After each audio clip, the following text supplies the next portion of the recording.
The sun beat down hard on the field as the girls delivered flawless performances in every event. From a distance, a stranger watched it all, completely fixated on the athletes' agility and talent. The training atmosphere, however, was shattered by frustration. One of the girls, fed up with being watched like that, confronted Professor Tan. She didn't hide her discomfort, calling the man out as an intruder who wouldn't stop staring at the group in a suspicious way. The argument was suddenly interrupted by collective shock. Right in the middle of the field, disaster struck. Yui collapsed and showed no response. Panic spread when everyone realized how critical the situation was. One of the teachers immediately took control, suspecting a sudden cerebral collapse. She ordered everyone to step back to allow proper airflow and began emergency procedures on the spot. It became a desperate battle. The teacher alternated between intense chest compressions and rescue breathing, fighting to keep that young life from slipping away. Time passed, yet Yui's body remained motionless, ignoring every attempt to revive her. With no response and her deeply unconscious state growing more alarming, Tun acted fast, calling on the students to carry the girl off the field and seek urgent medical help. The stranger tried to lower the temperature of the chaos, asking the group to stay calm. The teacher, still on edge because of his suspicious behavior minutes earlier, immediately ordered him to back away. But the man didn't retreat. Instead, he gave the team a harsh reality check. The girl had most likely suffered cardiac collapse, since the way she had been running clearly showed her body had been operating at its limit. Tun was panicking, but demanded to know why she should trust someone who looked like a threat. That was when another student revealed crucial information. The victim suffered from severe high blood pressure and had barely survived a recent hospitalization. Without wasting time, Tun searched through the girl's pockets and found a bottle of medicine. The problem was serious. The container was completely empty. The atmosphere grew heavy. The medication was rare, and the lack of it explained the sudden seizure. The stranger examined the bottle and,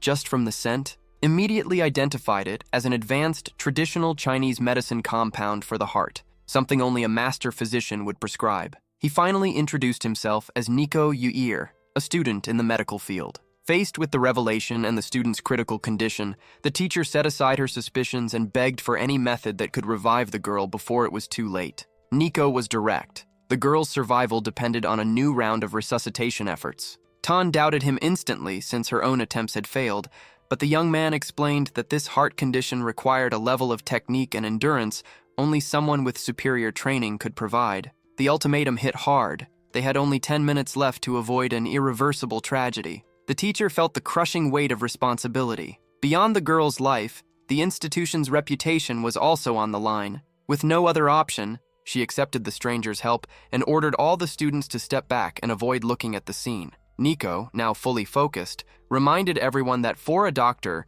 there is no man or woman, only the duty to save a life. Tension exploded when Tan realized 9 minutes had already flown by. Frustrated by the delay, she demanded that he stop talking and act immediately. Without wasting another second, the hero began the decisive procedure to bring the girl back. The atmosphere turned tense when Nico made a bold decision. He started removing the clothing, compressing the girl's chest. Tan, shocked, immediately ordered him to stop, unable to understand what he was doing. Then reality clicked. As a physical education professional, she knew the basics of rescue involved clearing the chest of any obstruction, yet the young man's behavior still seemed strange, almost distracted by unnecessary details. Furious, she demanded total seriousness, since time was running out and only seconds remained before the worst could happen. Nico calmly asked her to trust his special technique. Despite the nervousness that always took over during crises, Tan decided to wait. What she witnessed next felt unreal. With one precise and unique touch,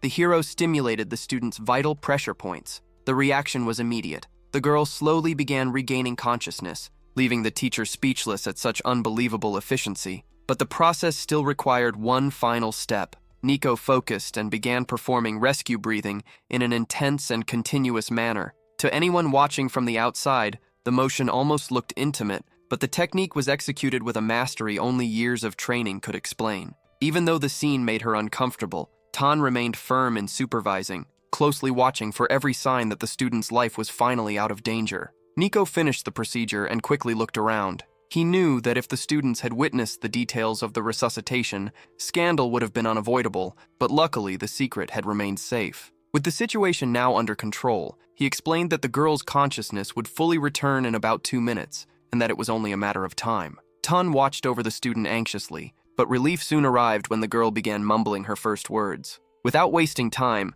Nico explained that he needed to leave for an appointment in the principal's office. As he walked away, the teacher started connecting the dots. The school hospital had recently come under new management, and that man had to be the prodigy doctor personally hired by the chairman. The fact that he looked about the same age as her only made the situation more intriguing. Before disappearing from sight, the young man stopped to ask for directions. He wanted to know the exact way to the administration office, and Tun, still processing everything, told him to head about a kilometer east past the main building. As he walked away, the students suddenly erupted in excitement. The girl had finally regained full consciousness. The teacher rushed over to assist and dismissed the rest of the class to ensure the victim's privacy. The girl admitted she had been living with a chronic health condition that decided to strike at the worst possible moment. Tun's warning was direct. No more intense training from now on, or she wouldn't get a second chance. Still dazed, the student confessed that it had felt like she was trapped inside a strange dream, where a mysterious man was fighting to keep her alive.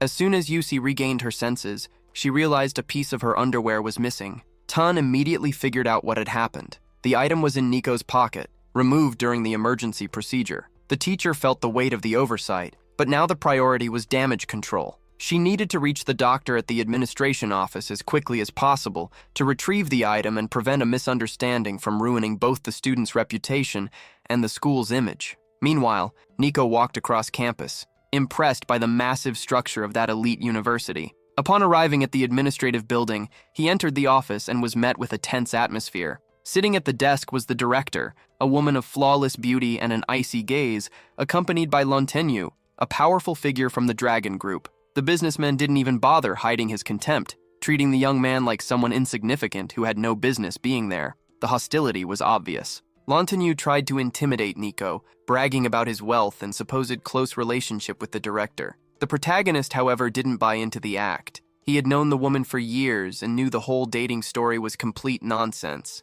The encounter ended in a tense standoff, sealed with a greeting dripping in irony that made it clear Nico carried a far greater secret than the arrogant businessman could ever imagine. Lontenyu's arrogance couldn't handle the disrespect. Boiling with rage, the suited executive abruptly pulled back his hand and launched into verbal attacks. He went out of his way to humiliate his rival, labeling him as a useless puppet who could never compare to someone of his status. Puffing out his chest, the executive guaranteed that his romance with the director was rock solid and that her family had already given their blessing to the relationship. To crush any competition, he proudly listed his flawless resume. Besides running a corporate empire, he was a prodigy who earned a doctorate from Harvard at just 26 years old, a mind he considered nothing short of genius. Nico didn't back down an inch in the face of the bragging. With an ironic smile, he shattered the rich man's image by pointing out that his speaking skills were weak and clearly exposed a serious lack of recent reading. The businessman instantly took the bait.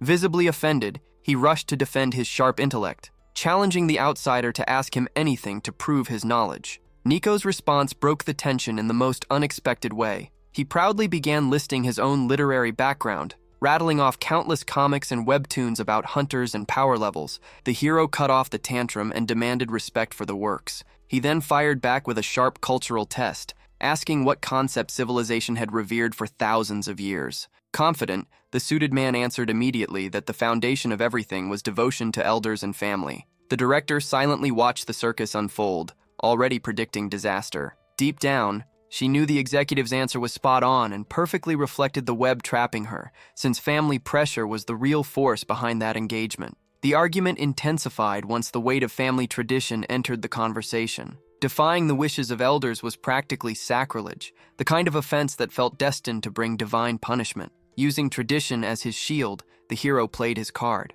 He bragged about turning down countless love-struck women just to honor his commitment to the director. To prove his unwavering loyalty, he declared that he would uphold the agreement and walk down the aisle even if she were the ugliest creature on earth. The woman, having absolutely no patience for the drama, immediately found the perfect opening in his statement. Since he was supposedly so desirable elsewhere, she proposed a final solution. She would beg her grandfather to tear up the marriage contract and, in exchange, pay him a hefty settlement so he could disappear and live comfortably. The protagonist's mind calculated the profit instantly. He agreed to cancel the arrangement on the spot, but imposed one condition before naming his price for breaking the contract. The suited executive had to be thrown out first. Lontenio exploded with rage at the audacity. Completely losing his composure, he made a huge scene, and even ended up shoving the very woman he had been trying to impress. With no dignity left and completely overwhelmed by the situation, the insolent rich kid had no choice but to storm out, leaving the room free for real business.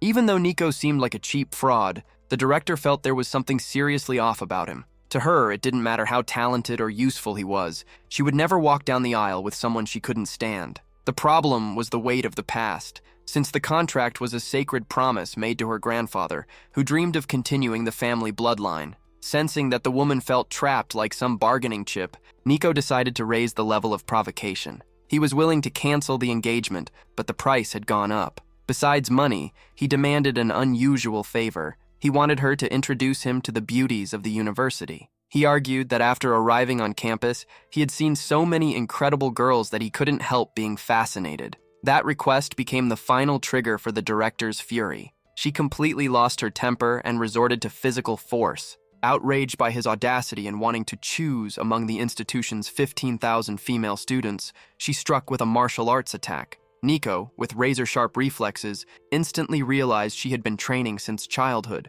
During the movement, his attention drifted toward details of her legs, which only made things worse. Labeled a pervert and completely disgusting, Nico kept dodging her attacks with an irritating calmness. While she fought with full force, he continued mocking her, analyzing her fighting technique as if he were casually watching a performance, which only made the director even more determined to knock him out on the spot. The fight didn't last long. Taking advantage of an opening in the director's balance, Nico counterattacked with precision, knocking her off her feet. In one swift motion, he pinned her against the desk, restraining her hands with a strength she simply couldn't overpower. Even though she had mastered kung fu since childhood, the young woman realized in frustration that the guy's raw physical power was on a completely different level. Trapped under his control, she fired off threats, demanding to be released immediately. Nico wasn't intimidated. To make sure she stopped attacking, he came up with an improvised and bold solution. He pulled out the item from his pocket and used it like a rope to tie the director's wrists together.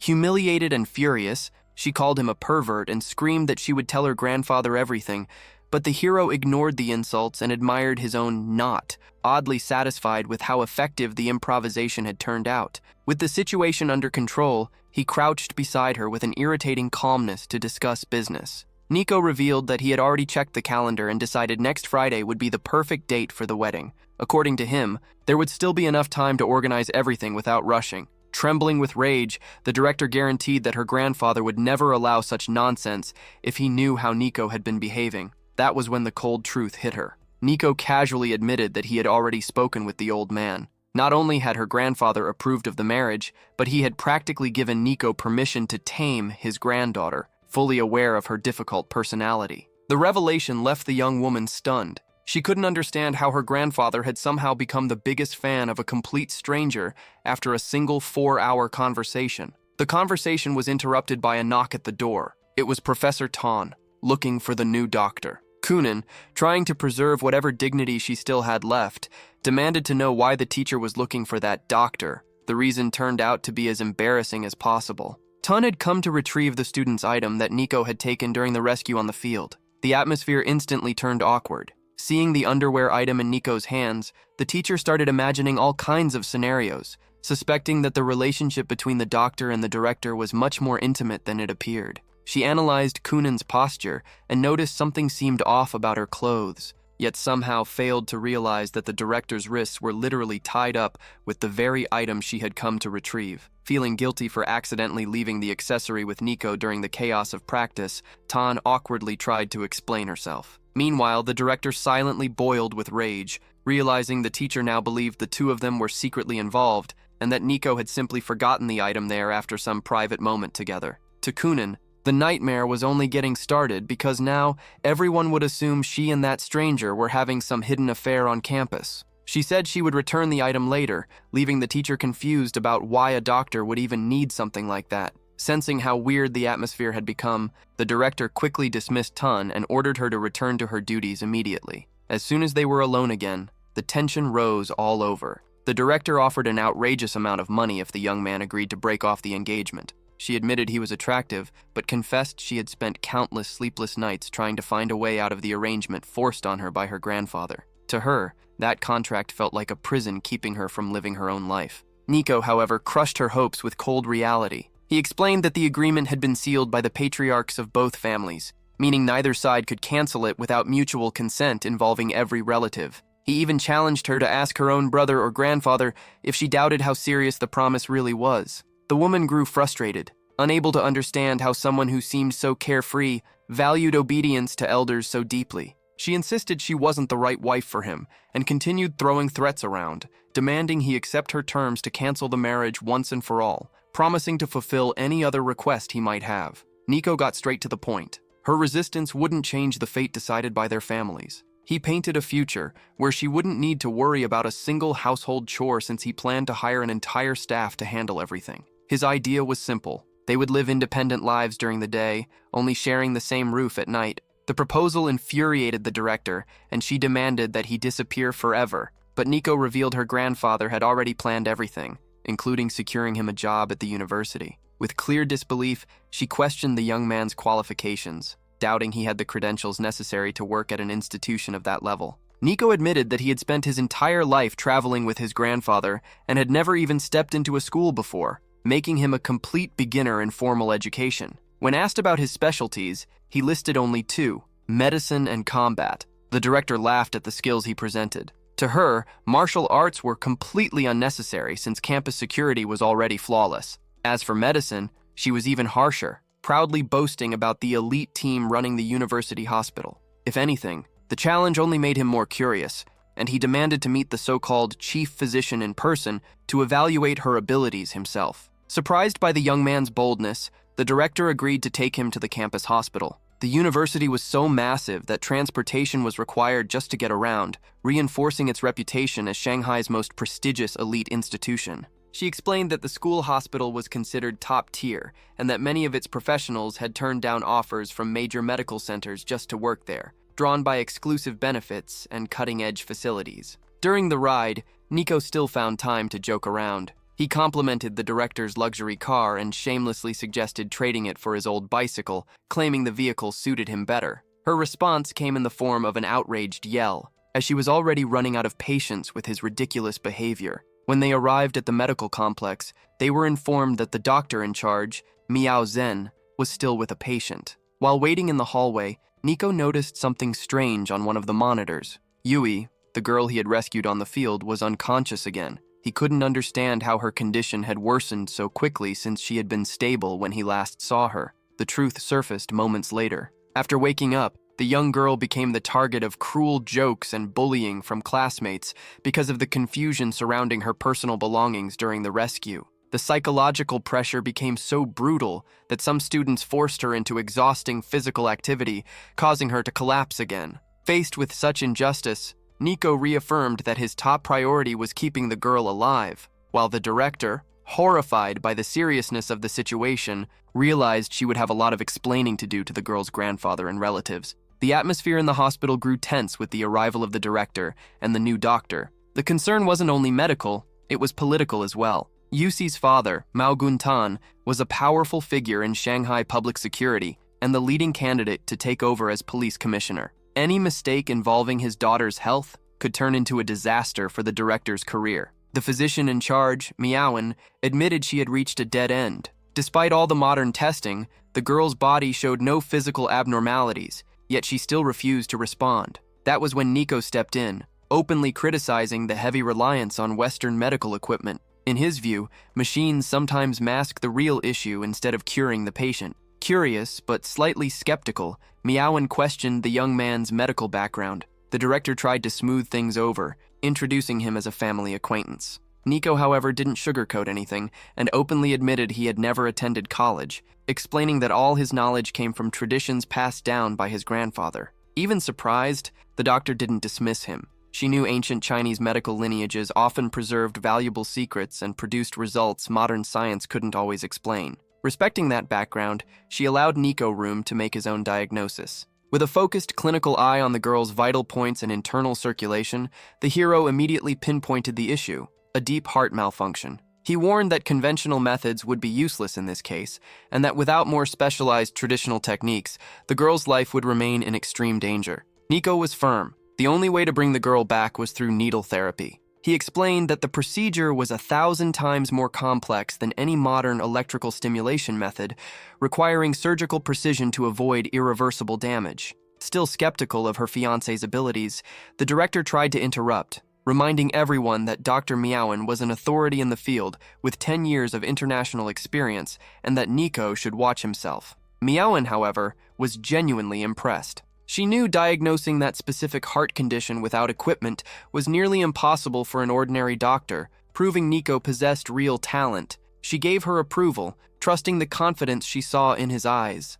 To proceed, Nico immediately ordered that the patient's chest be cleared, warning that any obstruction would interfere with the success of the technique. Once the preparations were complete, the room fell into absolute silence. With almost superhuman focus, the hero concentrated on every heartbeat until he found the exact point of connection. In one swift, nearly mystical movement, he inserted needles around the heart region, using a secret vital rejuvenation technique. The effect was immediate and unsettling for everyone watching. Even while unconscious, the girl's body trembled violently as she let out a painful cry, reacting intensely to the treatment. The witnesses stood frozen in shock, having never seen anything so extreme. Nico remained completely focused, knowing the 5 needles represented the final line between life and death. The procedure succeeded, proving that where technology had failed, ancient knowledge prevailed. After several tense minutes, the result was flawless. Yusi's breathing stabilized, and her heartbeat returned to normal. With the situation finally under control, Nico removed the silver needles. Amazed and slightly awkward, Dr. Meowen thanked him and admitted she had never seen anything like it, even going so far as to ask him to share his secrets and ancestral techniques. Nico, however, stayed detached. He explained that he wasn't someone who usually taught others, and that while he might speak with specialists in the future, he didn't see himself as a formal instructor. As he walked away, the mood among the medical staff shifted to stunned disbelief. The director recognized the young man's incredible talent, but his lack of an official degree still worried her. In the system's eyes, he remained a risk operating outside the rules, a kind of outlaw genius. Meowen's curiosity only grew stronger, and she bombarded the director with questions about Nico's origins and age. The answer came bluntly. He was the heir to one of China's greatest masters and carried an enormous legacy on his shoulders. Despite his youthful appearance, the depth of his knowledge remained a mystery, and no one could figure out what truly lay behind that serious expression of his. As Nico walked across campus, he reflected on the treatment. He felt relieved that he had managed to handle the case without a bigger audience, and remembered having faced something similar in the past, which made the diagnosis easier. However, the relief inside the infirmary didn't last long. Yusi suddenly woke up in the middle of a violent coughing fit, coughing up a strange substance. Everyone was startled, and no one in the room could explain the young girl's sudden reaction. Panic spread through the infirmary when the girl, confused by her own coughing, collapsed once again. Her condition turned critical. Her body went limp, and the pain seemed to consume her even while unconscious. A strange liquid dripped from her mouth, leaving even the experienced Dr. Meowen without answers. Right in the middle of the chaos, a man rushed into the room in desperation, sensing that the worst was about to happen. Meowen tried to step in, but Nico reacted quickly and stopped anyone from touching the patient. He warned that one wrong move at that moment could be fatal. The hero quickly realized he had been negligent.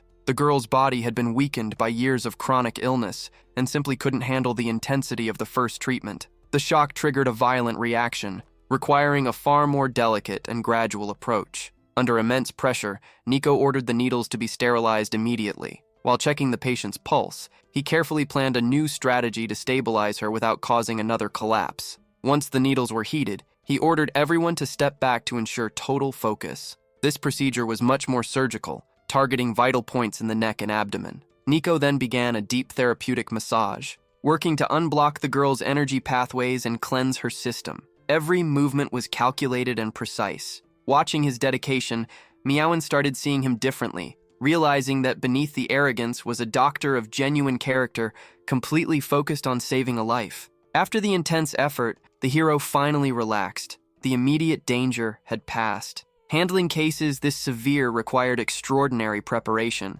and Nico admitted he had only managed to stabilize the girl because he had once watched his grandfather treat an identical condition. The director finally started viewing him in a different light, realizing he carried an elite level of medical knowledge that very few people in the country possessed. The diagnosis was clear. The student's life had been saved, but her heart remained extremely fragile, requiring complete rest and distance from any form of stress. Curious, the director tried to understand the reasoning behind the massage that followed the needle treatment. Nico, in his straightforward way, explained that the technique helped restore physical recovery and vitality, something that would be crucial for the patient's long-term well-being. He also casually reminded everyone that, despite saving the girl twice in a single day, he hadn't charged a single cent for his efforts, acting purely out of duty. Professor Tan arrived shortly afterward, relieved to see her student out of danger. She tried thanking the medical team, but Dr. Miaowen made sure to give Nico full credit, admitting he had been the true reason behind the rescue.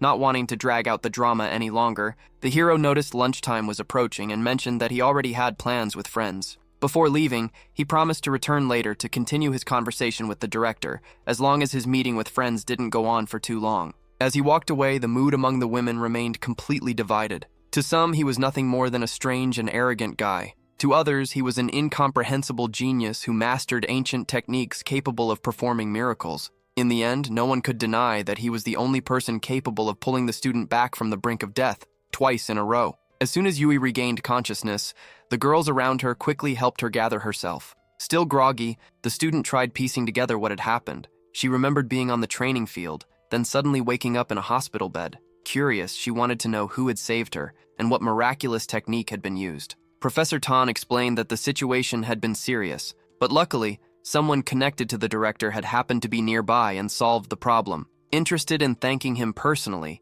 Yui insisted on getting the young man's contact information, but the director immediately dodged the request. With a weak excuse about her phone being too far away and promising to give the number later, even though she didn't actually have it, she managed to shut down the conversation. Since it was Friday, the director suggested Yui head home and get some rest, considering her health still required special care. As they said goodbye, Dr. Miaowen showed a rare kind of humility, admitting that despite all her overseas education and months of professional experience, the real hard work and credit for the recovery belonged entirely to Nico. The reality check made it clear that even with an international resume, she still had a lot to learn from the newcomer. An hour later, the director found herself reflecting on everything she had witnessed. Yui's fragility in the face of illness only highlighted just how absurd her fiancé's talent truly was. She remembered that Nico's grandfather had been a legendary figure who traveled the world solving impossible cases, and now she was realizing Nico seemed destined to follow the same path.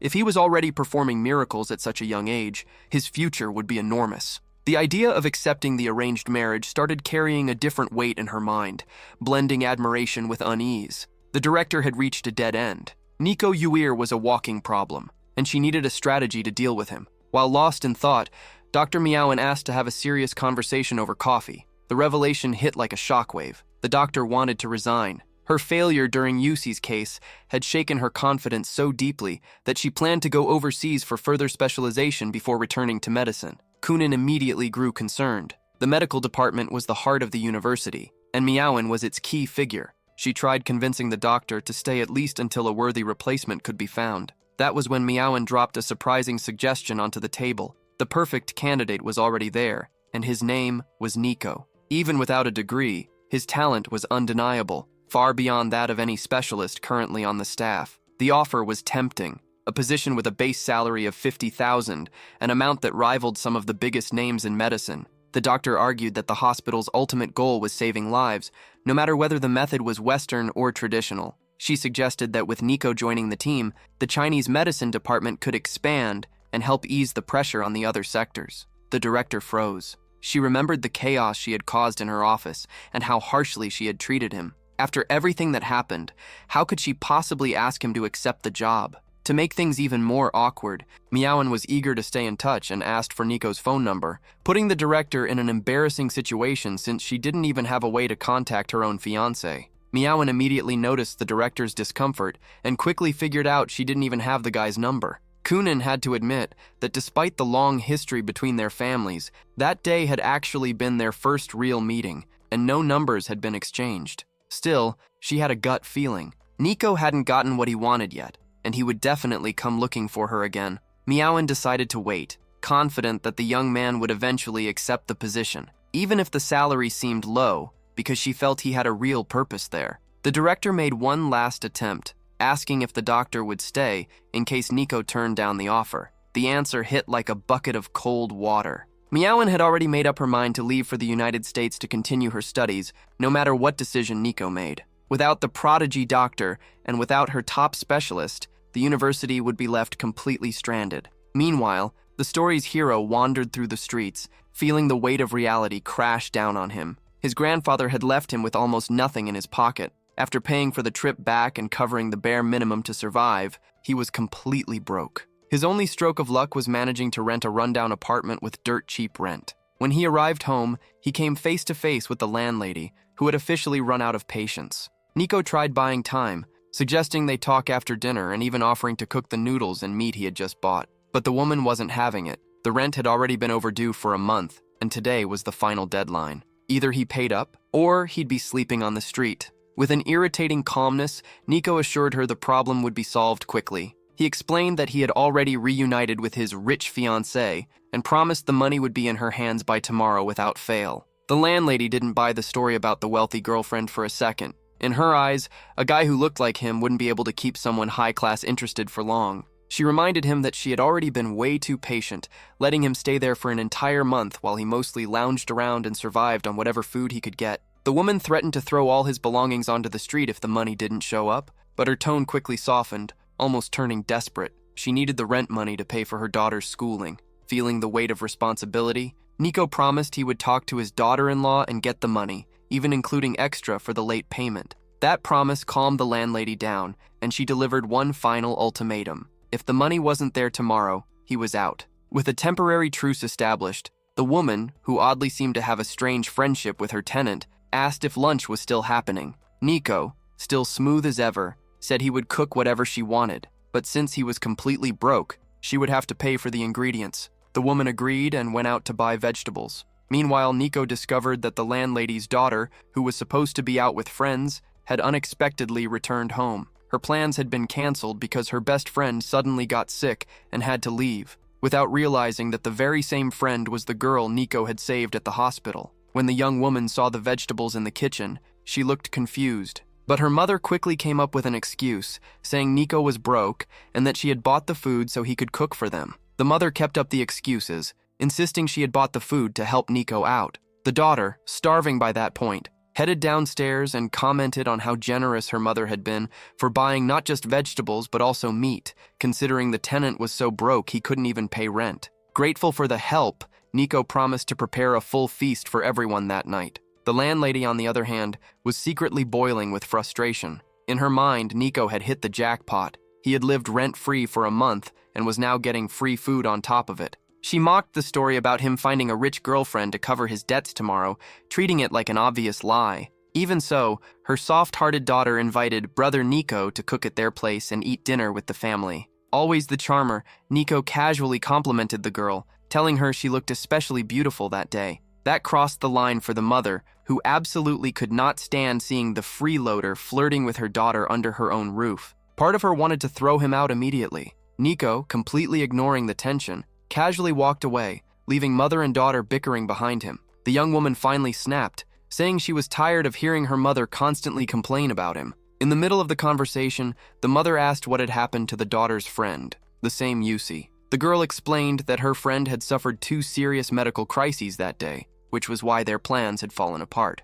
Concerned, the mother suggested bringing a gift and visiting the sick girl, but still emotionally shaken by the day's events. The daughter preferred not to go just yet. Confused by her daughter's irritation, the mother pressed further, wondering if the problem involved Yusi's family. Hananitsi shut the subject down immediately, explaining that she hated going to her friend's house because Yusi's mother was overly arrogant and treated everyone with condescension. While the two continued arguing, Nico was already far away, standing at a bus stop. With his unusually sharp memory, he mentally calculated all the city routes and began counting down with perfect precision. The exact second he finished counting, the bus pulled up. At that exact moment, a luxury car slowed down nearby. It was Yusi. She recognized the silhouette of her savior getting onto the bus and, on impulse, begged her father to stop the car so she could follow him. Completely confused, the man watched his daughter jump out to take public transportation in the middle of the afternoon. Yusi didn't have time to explain. She just needed to catch up to the young man before he disappeared from sight. Inside the bus, Nico was completely relaxed, enjoying the view and casually watching the city move by. But the calm atmosphere didn't last long. He noticed a man behaving in an extremely disturbing and unsettling way, standing right behind a young woman sitting nearby. The guy had a crazed look in his eyes and seemed completely unstable, acting suspiciously as he slowly moved closer to her. The potential victim, a girl named Kanan, was completely unaware of the danger. She was glued to her phone, endlessly scrolling through her feed and watching social media videos, not realizing a stranger was closely watching her from behind. Nico immediately understood he had to act fast to warn her before things got out of control, searching for a way to step in without causing a major scene inside the bus. Nico wasted no time and moved through the digital shadows. He managed to send the young woman a warning message, telling her that a creep was watching her from directly behind. The guy continued acting disgusting, completely unaware he had already been exposed. Following Nico's instructions to stay calm, the girl, named Jun, pretended to be polite and offered her seat to an elderly man standing nearby. The strategy worked perfectly. By giving up her seat, she quietly moved away from the predator without creating any alarm, leaving the creep completely confused. Relieved, she sent a thank you message to her anonymous savior, curious about the hero hiding behind the screen. Keeping the mystery alive, Nico joked that he was already on the bus and challenged her to figure out which passenger he was among the crowd glued to their phones. Jun looked around, but couldn't identify him in the chaos of public transportation. She introduced herself as Sangguan, and Nico returned the gesture by revealing his name. The young woman found herself impressed by his kindness, while Nico modestly brushed it off, saying any real man would have done the same thing. However, the sense of victory didn't last long. Realizing Nico had ruined his plans, the creep started glaring at him with pure rage. Feeling humiliated, the villain redirected his anger toward the poor elderly man who had just sat down,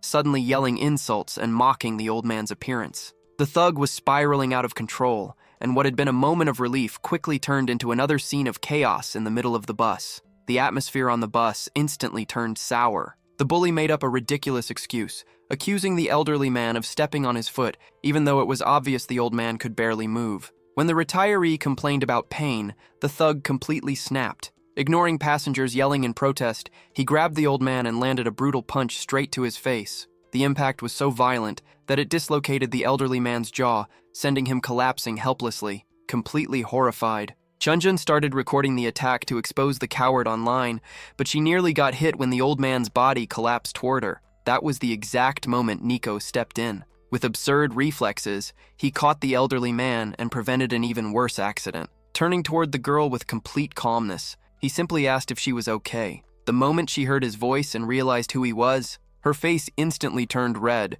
Her anonymous savior had been standing right in front of her all along. Without losing his composure, Nico confronted the attacker. He made it clear that cowards who assault elderly people deserved punishment, and that the thug's time acting tough had officially ended. Still arrogant, the criminal pointed a finger directly in Nico's face and told him to mind his own business. Terrible choice. Nico had always hated people pointing fingers at him. In one fast, nearly invisible movement, he used an ancient technique and locked the thug's finger in place. A scream of agony echoed through the bus as unbearable pain shot through the man's body, leaving his finger completely immobilized. Nico didn't sugarcoat it. If the scumbag wanted movement back, he would need to beg forgiveness from the elderly man's family. Otherwise, he'd be stuck with a permanent reminder of his own stupidity. Nico wasted no time and immediately started first aid. The diagnosis came quickly. The elderly man suffered from epilepsy, and the thug's violent attack had triggered a severe seizure. In the middle of the chaos, another man tried playing negotiator, throwing around absurd numbers like 50 million yuan to settle the situation, while the criminal, still hysterical, started screaming threats about belonging to the Black Dragon Tea Club, one of the region's most dangerous criminal factions. He swore Nico would be hunted down and eliminated. The hero didn't even blink. Gang threats meant nothing compared to the urgency of saving a life. As police officers arrived to drag the criminal off to the station, the elderly man's condition worsened. He remained unconscious, and there simply wasn't enough time to reach a hospital. Nico decided to intervene on the spot, pulling out his silver needles. He explained to Sangguan that while he couldn't permanently cure the chronic illness, his 5-needle technique would immediately restore the old man's consciousness and mental clarity. To break the tension of the situation, Nico proposed a bold bet. If the treatment worked, she would owe him lunch. If it failed, he would pay for hers. The young woman accepted with a smile, realizing that no matter the outcome, fate seemed determined to push the two of them toward a date.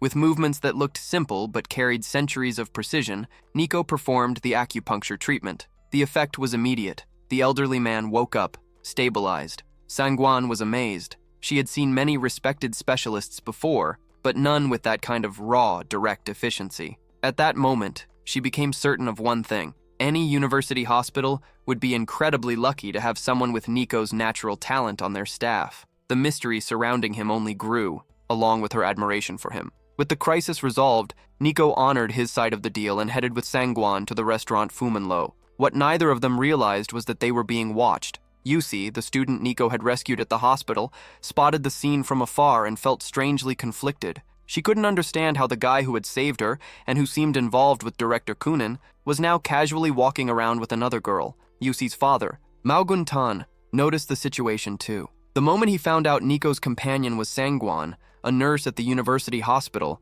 the man boiled with jealousy and frustration. He could barely contain the urge to confront the young man right then and there, but he had an unavoidable appointment with the renowned Dr. Lin. The physician was considered one of the 4 legendary doctors in China, and Mao had pulled every string possible to make sure he examined his daughter. Meanwhile, the atmosphere at the restaurant was much lighter. Nico introduced the young woman to his 2 trusted friends, who were completely stunned to see the runaway fiancé showing up with someone so beautiful. Although Sangwan felt a little shy about having dinner with someone she had just met, she quickly found herself welcomed by the group's blunt but genuine hospitality. The night's entertainment came from the introductions. Nico's friends went by some pretty unusual nicknames. One was called Monkey, while the other went by Bear. Sangwan couldn't stop herself from laughing. The names matched their appearances and personalities way too perfectly. Between jokes and oversized plates of food, the group made one thing clear. Despite their rough-around-the-edges vibe, they were fiercely loyal to one another. Meanwhile,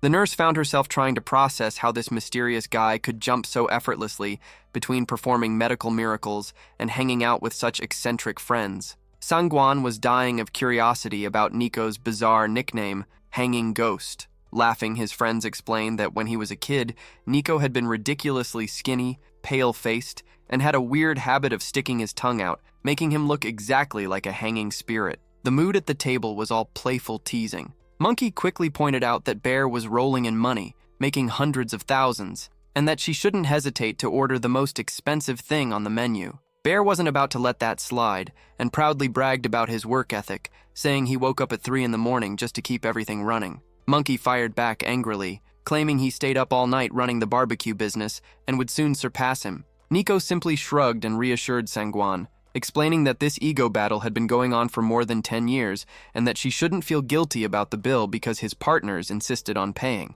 Finding the whole dynamic hilarious, the nurse laid down one condition. She'd agree to hang out with them again the next day as long as they stopped calling her daughter-in-law or daughter, since she and Nico were just friends. The hero backed her up, telling the two of them to stop talking nonsense. As Nico quietly watched Sangwan, he reflected in silence. She was the kind of girl who felt easy to be around, kind, warm, and completely drama-free. He could tell she was subtly flirting with him, almost like casting a fishing line to reel in a big catch. Compared to Director Kunin's fiery and difficult personality, Sangwan's sweetness felt almost comforting, even though both women were equally beautiful. The night ended with the young nurse heading back to work at the hospital, promising that the next lunch would be on her. The atmosphere at the university was overflowing with beauty. The guys couldn't focus on anything else. The rumors were true. This campus was basically paradise for beautiful women, but getting in wasn't easy, and only a lucky few ever had access. Determined to face what he jokingly called the University of Sin, Nico invited his partners along for the mission, and Monkey and Bear immediately accepted, ready to test their luck with the students. The moment they stepped through the gates, the two were completely stunned. Monkey had already spotted what he considered an elite-level beauty, while Bear swore he had never seen so many gorgeous women gathered in one place. But their loyalty didn't last long. Remembering Nico still had unfinished business with Director Kunin, they ditched their friend without hesitation to go hunt on their own. Nico barely had time to complain about the betrayal of his ungrateful friends before someone tapped him on the shoulder. It was Professor Tan. With gratitude written all over her face, she thanked him once again for the miracle he had worked for Yusi that morning. She admitted that without his intervention, things could have ended terribly, As a gesture of appreciation, she insisted on buying him lunch and asked for his contact information so they could arrange it. Nico didn't play hard to get and simply showed her his QR code. After adding him, he casually said goodbye in his usual laid-back style, reminding her not to take too long setting up the invitation. The second he turned around, the professor already had her phone in hand. She wasted no time forwarding Nico's contact directly to Yusi, making sure the student finally got the number of her mysterious savior. Yusi had finally gotten what she wanted. With help from her father pulling a few strings, she managed to get Nico's full name and phone number. Meanwhile, the atmosphere inside Director Kunen's office was tense. Her father kept pressuring her about the marriage, but the director was firm. Marrying a complete stranger was out of the question. She even threatened to flee overseas and never return if her grandfather tried forcing the union. Always practical, Nico proposed a deal to buy time. He would stay at the university as the school doctor. If they eventually fell in love for real, the engagement would continue. If not, they would go their separate ways and end the arrangement. Kunen took a moment to think before agreeing. Even though he didn't have an official medical license for hospitals, no one would ask difficult questions if he worked as a campus doctor. His salary was set at 10,000 wan, along with a few performance bonuses. The hero accepted the job with a grin, but being shameless as always, he immediately got to the point. He needed an advance of 3,000 to pay overdue rent and avoid getting evicted. He even tried offering a massage as an extra thank you, but all he got in return was a slap across the face from the director. Even so, he still walked away victorious with the money in his pocket. The peace didn't last long. A desperate scream coming from the dorms shattered the silence across campus. The voice was weak and filled with agony. Nico instantly realized this wasn't an ordinary cry for help. Someone was in critical condition and needed immediate intervention. Without thinking twice, he left the office and sprinted toward the danger, ready to pull off another miracle before even clocking in for his first day of work. The security guard barely had time to process what was happening when he saw Nico sprinting toward the women's dormitory. With zero patience for bureaucracy, Nico simply yelled for someone to call an ambulance before barging into one of the rooms and ordering everyone not to touch the victim. The situation was desperate. The girl had just gone into cardiac arrest, but Nico realized her other organs were still holding on, meaning his extreme resuscitation technique still had a chance of working. Right behind him, the guard stormed in furiously, shouting that men were strictly forbidden inside. Completely focused on the procedure, Nico snapped at him to shut up and stop interrupting a life-or-death situation. In the middle of the chaos, a bizarre figure suddenly appeared, a girl with a deep voice who had originally called for help. It turned out to be Kian Chen, wearing a wig and women's clothes to sneak into the dorm. Shocked by the sheer audacity of the disguise, the guard immediately restrained him and prepared to hand him over to the police for trespassing. As Kian Chen was being dragged away, the guard remembered there was still another intruder in the room. Turning around, he found Nico in what looked to an outsider like a kiss, but was actually CPR combined with strategic acupuncture points. As unconventional as the method looked, it worked. Color returned to the young woman's face, and her life was no longer in danger. The moment she woke up, the student panicked, screaming that Xian Chen had tried to kill her. With his usual calmness, Nico assured her she was safe and that the attacker was already in police custody. Still confused, she asked who the stranger was that had pulled her back from the edge. As detached as ever, Nico simply answered that he happened to be nearby, heard the cries for help, and did what had to be done. The hero had arrived in the final second, preventing the worst from happening. The chaos had started when the girl left physical education class to take her medication, unaware that Xian Chan had been following her with violent intentions. Meanwhile, Nico received an urgent alert from an ally.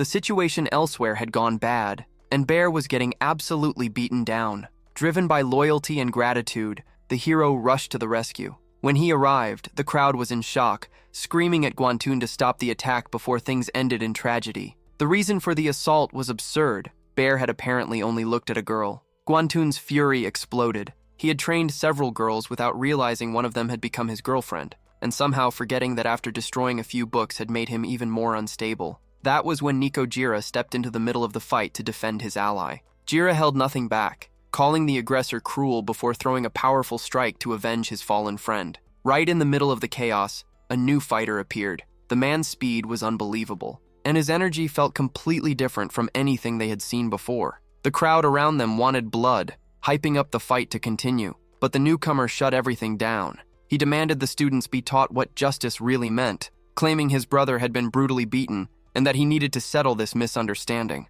The tone of the conversation shifted. Tan tried to explain that his brother had been defeated by Master Wan from the school's prestigious taekwondo club. Political pressure immediately entered the picture. The vice principal would now have to deal with 3 serious facts. Wan Pintun was the 5th-ranked master in the region, and his father was an influential businessman. No one there had the courage to openly stand against him. Even with the professor trying to calm things down and urging caution around the doctor, the young man refused to back down.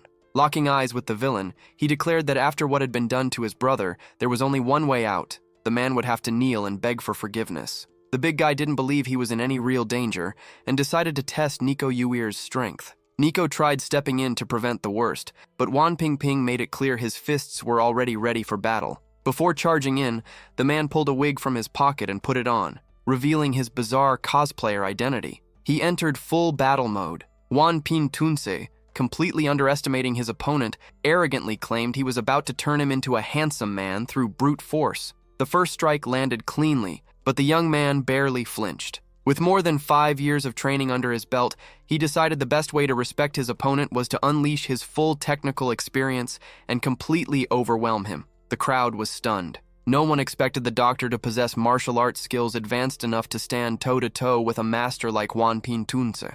As the fight remained evenly matched and brutally intense, a mysterious stranger watched from afar, bizarrely licking his own hand with a disturbing look of satisfaction. Wan Pingtunse believed victory was already in his hands and was clearly enjoying the hero's resistance. That was when Tong sounded the warning. The Taekwondo club's ultimate technique was about to be unleashed. The reputation of the move was terrifying. It was said to be powerful enough to take down a full-grown bull with a single strike. Against an ordinary person, it would be game over. But the hero didn't retreat. Instead, he prepared the perfect counterattack. The moment their forces collided, Nico Yuir unleashed the 8th Libai style, delivering the full force of a precise strike straight between the villain's legs. The impact was brutal, like crushing eggs. The pain was unbearable. Wan Pintunce let out an agonizing scream, overwhelmed by fear and rage, but he no longer had the strength to fight back. The girl's fear disappeared the moment she saw the doctor had completely taken control of the situation.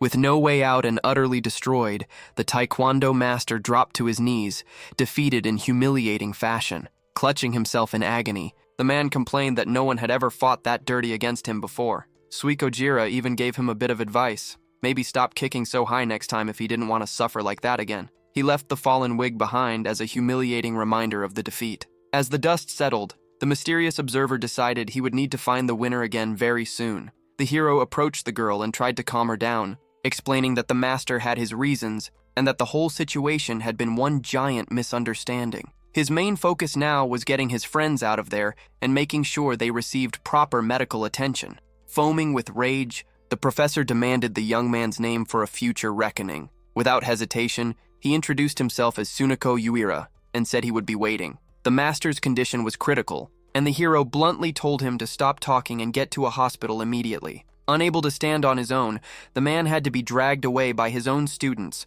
while the protagonist's friends were finally safe. Right in the middle of the tension, Nico's phone rang. It was an angry tenant furious about the dinner he had promised and completely forgotten. The hero instantly panicked, jumping around like a madman. He quickly ordered Monkey to take care of Bear before sprinting back home. When he arrived, he found a crowd of hungry people waiting for him. Among them, he met Jiao Lantin and the couple Tinun and Linanian, neighbors who had shown up curious to see his cooking skills firsthand. Nico apologized for being late and, even surrounded by beautiful women and sky-high expectations, didn't hesitate for a second. He took control of the kitchen, ready to prove that his hands were just as fast at cooking as they were in a fight. Showing surreal skill and hands moving like a blur, he completely took over the kitchen. Working at top speed, he prepared dinner for everyone there and immediately apologized for not being even faster. Even though he wanted to prepare an even bigger feast, the lack of ingredients limited the menu to only 20 different dishes. The moment everything hit the table, he encouraged everyone to dig in,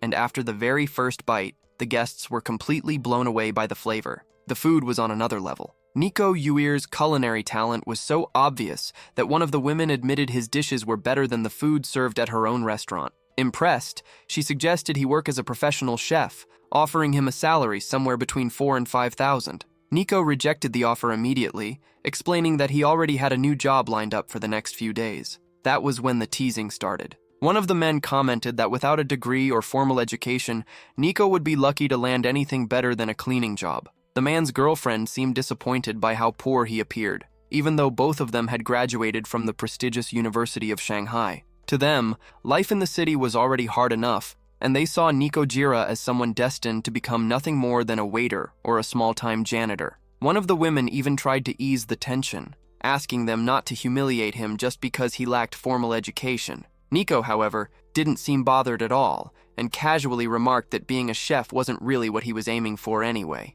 The group burst into laughter, insisting that getting a good job without a resume was impossible, especially compared to them, since they worked for the Dragon Group. The mood quickly shifted into pure flexing. The Dragon Group stood at the very top of Shanghai's corporate world, founded by the powerful Lan Yan-chen, one of the wealthiest figures in the city. For those college graduates, earning 7,000 yuan a month there was considered the peak of success, and they made sure to rub it in the faces of anyone without a diploma hanging on the wall. Curiosity quickly took over the table. Everyone wanted to know how much Suniko Uira's new job would pay. Keeping things casual, the young man said it wasn't anything too crazy. But the moment he revealed he'd be making 10,000 yuan a month, the entire room froze. Nobody could wrap their heads around how some country kid with no diploma or formal education could be making more than actual university graduates. Even though he had turned down the offer at first and hadn't officially received an advance, he proved he had cash on hand by tossing 3,000 yuan to Tolstoy to cover the rent.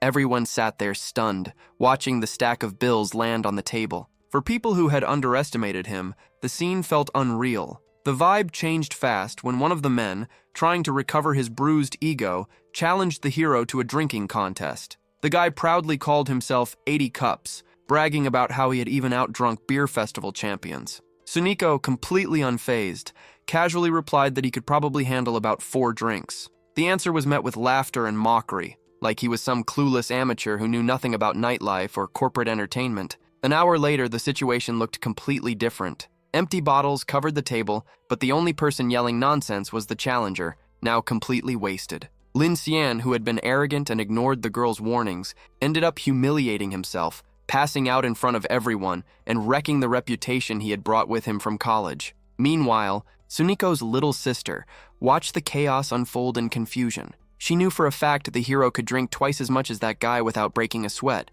so she couldn't understand why he lied about only handling 4 cups. In reality, the guy just wanted to see what it felt like being surrounded by drunk people while staying completely sober. The hero played humble about his drinking tolerance just to keep the mood light, holding on to his usual calm attitude. It was already late, but he stayed relaxed, telling Hanji to take it easy and promising that the food made by the landlady would be the best part of the night. Right in the middle of the conversation, someone knocked on the door. The door wasn't locked, and it quickly opened to reveal Yushi, who had rushed over to check on her friend. Worried, she asked how things were going, but the girl reassured her that she was already feeling much better and had only gone out for a walk. Along the way, she remembered that Suniko Uira lived nearby and decided to stop by. The host immediately invited the newcomer to join the dinner, praising the young man's insane cooking skills. Yushi ended up eating way more than she expected, completely blown away by the flavor. To her, it felt like Suniko must have spent years training as a chef, but the reality was completely different.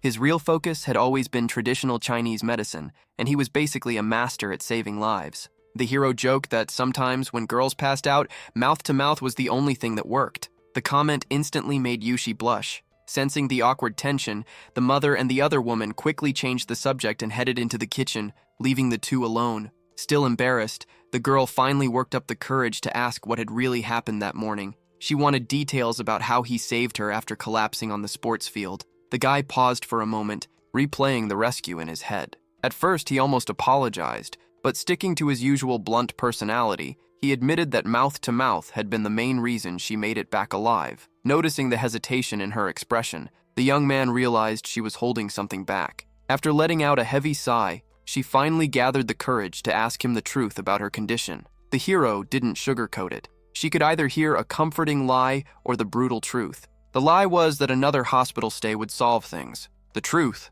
nobody besides him had the technique needed to truly save her for good. Her reaction was pure skepticism. She questioned whether he had simply taken advantage of the situation during the last rescue. Even so, she gave him a very clear warning. If anything like that happened again, her father would take serious action. After making herself clear, she turned and walked away, leaving Suniko Yuir alone with his thoughts. Back inside, the house instantly shifted into gossip mode. The women living there surrounded the hero, wanting to know if there was some kind of romance going on. The guy, already tired of the assumptions, insisted there was nothing to talk about. Even the girl's mother showed up demanding answers about all the drama. Things escalated fast when the woman, acting on pure protective instinct, suddenly punched the protagonist square in the face. Convinced he had crossed the line with her daughter, she ordered him to get out of the house and forget everything that happened. Trying to calm the chaos, everyone turned their attention back to Mao Yusi's health. Even though the color had returned to her face, the diagnosis was worrying. She had been stuffing herself with dozens of different herbs and traditional medicines. The hero pointed out that relying on medication to mask symptoms, especially while mixing multiple substances together, would never solve the real issue. Over time, the body ages, medicine loses its effectiveness, and eventually, the damage catches up. The whole situation was snowballing into something dangerous, and with no immediate solution in sight, the protagonist decided to wait it out. That's when shouting from the apartment next door caught his attention. Listening more closely, he realized the argument was actually about him. The neighbor was having a jealous meltdown, accusing his girlfriend of being interested in Suniko Yuir. Blinded by paranoia, the man suddenly punched the woman hard in the face, screaming that she better never look at another man again. On the other side of the wall, Nikojira couldn't believe someone would actually hit a woman like that. Heartbroken and in tears, the young woman finally decided enough was enough. She had endured that coward's abuse for 3 years and could no longer imagine spending another day living under the same roof as him. As the domestic fight exploded, tension spilled into the streets. Trying to get away, the girl suddenly found herself surrounded by a group of strangers who seemed to appear out of nowhere. Confused, she asked what they wanted, but the men weren't interested in polite conversation. They claimed they had a destiny to fulfill and tried to force her to go with them. One of the criminals, annoyed by the woman's pleading, quickly lost patience. Pulling out a knife, he threatened to carve up her face if she didn't stop screaming or trying to call the cops. Watching from a distance, the girl's boyfriend, the same guy who had hit her earlier, tried to bribe the gang, offering money in exchange for her freedom, hoping they would take the cash and leave. The gang wasn't interested in the deal. The money wasn't enough, and they clearly wanted to have fun tormenting the girl. To make things worse, they turned the knife toward the boyfriend, warning him not to interfere. In a pathetic moment of cowardice, the guy decided his life and career mattered more than anything else. Without looking back, he abandoned his girlfriend and ran for his life, leaving his dignity behind while the criminals laughed at his desperate escape. Alone and surrounded, the young woman looked completely trapped, until a commanding voice suddenly cut through the tension. It was Nico Yuir, ordering the men to let her go immediately. One of the attackers recognized the hero instantly. He was the same guy Nico had humiliated during the bus incident a few days earlier. Hungry for revenge, the thug pulled a knife and rushed forward, convinced things would go differently this time. The girl screamed in panic about the weapon, terrified for Nico's safety, but the hero didn't even blink. He already knew exactly what kind of people he was dealing with. With surgical precision, Nico struck a vital pressure point using a light shock technique. The hit was so precise that the attacker instantly lost his grip on reality, slipping into a full-blown hallucination. Without missing a beat, the protagonist repositioned himself to take down the rest of the gang, shutting down every possible sneak attack. From a distance, the gang leader silently watched his men get dropped one by this mysterious stranger. The gang leader thought he had finally found someone on his level and couldn't wait to show off the power of his fists. But the confidence didn't last long. The villain couldn't handle the pressure and got knocked out after taking just 3 hits. With the gang scattered, the hero recovered the victim's wallet, only to realize the criminals had already cleaned out all her money. The girl was devastated. Not only was she completely broke, but she was terrified of going home and facing Lintian again, fearing more abuse and humiliation. With nowhere else to turn and embarrassed beyond words, she begged to stay the night with her savior. Nico Yuire agreed without hesitation and brought her back to his room, where he took the chance to give her an acupuncture treatment. Out of respect, he gave her the bed and slept on the floor. Meanwhile, the light still glowing in the apartment next door made it clear that Lintian had already made it home. Curious and worried about what he was up to, the girl decided to investigate. As she approached the door, she heard her boyfriend talking to another woman, and to her shock, it was his boss. Inside, the scumbag was putting on a dramatic performance. He swore he had dumped his girlfriend because she was cheating on him with Nikojira, using the lie as an excuse to confess his feelings to his boss. He promised loyalty, eternal love, and claimed he would spend the rest of his life protecting her. Standing outside the door, the young woman listened in disbelief, finally realizing just how manipulative her ex really was as he tried to fool another woman with the same empty promises. The woman inside the apartment was Saolino Zuchiun, and she seemed willing to do anything for her master. Outside, Linian listened quietly, feeling a mix of embarrassment and the urge to run away, but deep down, she wanted to prove to herself that she was far better off without that toxic relationship. When she returned to the room, she found Nico Yuir preparing medical equipment. He needed to examine her injuries to treat the inflammation, but her clothes were getting in the way. Without hesitation, the girl began taking them off to make the process easier. Caught off guard by how impulsive she was, the young man quickly tried to stay professional, making it clear he had no intention of taking advantage of the situation. He asked her to cover up partially, reassuring her that he already knew where the treatment needed to be applied. The session lasted about an hour. After finishing the technical procedures, Nico started a specialized massage to reduce swelling and improve circulation. The results were impressive. Looking at herself in the mirror, the young woman realized the bruise from the assault had almost completely disappeared. Feeling refreshed and deeply grateful, she couldn't accept the idea of her savior sleeping on the cold floor while the bed sat practically empty. She insisted he sleep beside her, fully trusting his integrity. Nico accepted the offer, feeling respected, but stayed true to his gentlemanly nature. Exhausted and weighed down by everything that had happened that day, he refused to betray that trust, knowing he needed his strength for the challenges waiting the next morning. The next day, routine kicked back in. Linovson woke up with one clear mission: find a new place to live and leave the past behind. When she entered the apartment to sort out her things, she came face to face with her ex-boyfriend and his new boss. Smirking, the guy sarcastically asked what she was doing leaving Nico Yuir's apartment so early in the morning. The villainous couple immediately started throwing jabs,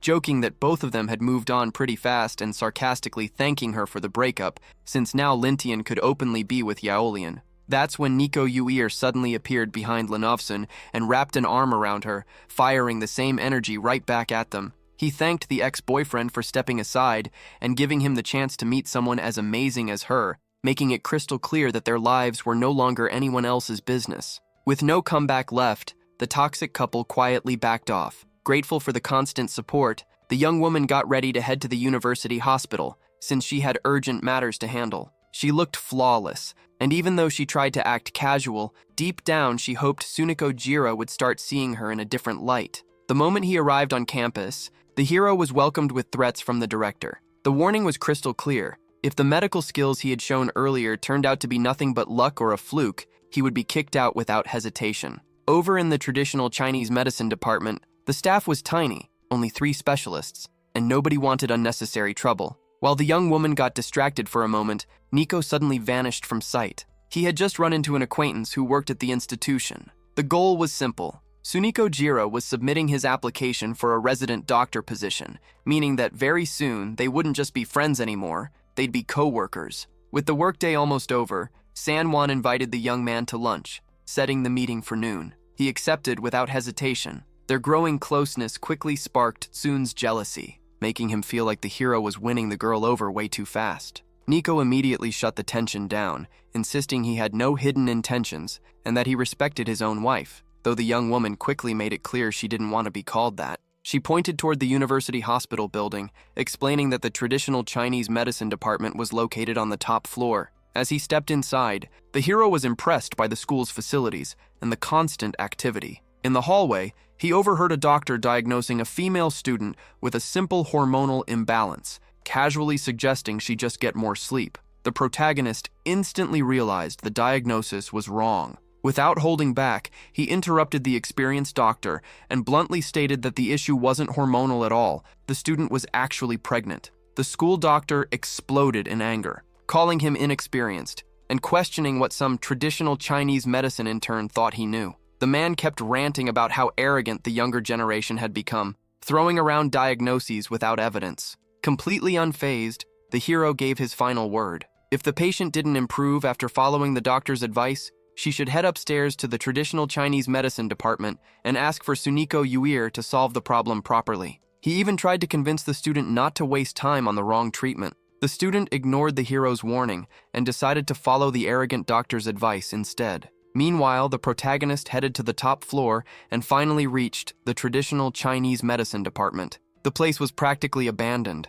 reflecting just how neglected the specialty had become at the school. Stepping into the silent office, he called out for someone. Xin Wan, the department head, appeared from behind a divider. The veteran kept it real. The department was a ghost town, and the young man would need to get used to the loneliness. Nico didn't seem bothered at all, making it clear he was there to save lives, not fill his pockets. The old master, who had stayed in the position purely out of altruism, explained that patients were incredibly rare, maybe one every month if they were lucky. But the silence didn't last long. Urgent knocking suddenly echoed through the room. The hero already knew who it was, the same girl from the hallway. She burst in desperately asking for Suniko Uira. The department head stood there speechless, stunned that the rookie had already managed to attract a patient on his first day. Inside the office, the female students looked anxious and uneasy. Picking up on the atmosphere immediately, the hero got straight to the point before they could even bring up the pregnancy concern. Leaning back casually in his chair, he spoke cryptically,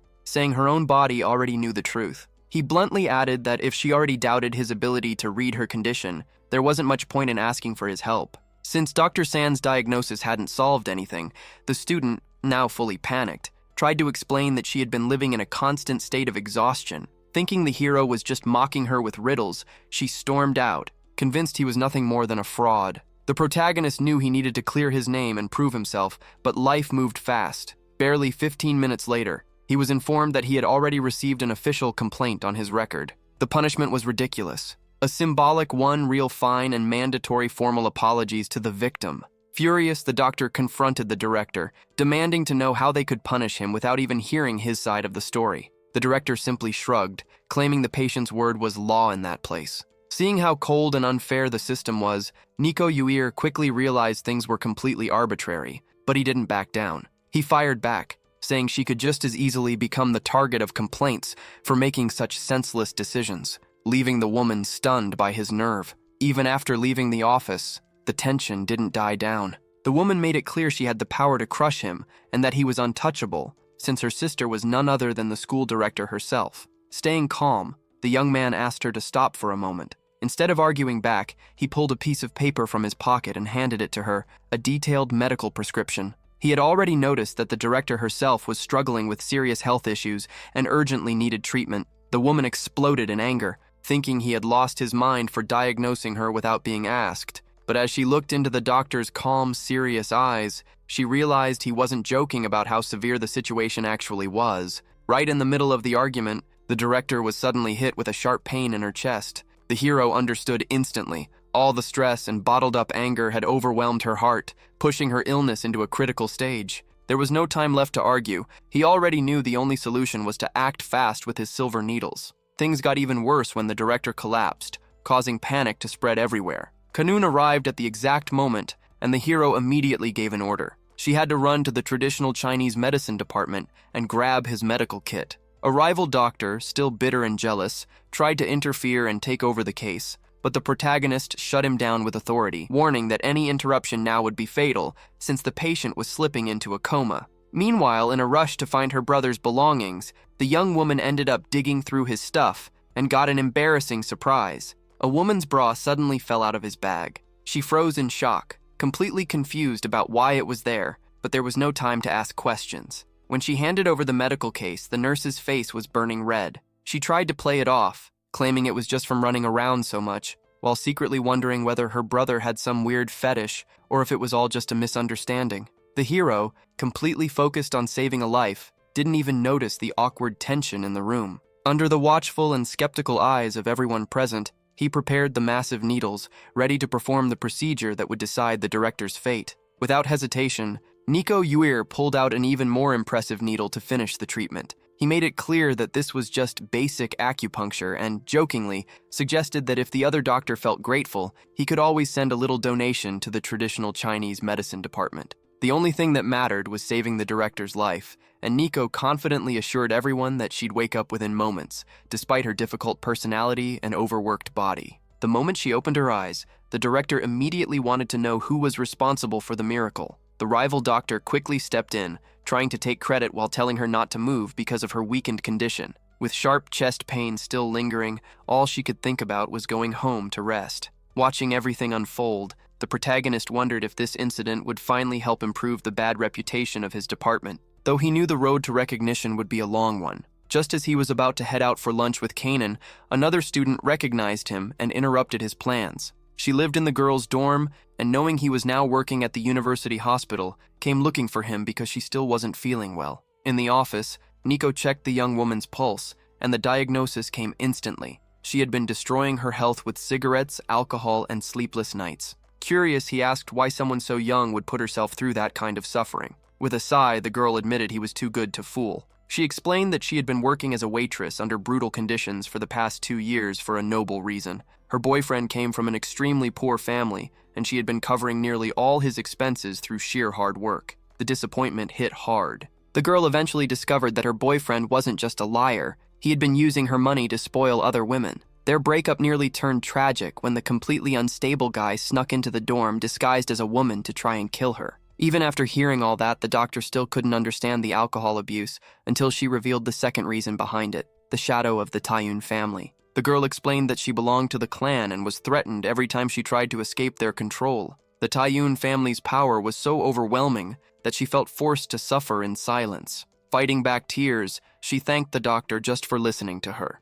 Nico Uir prescribed the medicine she needed and gave strict instructions, complete rest for half a month if she wanted to survive her exams. To him, it was obvious that the Tailun family was at the root of a lot of the city's corruption. Shortly after, San Juan showed up to take the hero out for dinner. As kind as always, the young woman didn't mind being treated like a close friend. Since the guy knew nothing about the area, he let her choose the place, and they ended up at a restaurant famous for its fried fish. While waiting for the food, the conversation drifted toward how hard it was to find attractive girlfriends, but they also made a pact that friendship would always come first, no matter what profession either of them pursued. The restaurant was packed with university students, and that's when someone familiar, Feiju, walked over to greet the doctor. She apologized for the mess from earlier that morning, explaining that she hadn't been able to calm down her friend Kano, who ended up filing that official complaint. Being polite, Nico invited Feiju to join them, but she politely declined, explaining that she was already there with a guy. The couple was sitting nearby, and the girl, trying to be friendly, introduced her companion to her new friends. To absolutely no one's surprise, the guy turned out to be the same taekwondo coach who had already gotten beaten by Nico Jira before. The brute looked furious and outright refused to even greet the doctor, leaving the girls confused about why there was so much hostility between two training buddies. The gossip spread around the table quickly. Nico's friends soon revealed that the two had thrown punches before, and that the hero had won the fight. Staying humble, Nico brushed it off and claimed he was just an amateur in martial arts. The others reminded everyone that he had already promised to teach them some techniques, saying they'd rather learn from him than the official martial arts instructors on campus. As the girlfriend tried calming down the coach, the mood suddenly turned heavy. She decided to come clean about the diagnosis she had received at the hospital and admitted right in front of everyone that she was pregnant. The guy exploded with rage, claiming it was impossible since they had always been careful. In a paranoid meltdown, he convinced himself it was all part of Nico Uira's revenge scheme and, disgustingly, accused the doctor of being the baby's father. The scumbag went beyond verbal abuse. He pulled out his wallet and asked if the girl had been offering services for money before hurling it straight at her face. He shouted that they had been together for a year, but now she meant absolutely nothing to him. The young woman stood frozen in shock, unable to react to the cruelty, but Nico Uira wasn't about to sit back and watch. In a nearly invisible motion, a needle shot forward. Before the wallet could hit the girl, the needle intercepted it mid-air with unbelievable force, piercing straight through it and pinning it to the wall, stopping the assault in one silent and terrifying move. Everyone froze at the sight of the wallet stuck to the wall. Nico Jira wasn't letting that disrespect slide. Pin Tunce had raised his hand against his girlfriend, and to Nico, that was the end of the line. Seething with rage, the brute yelled at the doctor to stay out of his business and turned to leave, but the hero stopped him cold with a bold proposal.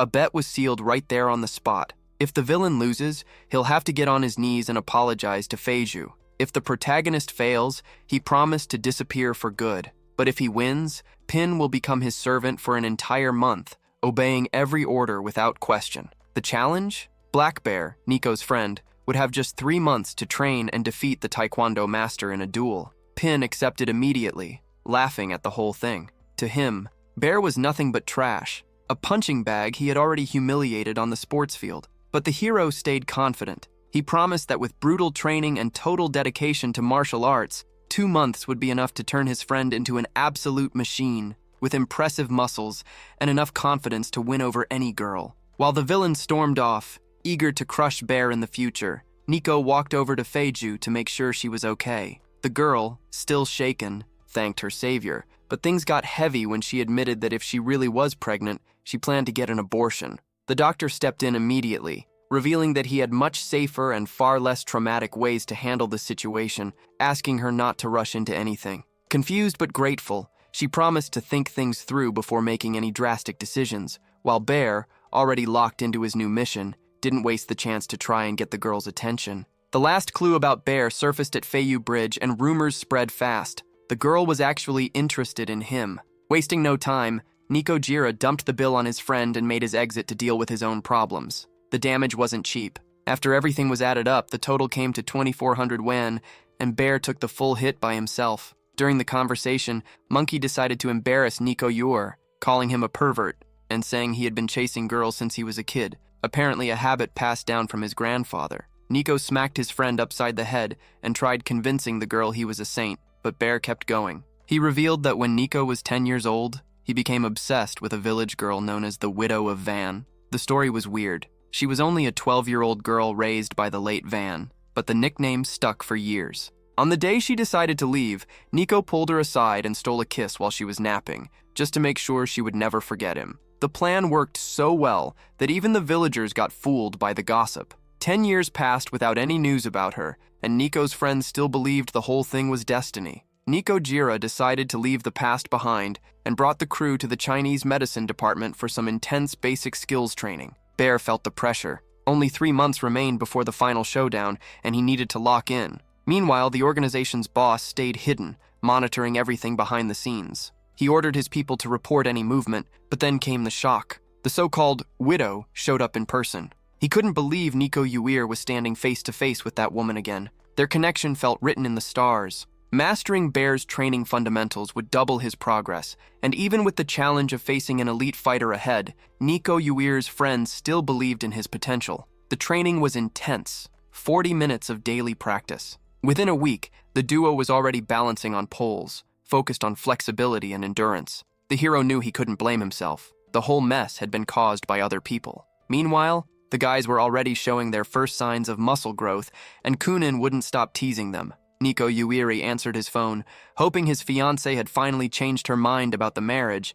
but the cold shower came fast. She had zero interest in romance. She just wanted the truth about what happened with manager Inlay that morning. The man's life was a disaster, and his health had taken a serious hit, forcing the director to seek medical help. Things got tense during dinner when Dr. Miaowen questioned why the director hated Nico Uir so much, considering how close their families were. The reason was simple. The director found the guy's attitude unbearable. Far away, walking down the street, Nico Jira suddenly felt his nose itch and instantly figured people were talking about him. That's when a former patient recognized him. The girl looked pale and exhausted, and the doctor got straight to the point. She needed to quit that job immediately. Tian Lin tried to reassure him, saying she planned to quit that very day, but first she had to pay off a debt before she could finally be free. The girl's urgency was obvious. As stunning as she was, Nico Uir knew the road was blocked. Kunin was already technically his fiancée. All he could do was sigh in frustration over his grandfather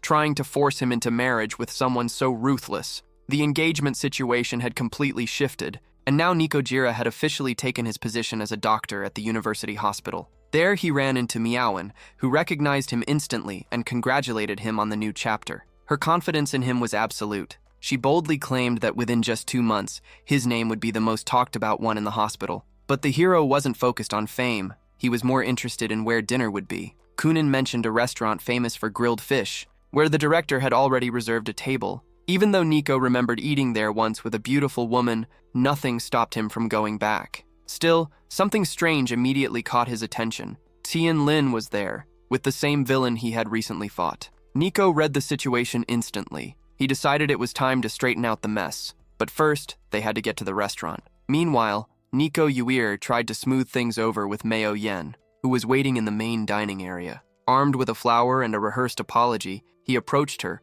hoping to finally understand how the director truly felt about everything between them. But the surprise hit hard. What he didn't expect was that her wedding plans with another man were already moving forward fast. At the table, the atmosphere turned painfully awkward. The doctor tried making small talk to break the tension, but the silence was sharp enough to cut. Finally, unable to take it anymore, he got straight to the point and asked Ziwayunin why they had invited Director Lon in the first place, since his presence there was, at the very least, uncomfortable. Getting that VIP room was nearly impossible, usually requiring weeks of waiting, but Mr. Lon used his connections to skip the line. His goal was obvious: impress Kunsen. While Nico Uira casually devoured the food, Lon watched him with pure disdain, convinced that a country bumpkin like him had never stepped foot in a place this luxurious. Trying to humiliate him in front of Chiyun, Lon suggested the doctor take the leftovers home since he seemed to be enjoying the dishes so much. To everyone's surprise, Nico Jira didn't look offended at all. He simply packed everything up, genuinely pleased, which only made the villain even more furious. Things got even weirder when Nico asked the girl not to judge him, explaining that he had spent his last bit of money on rent and barely had anything left to eat. He even fake cried a little, asking Kunin for money so he wouldn't starve. The young woman couldn't understand how a doctor could live in a tiny 30-square-meter apartment, but Nico shrugged it off, saying that kind of life was normal for plenty of people. Trying to regain his superiority, Lon commented that poverty usually came from laziness. The hero smiled and fired back, asking if Lon really had to work that hard just to flex his wealth. Offended, the villain slammed his fist on the table, yelling that he had built everything from the ground up and that Nico was nothing but a worthless nobody. Kunin watched the whole thing in shock, realizing Lon was clearly trying to manipulate the situation against Nico Uir. The scumbag even had the nerve to say the engagement should be cancelled for good because Nico and Tunin had absolutely nothing in common. Surprised by the level of arrogance, the young man calmly asked him to repeat what he had just said. Lon's repeated declaration of love sounded like a bad joke, and Nico Uire instantly realized every word coming from the CEO was pure performance. Watching the whole show, Kunin was stunned by how ridiculous the businessman looked. It was honestly bizarre seeing an executive at that level struggle so badly with someone as simple as Nico. As tensions at the table kept rising, Nico Jira decided to make a strategic exit to grab drinks. His only plan was to pick up yogurt for Miaoyan, but things changed fast when he heard familiar screams in the hallway. A young woman was being cornered by the same creeps from before. She begged them to stop forcing her to drink and tried to quit, but the guys treated her like some disposable trophy. Nico Uir appeared at the door with a grin, almost thankful to run into the group again. To him, this was the perfect opportunity to teach another lesson in manners. He immediately understood why his patients suffered so much. Guys like these were the reason. The payback was lightning fast.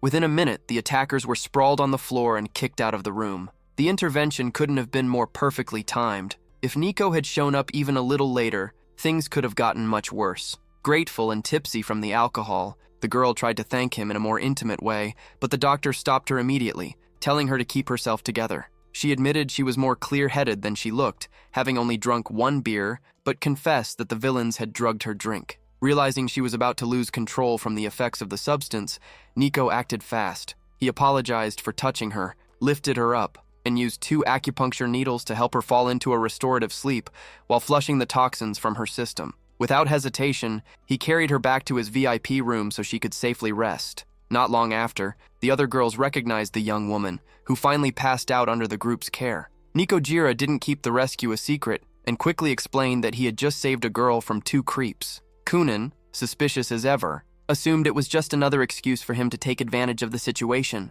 The director didn't buy the story either, but the truth came out the moment the victim woke up. The girl opened her eyes with a brutal headache and immediately ran to hug the doctor the second she saw him. In tears, she admitted she would have been completely doomed if he hadn't stepped in. Meanwhile, outside the restaurant, things were heating up fast. A brute named Mr. Don showed up surrounded by the same thugs Nico had beaten minutes earlier. The gang was thirsty for revenge and claimed the hero had not only humiliated them, but had also stolen the girl from the karaoke room. Don gave the order, beat the protagonist into the ground. One of the thugs charged with a baseball bat, swinging straight for Nico's head. With quick reflexes, the doctor bent down to pick something up off the floor, and the swing completely missed him, smashing right into Lon's face instead, since he had been walking directly behind him. The whole thing turned into absolute chaos. The moment the gang leader realized who got hit, panic took over. Lon was actually their boss. The thug instantly started stammering apologies, swearing it was an accident and insisting he would never try to attack his own employer.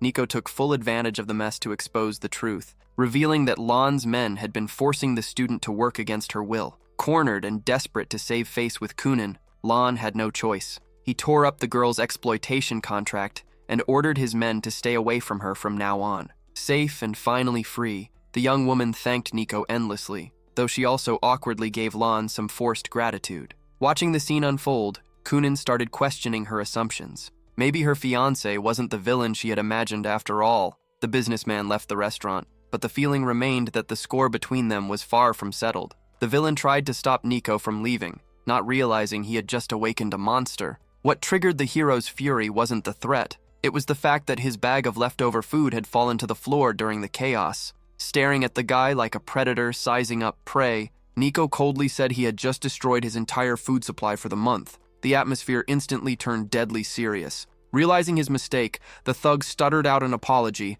but Nico Jiro wasn't interested in excuses. He unleashed a brutal strike directly to the top of the man's head. The impact landed with a horrifying crack, dropping the criminal to his knees hard enough to shake the floor. Nico warned everyone not to touch the body, saying the guy's bones had basically turned to dust. That was the price for ruining his meal. The message was loud and clear. Never mess with someone you don't know. Humiliated and trembling with fear, the gang leader picked up his glasses and ordered everyone to erase that day from their memory. No one was allowed to repeat what had happened. While his subordinates panicked at the sight of their boss's condition, Nico and Miaowen were already long gone. Since her house was about 30 kilometers away, they decided to catch a ride with Kunin. Lon made one last desperate attempt, insisting that Kunin spend the night with him for protection. The girl barely acknowledged him, cutting him off and saying she had things to take care of and would call him later. Burning with resentment, Lon swallowed his pride, convincing himself he only needed to wait for the company merger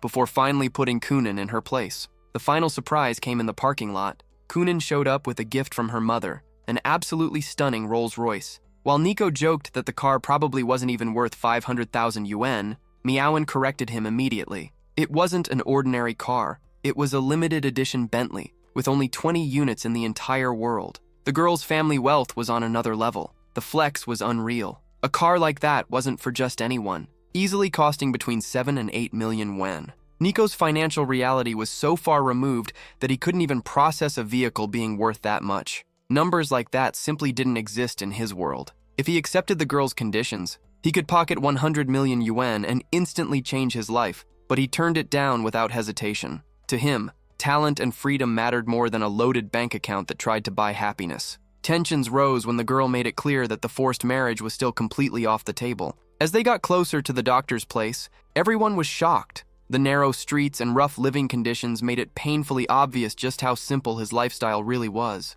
To make things worse, the director noticed an ad taped to the wall with such suggestive content that the girl immediately blushed and looked away. Nico invited everyone inside, but forgot one crucial detail. He wasn't alone. A voice from the bathroom casually announced that, since the renovations at her own place still weren't finished, she would be staying there for a while longer. It was Linotsun, stepping into the living room wearing nothing but a bathrobe and casually declaring that she would be sleeping in Nico's room that night. The misunderstanding exploded instantly. Kunin completely lost it, yelling and demanding to know who the woman was, especially since she and Nico were technically engaged and he had another woman under the same roof. Feeling betrayed, the girl threatened to tell her grandfather everything. Linotsun tried to take the blame for the misunderstanding, but Nico stayed calm, promising to explain everything. By the end of the night, the student they had rescued admitted she still trusted the doctor, and the group decided to take her to a safer place, since it was late and the streets were no place for her.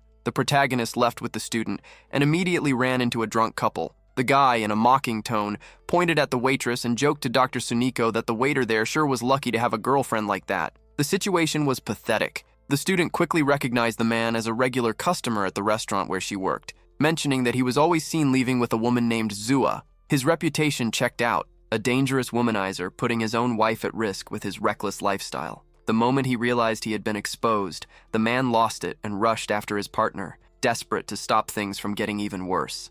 Fed up, the woman slammed the door in his face. Moments later, Linotsun opened the entrance thinking the doctor had returned, but the second she saw her ex standing there, she locked everything back up without hesitation. The tension exploded when the man, completely out of control, spat in humiliation toward his rival, blaming Suniko for the disaster. After the chaos died down, the doctor and the student returned to the school. With her work contracts finally over, the advice was clear. It was time to quit the exhausting restaurant job, focus on recovery, and leave her bad habits behind. The woman's gratitude was genuine. She knew the doctor's effort was what had truly helped her recover. But the goodbye was suddenly interrupted. Spotting strange movement in the bushes, the girl panicked after seeing what looked like a body lying in the grass. Thinking it might be a corpse, she immediately called the police. In the end, it was just Hanfei, completely passed out among empty bottles. The young woman, who attended the same school as the student, had simply drunk way too much and blacked out on the sidewalk.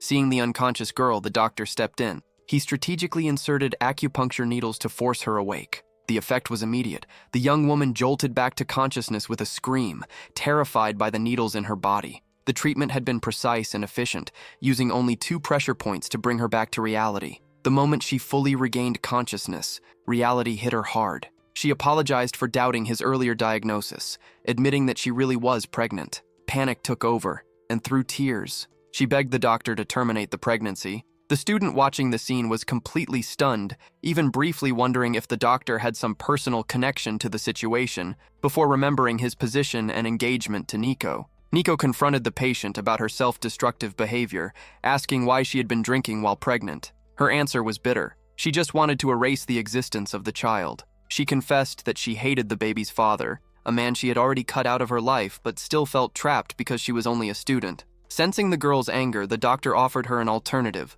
revenge. She accepted immediately, promising to pay for his help. The obstacle was huge. Her ex-boyfriend was the son of the deputy head of public security, a powerful and influential man, but the plan was already moving. The doctor assured her that training one of his friends would be the key to taking her ex down. To motivate his ally, the hero handed the girl a phone and asked her to invite the guy to dinner. The strategy worked perfectly. Driven by passion and the desire to impress such a beautiful woman, the friend threw himself into an insane training regimen. He promised to become stronger than ever and swore that in 3 months, the mission would be completed without a problem. The plan is to humiliate the ex-boyfriend, making the scumbag beg for forgiveness on his knees. The bear is locked in and motivated by his interest in the girl. If he wins the fight, dinner is guaranteed. Meanwhile, exhausted, Jira decides it's finally time to head home and recover his energy. Even though he hasn't been back in the city for long, problems just keep piling up. He reflects on what his grandfather always used to say: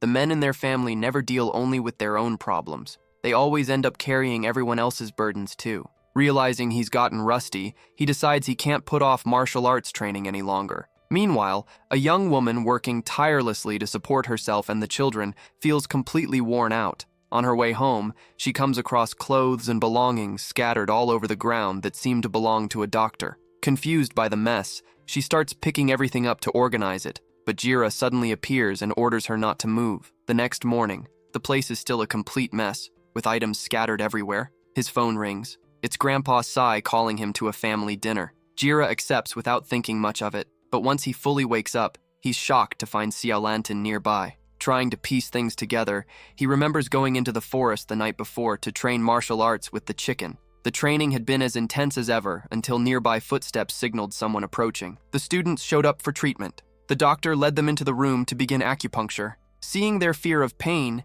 he assured them the procedure would be painless. To carry out the treatment, and Nico Jira promised to wear a blindfold to stay professional. His skills seemed straight out of a movie, treating patients without seeing a thing. But the act didn't last long. The girls noticed tiny holes strategically placed in the blindfold. The doctor had been seeing everything. After getting caught and awkwardly laughing it off, he adjusted the mask to properly cover his eyes and focused on the treatment. Half an hour later, the session was successfully completed. The appointment ended with the patient completely exhausted and in need of absolute rest. As Nico Uir headed back with TSU, he was asked to keep a close eye on the young woman. People were still skeptical of his abilities, but the results were starting to speak for themselves. Not long after, the scene shifts to a breathtaking estate. The protagonist arrives at a massive mansion, complete with a helipad and worth an absurd amount of money. But the luxury of the place didn't match the welcome. The atmosphere was openly hostile. Unlike in the past, the hosts treated their guests coldly, watching every move as if any small action were some kind of invasion. Sharp as ever, the hero notices something off while looking at a fire extinguisher. He immediately starts forming a plan. Meanwhile, his grandfather watches from afar, impressed by his grandson's calm under so much pressure. The old man knows he chose the right successor, someone destined for greatness, and whoever dares break their promise to him now will regret it later. Behind the scenes, tensions are boiling over. One of the girl's fathers argues with the grandfather about the marriage arrangement, revealing that his daughter has threatened to take her own life if she's forced to marry the newcomer. The patriarch stays calm, promising to handle things his own way. The tension peaks at the front entrance, with an unexpected move involving the fire extinguisher, which ends up lodged in the wall after flying through the air at high speed. The hero makes a dramatic entrance. A wealthy, nostalgic old man welcomes him with a grand feast, celebrating their reunion after many years. But the young man isn't fooled by the food and luxury. He knows this dinner invitation hides much bigger secrets. The reason behind the engagement finally comes out. It was all part of an old agreement between their grandfathers. 25 years earlier, after T. Sunsen's grandmother tragically died in an accident, the patriarch carried guilt over what happened. As a symbolic form of compensation, the families decided to unite through the marriage of their grandchildren, who happened to be born in the same year. The hero quickly figures out what's really going on, realizing the girl's family is desperate to get rid of him. Driven by prejudice, her mother believes he's a nobody and thinks the marriage would completely damage their social status. Their solution? They offer him a check for 200 million yuan to disappear and officially cancel the engagement. For most people, it would feel like winning the lottery, more money than they'd ever see in multiple lifetimes. Faced with a mountain of paperwork and pressure to take the money and walk away, the hero stands firm. Following his grandfather's advice, who had always treated the arrangement like an old joke between friends, he signs the papers out of respect for the past, but with a twist, he refuses the check. He doesn't take a single cent, making it clear he doesn't need their money, and that from that point on, all ties are cut. Before leaving, he thanks the old man and promises to invite him to dinner someday. Watching him leave, the patriarch deeply regrets his family's behavior. He knows the young man is a rare talent, a diamond in the rough, and that his granddaughter will one day bitterly regret throwing away such an opportunity. Upon noticing the empty table, Grandpa and the guests were left in shock. The entire feast had vanished in the blink of an eye. Outside, the protagonist was already on the move, focused on bringing something to Han, who was still at work. He was searching for the girl's address, knowing she was tutoring little Xiao Wei. The tension rose when the hero ran into Xiao Wei himself on the street. When asked about the lesson, the boy revealed that the teacher had suddenly passed out. The child's father told his son to go play, saying he would personally take care of the teacher. Sensing danger immediately, the protagonist didn't hesitate to call the police while studying the building. The target was the 5th floor, and time was running out. Inside, the boy's father was already standing over the unconscious teacher, disturbingly admiring her beauty. What he didn't expect was for the hero to already be outside the window, ready to break in. The sound of shattering glass stopped everything cold. Panicking, the attacker shouted in confusion, unable to understand how someone had gotten there so fast. Within seconds, the young doctor was inside the room, shielding the unconscious woman lying on the couch. Furious over the intrusion, the homeowner rushed in to attack. The teacher slowly began waking up, opening her eyes just in time to see the hero facing off against the villain trying to strike him. Confused, she looked around for her student and asked why the hero was there. After learning the truth, Han was horrified. She had only accepted a cup of coffee from the attacker, never imagining it was a trap. Meanwhile, in a violent meltdown, the criminal started injuring himself to make it look like he was the victim, taking advantage of being alone in a corner. Hearing the approaching sirens, the hero reacted fast. Since the police had already surrounded the main entrance, the only way out was through the window. In a risky move, he jumped with the young woman, using improvised equipment to soften the fall. Down below, officers were already heading upstairs to respond to the call made by the child himself. The protagonist told his friend to head home first while he handled the legal mess. At the police station, the attacker tried to twist the story, claiming everything had simply been a personal dispute and demanding a full investigation into the so-called intruder. Later, safe at Han's house, the hero gave her a serious lecture about the dangers of trusting strangers. Catching her breath and speaking more softly, she admitted she felt safe whenever he was around. Taking advantage of the moment, she flirtatiously mentioned that she had been feeling a strange discomfort in her chest ever since they left the chaos behind. Ignoring the protagonist's hesitation, the teacher lowered her dress and demanded a medical exam on the spot, reminding him that he was a doctor. Sun Yu, completely shocked by her boldness out in public, covered his eyes and begged her to get dressed before someone showed up. In the middle of the awkward and chaotic moment, Han didn't care at all that the street was empty. The fun abruptly ended when a police officer appeared nearby. Flashing her badge, the officer informed them that Sun Yu was the main suspect in a physical assault case. Han tried to step in as an eyewitness, but the hero accepted responsibility, assuring them he would cooperate with the authorities. Before being taken away, he told the teacher to go home, take care of Phi, and stay calm despite the tense situation. As soon as the patrol car drove off, the young woman panicked. She couldn't just sit still while he was being detained. Acting on impulse, she decided to call Father Yusi, believing his influence might be enough to get the hero out of the station. The cry for help was sent immediately. Meanwhile, the teacher's partner also started reaching out to family connections, wondering why it was taking so long for the young man to be released. Back at the station, Sun Yu refused to back down in his statement. He remained calm and insisted that the building's security footage would prove he had done the right thing. Despite the evidence, the police seemed uncertain, arguing that the situation was still messy and difficult to fully understand. The stories didn't match up, leaving the police stuck with two completely different versions of events. To settle the matter, the group headed to the hospital where the attacker had been admitted. The atmosphere in the hallway was tense. The man was accusing his own wife of betrayal, claiming she had exposed his ties to organized crime. Arriving with the officer, Sun Yu was introduced as the man responsible for beating up the husband. Trying to dodge responsibility,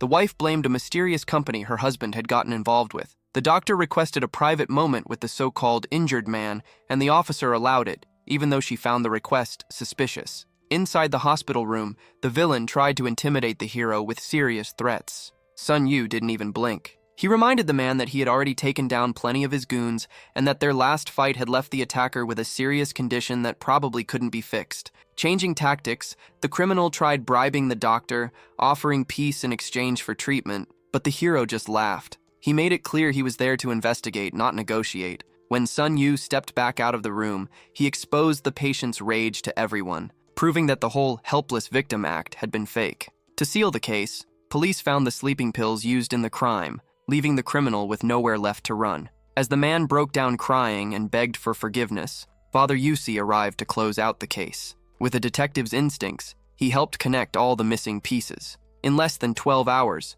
the hero's innocence had been proven, showing that he was far more clever than the authorities had imagined. Mao Yukai expected to find the doctor behind bars, but instead she was surprised to get a call from him. Curious, she asked how he was already free, and the hero casually explained that he had already cleared things up with the police. Taking advantage of the reunion, he suggested she stop by the infirmary for a quick checkup. While checking the young woman's pulse, the specialist noticed something alarming. He was furious to discover that Yukai had doubled her medication dosage on her own. Sun Yu got straight to the point. Abusing the dosage might seem like it speeds up recovery, but the risk of serious damage was huge, and it could also create resistance, making the treatment useless in the future. The revelation left the patient stunned. Desperate and clutching her chest, she tried to deny reality, but the doctor stood firm. He suggested she get a second opinion to confirm the diagnosis, and warned that her treatment plan needed to be revised immediately. Feeling cornered, she stood up arrogantly and walked toward the door. Before leaving, she threw threats at Sun Yu, furious at the possibility that she had been misled before. The hero simply watched the scene with exhaustion, commenting on how draining it was to deal with patients who repaid help with ingratitude. But the serious mood broke when he noticed something left behind. The girl's bikini was still in his hands. Looking at the item, he realized leaving that lying around the office would be an even bigger problem. The plan was to return the bikini as soon as possible, but time ran out. The door suddenly swung open, and Miss Tan walked in, catching the doctor red-handed with the item in his hands. The shock was immediate, and awkwardness filled the room. Trying to save himself, the doctor complained that she should have knocked first, explaining that it was all just a technical misunderstanding involving the outfit. Recovering from the shock, Miss Tan got straight to the point. Her father was in a coma. With foreign doctors failing to help, she was turning to traditional Chinese medicine for answers. After learning that the specialist she originally wanted wasn't available, she saw the hero as a new source of hope. Even aware of how young he was, she decided to take the risk and invited him to assess the situation. During the drive, she explained that her father lived in a care facility to make constant treatment easier and that he never let go of his camera before the incident. Upon arriving and examining the man's condition, the doctor concluded that the coma had already lasted for months. The confirmation came right after. It had been exactly 4 months without any signs of improvement. The young woman realized she had no more time to waste on conventional methods that weren't working. The doctor then requested the imaging exams and, after carefully reviewing the CT scan, identified the real issue. There was a blood clot in the patient's head, and the pressure caused by it was exactly what was preventing him from waking up. The diagnosis was spot on. The clot's pressure on the nerves was what kept the man in a coma. Once the inflammation was resolved, recovery would be possible. Seeing the hopeful look in Miss Tan's eyes, the doctor explained that patience was key. Even with advanced technology, the process would take months, and treatment would begin the very next day. Relieved, the young woman finally felt like there was light at the end of the tunnel for her father. Later, Han found the protagonist and scolded him for leaving the police station without saying anything. The mood quickly shifted when she started flirtatiously questioning details about how he had dressed her while she was unconscious. Teasing him, she complained that he hadn't complimented her figure and wanted to know if he thought she was more attractive than Sisian, the gorgeous neighbor. Cornered by the questions, the doctor felt his face burn as embarrassing memories from the past came flooding back. He got so nervous that he ended up with a nosebleed and had to escape the conversation before embarrassing himself even more. As he walked away, he could still hear Han's playful shouts, promising he wouldn't get away so easily next time. For the hero, trying to compare the beauty of the women around him was a trap with no winning answer, since each one had her own charm. But the peace didn't last long. A notification buzzed on his phone. It was a video from Han. The moment he opened it, he was met with close-up shots of her showing off every detail of her figure in a tight dress, making it clear she had no intention of leaving his mind anytime soon. The hero recognized Han's move, but his mind was elsewhere. He had already arrived on the street where Xiao Lantin worked and was determined to apologize to her. As soon as he entered the establishment, he found the young woman dressed in a themed maid outfit, forcing smiles for customers while secretly regretting her boss's bizarre idea of combining waitress and housemaid duties. The peace didn't last long. An arrogant customer started yelling at Lantin, accusing her of spilling water on his clothes. Ignoring the young woman's apologies, the man grabbed her aggressively, mistreating her and demanding that she come to his house to wash his stained pants. It was disgusting and abusive behavior. A voice from behind interrupted the harassment. Sun Yu asked the man exactly who he thought he was taking home. The aggressor, an old troublemaker, growled in irritation after seeing the doctor interfere with his plans once again. Tension filled the room, and the restaurant manager, worried about losing business, suggested that if they wanted to settle things with fists, they should take it outside. Keeping calm, the hero asked the villain only one question. Why did he feel the need to act like human trash every time the sun came up? While Lantin tried to figure out if he was protecting her specifically, the young man grabbed her hand and invited her to leave with him. The manager practically broke down, crying and complaining that without a waitress and with the restaurant already empty, he'd have to shut the place down. But the doctor didn't care and walked off with the girl. Despite Xiao Lantin's shock, the protagonist excitedly announced that he was taking her to the movies. He framed the invitation as a way to make up for everything that had happened earlier, reminding her that she probably hadn't had fun like this in a long time. The young woman grew shy, fully aware that this felt exactly like the setup for a classic first date. Once inside the theater, though, things weren't exactly great for the hero. He found himself annoyed by the movie's questionable quality, and especially by the overload of cheesy scenes and over-the-top special effects. But when he checked on how his friend was reacting, he was surprised to see tears running down her face, leaving him completely confused. Later, as they walked through the park, Lantin admitted that she had barely paid attention to the movie. The scenes had only brought back memories of her past. Her confession was suddenly interrupted by a scare. She started trembling in fear after spotting 3 people arguing up ahead. The doctor assumed it was just another difficult restaurant customer, but the brunette revealed that one of the men in the argument was her ex-boyfriend. In the middle of the chaos, a woman accused the man of being a fraud. Even though he was engaged and already a father, he still kept seeing other women, proving the relationship had been nothing but a lie. Furious, the man tried to deny the accusations, claiming the woman had no proof and verbally attacking her for showing up with a stranger. Things escalated until one of Lantin's acquaintances stepped in, suggesting the guy should be sued for his disgusting behavior. The tension got worse when the man started laughing mockingly and threatening the woman. If she didn't hand over 500,000 yuan soon, the consequences would be severe. Sun Yu didn't back down and confronted the loudmouth, even without knowing him personally. That was when Zhao Fei stepped in, revealing that the brunette had been forced to flee back to her hometown after falling victim to a scam planned by that very same man. The anger was obvious. 2 years had passed, and the villain still acted like he was untouchable. The tables turned fast. Sun Yu demanded justice, and the pressure became so intense that the man lost his confidence. 1 second he was arrogant, the next he was on his knees in front of Chunjuai, begging for forgiveness, and one last chance to avoid ending up broke. But the decision had already been made. The money he was demanding would instead be used to fund the lawsuit against him. As they walked away, ignoring the scammer's desperate pleas, the doctor was stopped by Yahello. The man introduced himself as a physical education teacher and thanked him for stepping in, revealing that he had already seen the damage that group had caused. Right after that, Chunjua tried to get closer to Lantin, inviting everyone to the restaurant where she worked. Embarrassed, Lantin wanted to rush off and change out of her themed uniform, but the doctor jokingly said the maid outfit was adorable and that he wouldn't mind admiring it a little longer. When they arrived at the restaurant, the scene was almost ridiculous. The manager was standing at the entrance, also dressed in a maid outfit in an attempt to attract customers. Sun Yu couldn't take it, and shouted for the man to take it off immediately before ruining the whole appeal of the costume. Embarrassed, the manager awkwardly tried to explain himself through nervous laughter, apologizing for the disastrous idea. The atmosphere inside the restaurant was full of culinary showmanship. The manager brought out the signature dish, proudly claiming they followed every modern food trend to satisfy customers. However, the protagonist's new companions didn't seem very convinced and quickly started making excuses to avoid tasting it.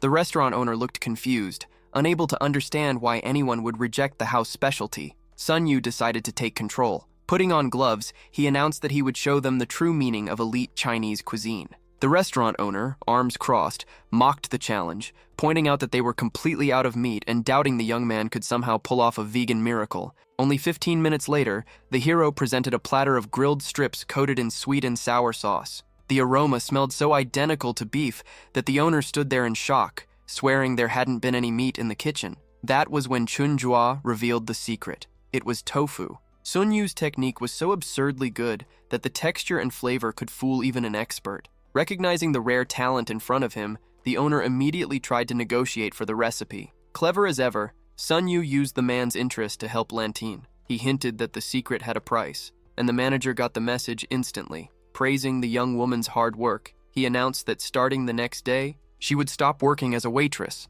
and instead become the chief administrator. Outside the Lantin family home, the goodbye turned tense. Sun Yu felt like he still needed to properly apologize for everything that had happened that night, but the words just wouldn't come. In the middle of the uncertainty, the inevitable happened. The two ended up kissing, completely lost in the moment. Neither of them noticed someone hidden in the shadows, watching every move they made. Before going inside, the young woman, still dazed, asked him to stay just a little longer. Once inside the apartment, the young man insisted on taking responsibility for everything that had happened that night, making it clear the blame was entirely his. Lantin tried to brush it off, but he kept insisting, making her realize just how hard he tried to protect her. In a reflective tone, the young woman confessed that if he truly knew everything about her, things might be different, hinting that maybe distancing themselves would be for the best. But she quickly changed her mind, deciding to enjoy the happiness while it lasted, even if it was temporary. Before walking inside, she floated the idea that the two of them should officially start dating. Meanwhile,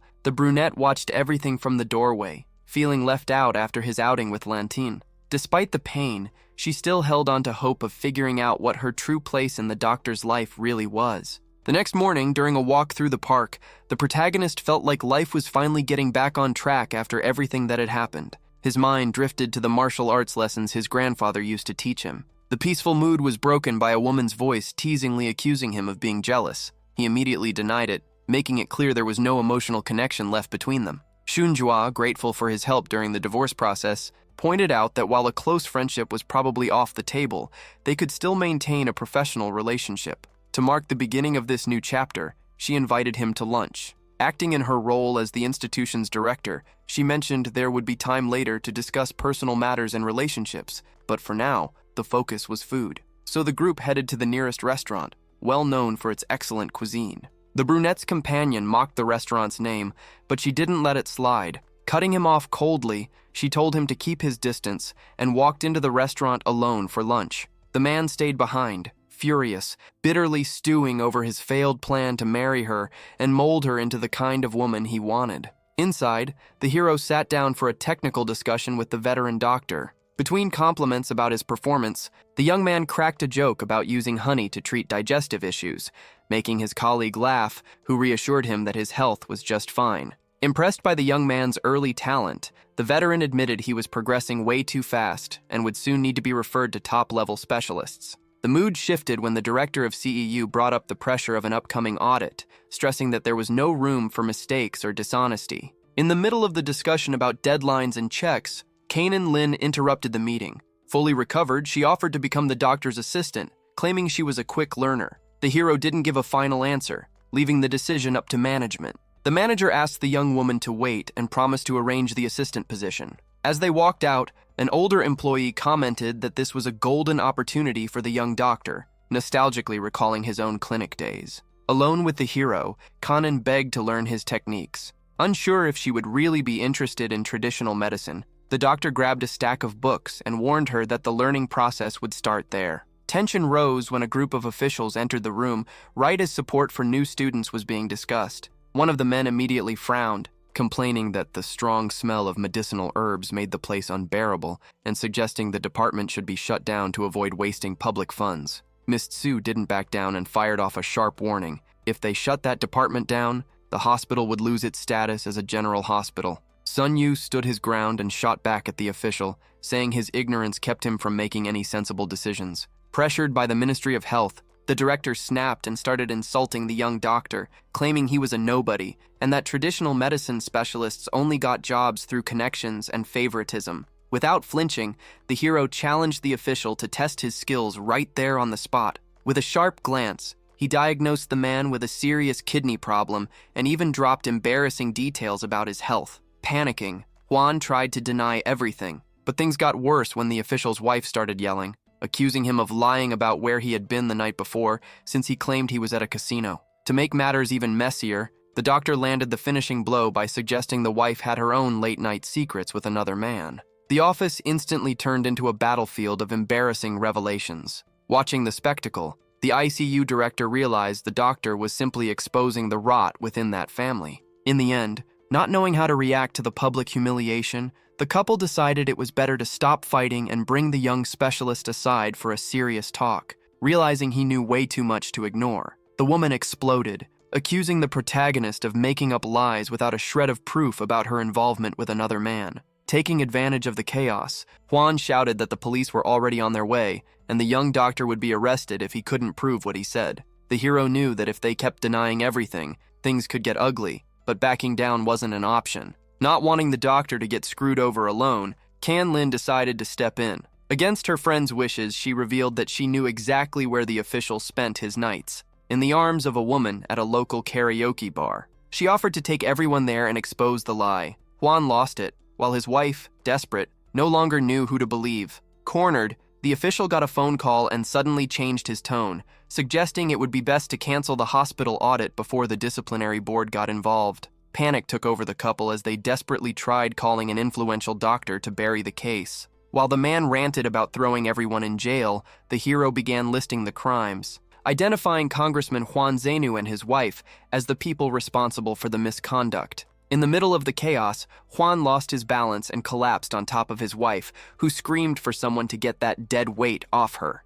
That was when the police walked into the room and found the bizarre sight of the couple sprawled out on the floor. Completely confused, the officer leading the team recognized the protagonist. Letting out a sigh like she already expected trouble wherever he went, she ordered him to come with her once again. The director entered the room right in the middle of the chaos and, with a curious look, commented that he never expected to stumble into such a bizarre show while handling business. He took the opportunity to suggest that the government had an interest in a young talent like the hero taking on an official position. The doctor, however, rejected the offer immediately. The CEU director, surprised that such powerful figures were interested in the young man, realized his family's influence was fading and that going against the protagonist would no longer be easy. After seeing his proposal turned down, the director simply smiled and dropped the subject. Still, the tension lingered. The hero knew that, regardless of the brief moment of civility, he and the Kuhoning family were now declared rivals. Meanwhile, Miss Zhu brought updates.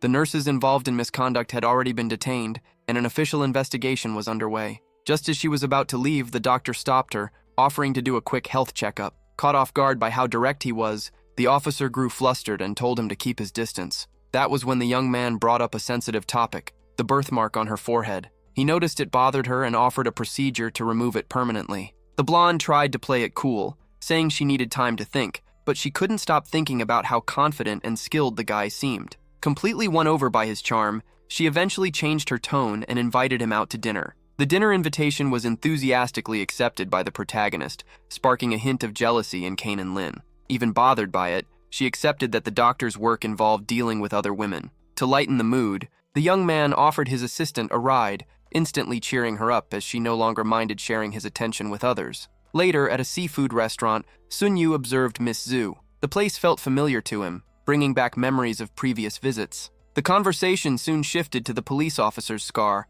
She mentioned that the standard medical recommendation was cosmetic surgery, but the hero presented a simpler alternative. He suggested using an herbal compound that would need to be applied daily. The officer seemed confused about how effective a natural treatment could be, while the young man couldn't understand why she was hesitating so much. In the middle of the conversation, she shyly asked to be called simply Zuane and questioned the cost of the treatment. Sun Yu got straight to the point. He wouldn't charge for the service, only for the ingredients, and said her gratitude after the mark disappeared would be payment enough. To lighten the mood, he joked that she could just become his girlfriend as payment, leaving the blonde completely stunned and speechless. Realizing how awkward things had gotten, the officer told him to stop joking around, though the mood had noticeably lightened. Watching from a distance, Kane and Lin let out a relieved sigh after realizing it was just another one of the doctor's teasing remarks. The conversation was interrupted when an unfamiliar woman arrived carrying a grilled fish, specially serving the dish to the protagonist. She claimed she had been saving that fish for an old acquaintance, but Sun Yu looked completely confused. He pointed out that he had only been in town for a few months, and that there was no way they could possibly have a long history together. In a sarcastic tone, the woman criticized the doctor's terrible memory, reminding him that he had used her back when they were teenagers. While the hero searched his memory for a familiar face, the stranger stormed off, annoyed that he didn't recognize her. To her, Sun Yu was still the same idiot as always. To him, the whole thing felt like some kind of prank, especially since it was hard to recognize someone who used to hide behind oversized glasses. Curious, Kane and Lin asked if the owner of the restaurant chain was one of his patients, but the answer was no. She noticed how awkward the guy seemed around attractive women. Meanwhile, Officer Zuane quietly made a drastic decision. Once the mark disappeared, she would pay the doctor $1,000 and block him forever, wanting nothing to do with his shameless attitude. When it was time to leave, Zuane made it clear that she would pay for the treatment once she saw results.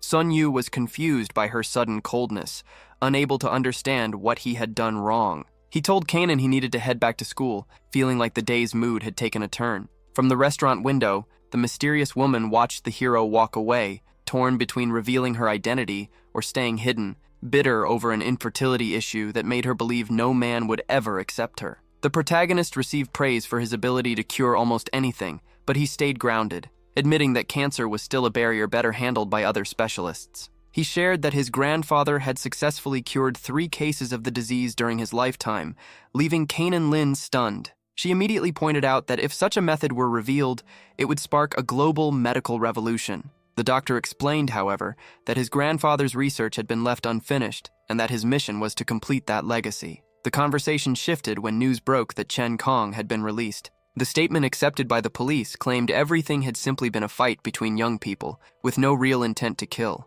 Regretful, the young man had allegedly called to apologize and seek reconciliation. Although the doctor believed in giving second chances, the young woman revealed she had rejected him. In a bitter tone, she explained that her ex-boyfriend was far too selfish for a fresh start. The problem was that after hearing no, Chen Kong began stalking her every day, watching her every move with unsettling intensity. The hero advised her that running away wouldn't solve anything, and that confronting the guy would be the best way to put an end to the situation. The moment he finished speaking, the stalker himself emerged from the shadows, staring at them. Chen Kong stepped out of the shadows, glaring at Kanan Lin with a mix of obsession and resentment, unable to accept the breakup. Seeing the doctor beside her, the same guy who had nearly sent him to jail, sent him into a rage. Kanan didn't back down and made herself clear. She owed her life to Sun Yu and was free to date whoever she wanted. The stalker tried one last, desperate move, claiming she would never find someone like him. The doctor stepped in, cutting off the nonsense and pointing out that no sane person would willingly stay with someone like him. To end the argument, Kanan declared that Sun Yu was her boyfriend. The villain laughed it off, assuming it was a bluff, but was silenced when the doctor kissed her. The moment felt so natural that the aggressor stood there in shock, bitterly realizing she had never been that affectionate with him. Proudly, the young woman pulled away from the kiss and suggested they leave. Humiliated and furious, Chen Kong lashed out physically, only to be stopped instantly with a slap to the face. Sun Yu called him an idiot, making it clear why an intelligent woman like her had left him, and delivered one final warning. If he ever bothered her again, the consequences would last forever. Lying on the ground, the villain still refused to give up. He pulled out a knife, whispering to himself that if she couldn't be his, she wouldn't belong to anyone else. As they walked away, Sun Yu tried apologizing for the improvised kiss, explaining that it was only to keep up the act, but Kanan played it cool while secretly wishing the whole thing had been real. When they arrived at the office, she noticed someone spying on them and immediately grew alert, but the doctor reassured her, explaining it was just his trusted friend, Monkey. Hearing the doctor's voice behind him, the young man turned around looking absolutely miserable, almost ghost-like, begging for a chance to talk. Through tears, he explained that his plans had been ruined by Feiyu, who was hanging around a guy nicknamed Black Bear. Sun Yu didn't immediately grasp the seriousness of the situation, but Monkey, looking completely fed up, suggested he draw his own conclusions after hearing what came next. Meanwhile, elsewhere, Feiyu was anxiously waiting for the doctor to arrive. Her companion asked how she had been feeling, aware that the doctor was trying to find a good match for her, even though the brunette disapproved of all her current suitors. Politely, Feiyu reassured her that her health was perfectly fine, but mentioned that the guy by her side would need to train hard if he wanted to surpass Wamping Juna's strength. The waiting finally came to an end when Sun Yu appeared at the door, announcing that the day's business had been taken care of. The young woman thanked him for the attention and reminded him that he also needed to take care of himself. Soon after, Monkey invited Bear out to lunch, grumbling only about how the guy somehow ate a ridiculous amount and still managed to stay in great shape. The girls took the opportunity to catch up. Kanan Lin mentioned her recent lunch with the doctor, which immediately caught Feiyu's attention since the doctor had seemed busy all morning. Noticing the blonde's interest in studying traditional Chinese medicine, Feiyu realized the two of them seemed to be on the same wavelength about the topic. Later, at a cafe, Monkey gave Bear a harsh reality check. If the interruption at the office hadn't happened, the chemistry between the doctor and the girl probably would have gone somewhere. He made it clear that she was completely into the doctor, and that Bear didn't stand a chance in that competition. The conversation between the two friends continued, as Monkey dropped another brutal truth. Everyone was ignoring what the blonde actually felt. He advised Bear to keep his own feelings hidden, warning that if he confessed now, everything would turn into an unbearable soap opera. Bear found it strange hearing so much wisdom from someone who had never been in a serious relationship, but Monkey fired back, saying that even without commitment, he understood the game of attraction just fine. Meanwhile, back at the clinic, the blonde searched through shelves looking for technical books, frustrated that she couldn't find what she needed. Sun Yu tried to help, suggesting she use his phone to watch free educational videos he had saved. He started scrolling through his files with complete seriousness until he accidentally opened a folder and froze at a compromising video of a familiar woman showing off her body, something that had supposedly been sent for medical evaluation. Completely embarrassed, he immediately closed it, awkwardly claiming he had opened the wrong file. Things got worse when the phone buzzed. Feiyu picked it up to check who it was and mentioned that Black Bear had sent a message. The moment she read it, her expression completely changed. Silently, a tear rolled down her cheek before she rushed out, saying she had urgent matters to deal with. The hero was left completely confused after reading the message himself, which was filled with desperate declarations of love. It was painfully obvious that his friend had written something incredibly stupid at the worst possible moment. Later, the doctor assured Dinan that he would personally handle the daily visits to her father, doing everything possible to avoid dragging the rest of the family into the situation. Once they entered the room, Xiao Yun introduced the hero to her father, praising the young man's unbelievable skills. Even after promises that they would pay any amount for the treatment, the doctor simply listened, focused only on what actually mattered, the patient's recovery. The doctor made it clear that because of his connection to Miss Tom Freeney, he wouldn't accept a single penny for the treatment. He promised to stay fully committed to the patient's fast recovery, reflecting that charging someone in such a situation would be morally unforgivable. Meanwhile, Xiaoyun noticed how stuffy the room felt and suggested moving him somewhere with better airflow. Her mother, however, had something completely different on her mind. She watched the young man closely, already imagining him as the perfect son-in-law. Even dressed professionally and trying to stay focused, the hero could feel the tension building. The young woman, acting flirtatiously, began wiping the sweat from his face while he worked. Her closeness and beauty visibly threw him off, but he took a deep breath and announced that preparations for the main procedure were complete. The technique was highly complex. He would use silver needles to channel energy and dissolve blood clots in the brain. During the process, something completely new happened. The doctor felt a strange vibration coming from the patient, unlike anything he had ever experienced before. That connection allowed him to track the blood flow in real time, ensuring the blockages in the brain were removed with surgical precision. Concerned about how hard he was pushing himself, Xiaoyun pointed out that an hour had already passed and suggested he take a break. But the hero, fully locked in and nearly finished, firmly ordered everyone not to interrupt him. Sensing her discomfort, the doctor suggested she go take a shower to cool off while he finished the procedure. Embarrassed, she apologized, admitting that in her concern for helping him, she hadn't even noticed how exhausted she had become. Under the shower, Xiaoyun reflected on Sun Yu's behavior. She knew he had refused any payment, but seeing how hard he was working made her feel it wasn't right to let him leave empty-handed. When she stepped out of the bathroom, though, her thoughts were interrupted by her mother, who cornered her with overwhelming excitement, clearly ready to discuss one very specific topic. The shock hit immediately. The young woman was horrified to realize her mother was already planning a romance between her and the doctor. Xiaoyun tried to shut the idea down, insisting that her father's recovery should be the only focus and that romantic distractions were completely out of the question. Her mother refused to let it go, arguing that the young man was a rare catch and that her daughter was more than old enough to start getting her personal life together. Exhausted by the pressure, Xiaoyun ended the conversation and walked away. But the family matriarch wasn't giving up. Determined not to let such a good man slip away, she began calling relatives to rally support for bringing the two together. While the young woman hid away in her room, she overheard her mother calling for Yu-chan to ask for advice on the plan. At the same time, in another house, a young man questioned his own mother about the recent call from his aunt, realizing the family gossip network was already in full motion. The goal was clear. A mother wanted her daughter to marry a top-tier doctor. Excited to meet the potential match, the girl insisted on tagging along. Completely unaware of it all, the young doctor was celebrating a scientific breakthrough in the shower. With that innovative technique, everyone expected Miss Tong's father to wake up in just half an hour. Suddenly, a voice echoed from the other side of the door, asking if he was done yet. The young woman insisted on paying for his help in a rather unusual way, making the doctor yell in shock, saying she had gotten everything completely wrong and that he would never accept something like that. But Xiaoyun ignored his panic and told him to hide quickly. In the blink of an eye, clothes went flying, revealing the young man's impressive physique. His athletic build reflected years of martial arts training with his grandfather. Seeing the young man's potential, the girl invited him to manage public relations for her future academy for 2 weeks. He accepted the offer immediately. After a quick goodbye, he turned down an invitation to dinner and rushed to the restaurant. Most people thought the place was falling apart, but the young man saw things differently after noticing they had hired a new employee. When the manager refused to call the owner, the doctor revealed that he owned 30% of the restaurant's shares and that the boss would come running if he heard his name. The manager burst out laughing,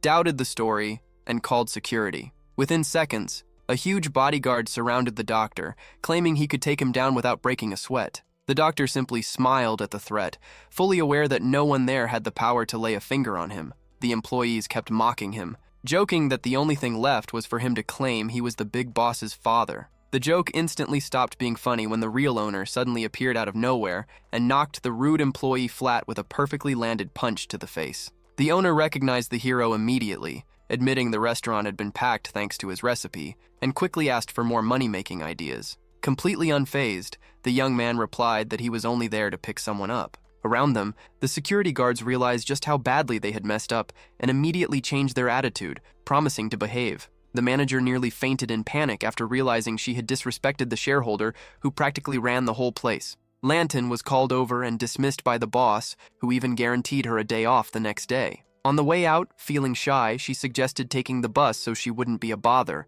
but the young man had other plans. He congratulated her on the promotion and insisted on taking her to a luxury boutique to pick out an amazing dress. Though shy and worried about the cost, she let herself enjoy his kindness. At the high-end store, the doctor offered the women a ride, and as soon as Lanton tried on the new outfit, her flawless look left everyone speechless. The protagonist praised how she looked, saying the dress fit perfectly and that they were definitely buying it. Things changed when the salesperson revealed that the piece had been imported from Paris and cost 40,000 yen. Embarrassed, Lantine backed off, thinking it was way too expensive. Sensing the awkwardness, the employee suggested checking the discount section while the young man silently panicked at the ridiculous price of women's fashion. At that moment, a mysterious woman appeared at the entrance. Before the young man could recognize her, she told the employee the dress was free, revealing that she owned several stores in the area. Showing off her influence in the city, the wealthy woman boldly hugged the doctor and confessed her feelings,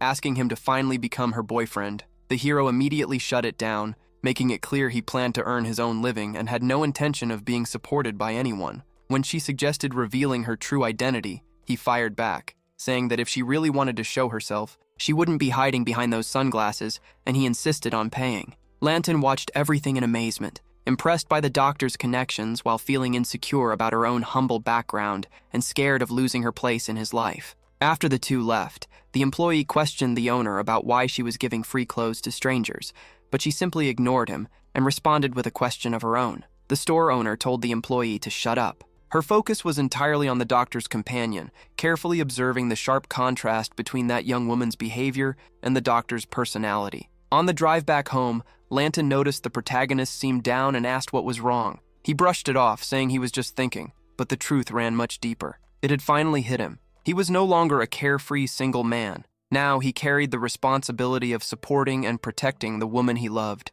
Right then and there, he silently vowed to work as hard as possible to secure their future together. She interrupted his thoughts to ask who the mysterious rich woman was and why she had given them such an expensive gift. The doctor was honest and admitted he had no idea who she was, but he was certain she would show up again soon. Lanton admitted she was worried the mysterious woman had ulterior motives, but the hero reassured her with a smile, promising that from now on, he would personally pay for all her clothes. Still, the young woman decided to save the luxury dress for the right moment when their finances were more stable. Before they arrived home, she gently told him not to fall asleep because she had prepared a special surprise. Alone in his room, the doctor could barely contain his excitement, trying to guess what was coming. When someone finally knocked on the door, he opened it with a bright smile, sure it was his beloved. To his shock, another woman suddenly appeared and clung to him, begging to stay there. Confused, he tried to make sense of the situation before remembering that he had helped that girl before.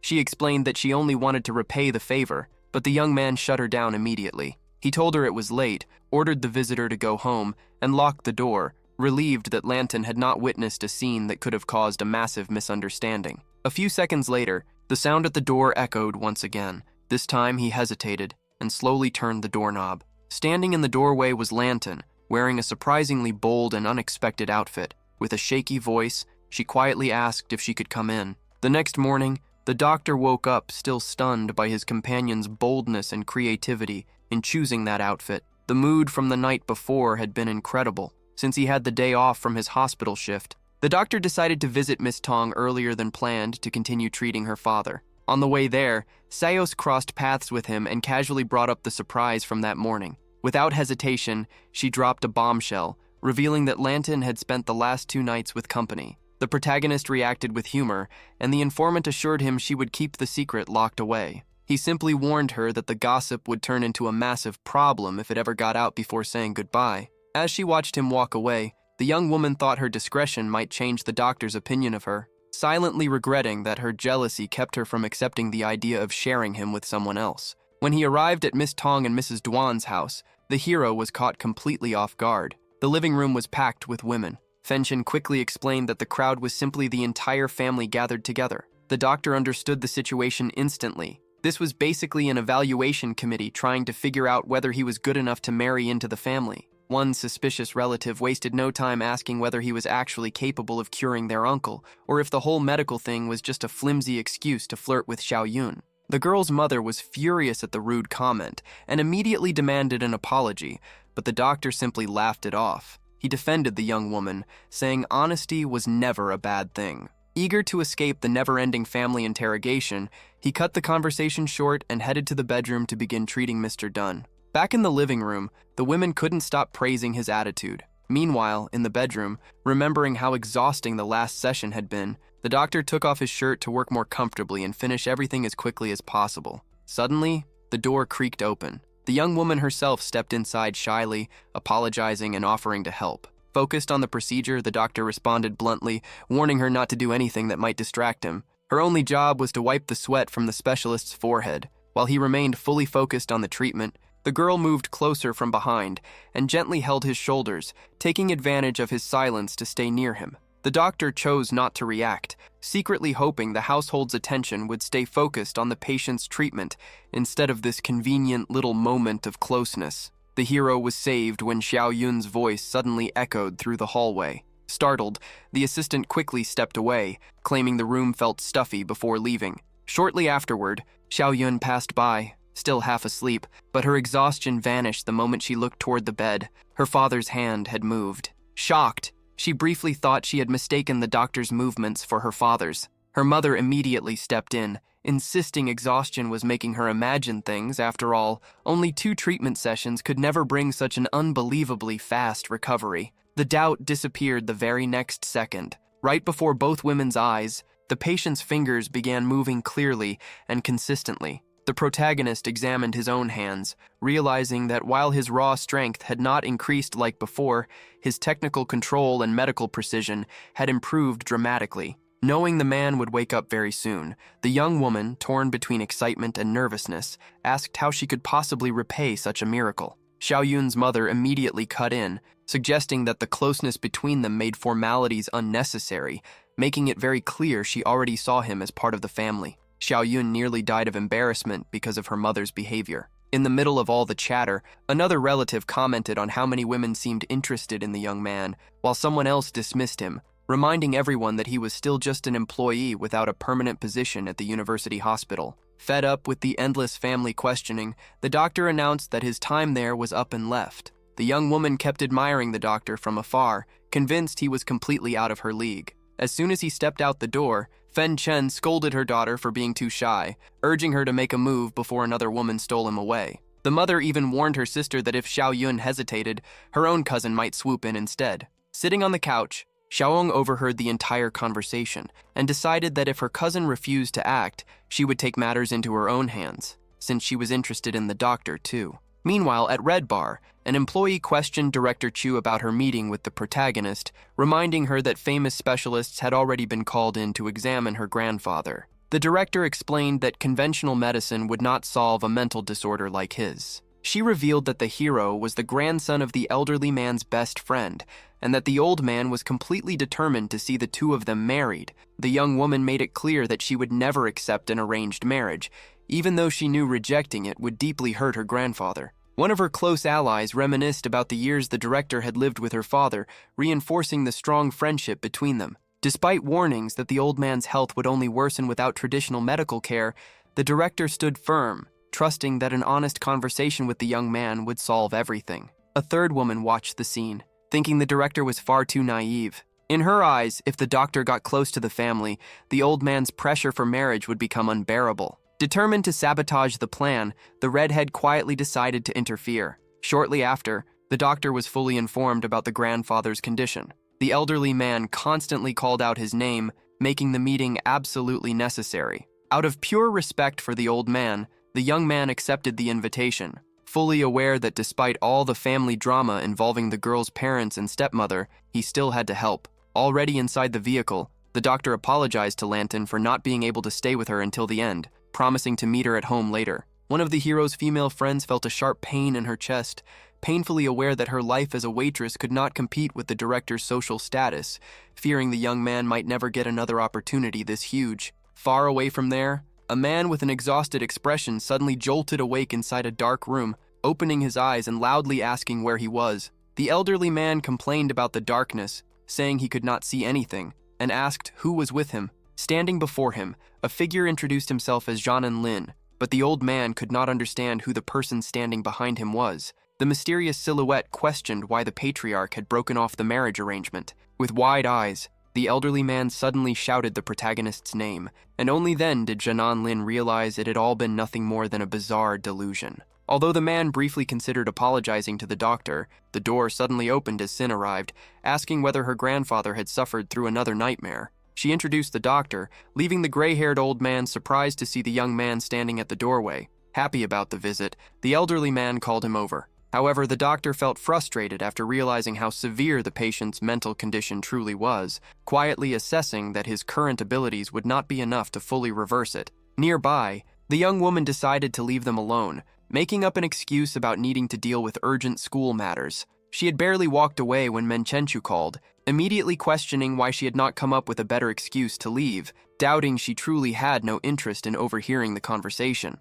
The young woman pushed back, insisting she genuinely did not care about what they discussed and had no problem staying out of it. The other woman warned about the danger of the patriarch forcing a marriage with the doctor, arguing that all of their efforts would go to waste. The girl simply shrugged, making it clear that her grandfather's recovery was her only priority. Back in the room, the doctor promised the elderly man a formula capable of keeping him healthy and energetic until 100 years old, though the old man received the promise with complete skepticism. The elderly man insisted that older people can sense when the end is near, and revealed that he likely had only a few months left to live. He admitted he had only shared that secret with his granddaughter, but believed the young doctor was sharp enough to notice his condition anyway. The protagonist explained that, for now, his treatment could only offer temporary relief, but guaranteed that within 2 months, his technique would be strong enough to restore Zanlin's health. The patriarch soon began lamenting his granddaughter's refusal to get married, but the hero calmly asked him to let go of the past.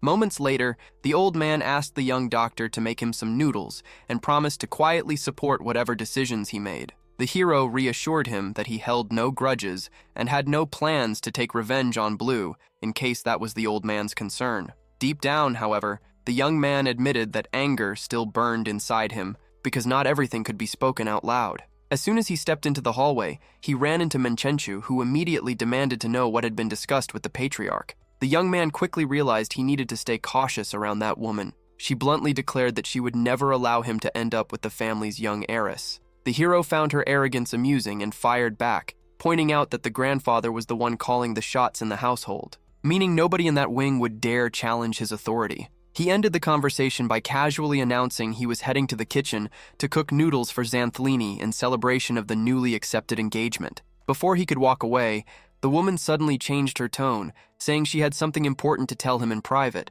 She pointed toward her bedroom on the 3rd floor and told him she would be waiting for him there. The young man accepted the invitation with an ironic smile, pretending to give in to her whims, while the woman convinced herself that the doctor was far too insignificant to deserve her respect. Meanwhile, at a university administration banquet, a senior colleague showered a young professional with compliments, admiring her beauty and predicting she would one day rise to the institution's highest position. The woman tried refusing more alcohol, but the man insisted, serving her a glass he had personally prepared. She accepted without realizing he had been secretly hiding a bottle of pills under the table with his foot while pretending to simply support a talented colleague. Back at the mansion, the trap was already set. The woman was putting the final touches on her plan when the doctor suddenly appeared behind her, sarcastically commenting on the outfit she was wearing. Startled, she demanded respect, but quickly got down to business, offering the young man a fortune of 300 million to disappear from their lives. The protagonist burst out laughing at the offer, calling it pocket change and bluffing that he would make twice as much by accepting marriage with the clan's heiress. Seeing that blackmail had failed, the woman lost patience, pulled out a pistol, and aimed directly at the young man's chest, declaring that his survival depended entirely on her mood. Yet beneath the tough act, the panic in her eyes made it obvious the doctor already had control of the situation. Before the woman could even pull the trigger, the young man moved. In the blink of an eye, he disarmed her completely. The lady of the house barely even saw what happened, stunned by the doctor's overwhelming strength. Pinned down on the bed with her wrists tied, the furious woman vented her humiliation through screams and death threats, but the young man stayed perfectly calm, mocking her desperation. What the woman secretly did not reveal was that she had a hidden camera recording everything, planning to edit the footage later to ruin the doctor's reputation. The game changed when the protagonist started searching the room and grabbed her phone. The spoiled rich woman assumed the locked device would stop him from learning the truth,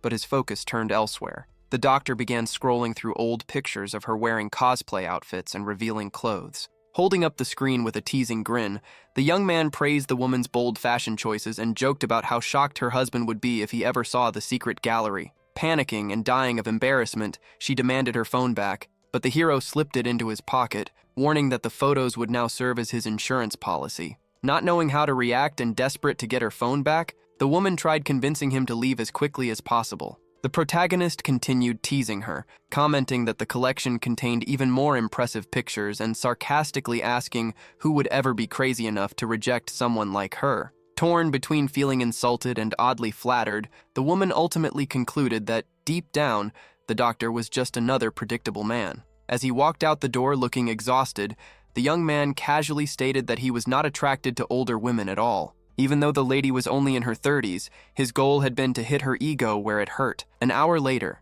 the room was completely empty. In the bathroom, the woman stared at herself in the mirror, plotting a ruthless revenge. Meanwhile, holding onto the madam's phone, the doctor decided to keep it for now and planned to return it at the right moment before preparing to leave the mansion. Sin quickly took control of the situation, grabbing the man by the shoulders and announcing that he would personally handle getting the CEU director home. The stranger hesitated, sensing danger in the air and briefly considering stepping in to help his acquaintance. In the end, he decided against interfering. After all, the woman was old enough to understand the risks she had taken. By then, it was already noon, and the girl could barely speak inside the car, mumbling disconnected thoughts about the protagonist while criticizing his behavior. As soon as they arrived at the residence, the instructions were straightforward. One of the staff members was to guide Miss T.S. to the bathroom and afterward let her rest in the bedroom. The red-haired employee working there immediately assumed the worst, thinking the boss had brought home yet another student to take advantage of.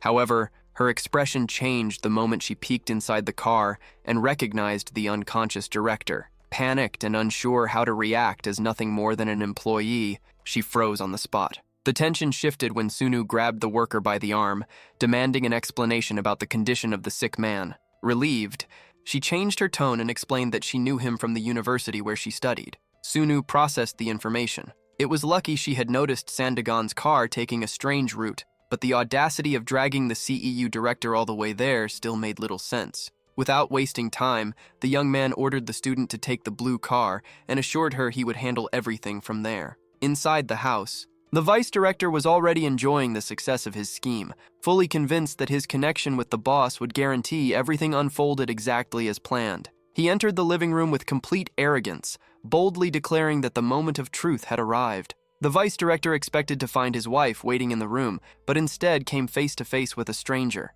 Annoyed, he immediately questioned what the intruder was doing in his house. Without hesitation, the young man introduced himself as a doctor from the university clinic, instantly placing the two of them in the same professional circle. The mention immediately reminded the villain that the CEU director had hired a specialist in traditional medicine. Overflowing with arrogance, the man joked that he was also interested in cosmetic treatments and mocked the young doctor, saying he could treat him later, as long as he kept things confidential. Unimpressed by the sarcasm, the protagonist got straight to the point and asked if he was the one truly responsible for the entire situation. The vice director smirked arrogantly, bragging that the young man had managed to tame Zan Xiaoyun, while the victim remained completely unaware of the danger surrounding her. The hero finally lost patience. He rushed forward in anger, grabbed the rival by the head, and ordered him to shut up once and for all. The opponent tried to resist, but ended up completely silenced and humiliated, while the protagonist silently admitted to himself that his own methods with Menchenshu had not exactly been much cleaner. That was the breaking point. Sun Yu unleashed his anger with a brutal punch to the vice director's stomach, questioning how a coward like him still had the nerve to stand tall. The impact was devastating. Within moments, Sendagon collapsed unconscious on the floor. To the young man, garbage like that deserved proper and permanent treatment, the precision of his needles. Once the problem had been dealt with, he turned toward Yu Yan and finally told her to take the CEU director back home, noticing the girl's curious and attentive expression. The protagonist explained that the scumbag had crossed every line imaginable. When checking on Een, the hero noticed she was still completely unconscious because of the alcohol. He instructed the young man to stop the car right at the entrance to make things easier. Carrying Xiao Yun outside, he loudly pretended to be outraged, questioning how her accomplice had gotten access to those tampered substances. His real intention, however, was to get her somewhere safe under the care of trustworthy people. Deep down, he knew he was doing all of this for the grandfather and to help clear Menchenchu's name, since the man was buried in debt. Panicked, the student suggested the hospital would be the safest option if the doctor was unsure about the substance involved. With a confident smile, Sun Yu reassured her, saying he knew that family's history perfectly well. As soon as they arrived at the main residence, the young man made a call to summon the family. The matriarch stormed to the door alongside several servants and immediately ordered the young woman to be taken inside. Mrs. Tsu lashed out verbally, threatening the protagonist in case he was plotting anything against the heiress. Direct and completely uninterested in drama, the hero explained the attack the woman had suffered and emphasized the urgent need for medical care, making it clear that his only intention was to safely return the victim and leave. The lady of the house lowered her guard, fully aware that the brunette would never drink that heavily by choice, confirming that someone had betrayed her. Desperate, she rushed after the young man to understand how much damage the chemicals might cause to the girl's health. Meanwhile, in the hallway, Menfenchu attempted to force her way into the room to monitor the medical procedure,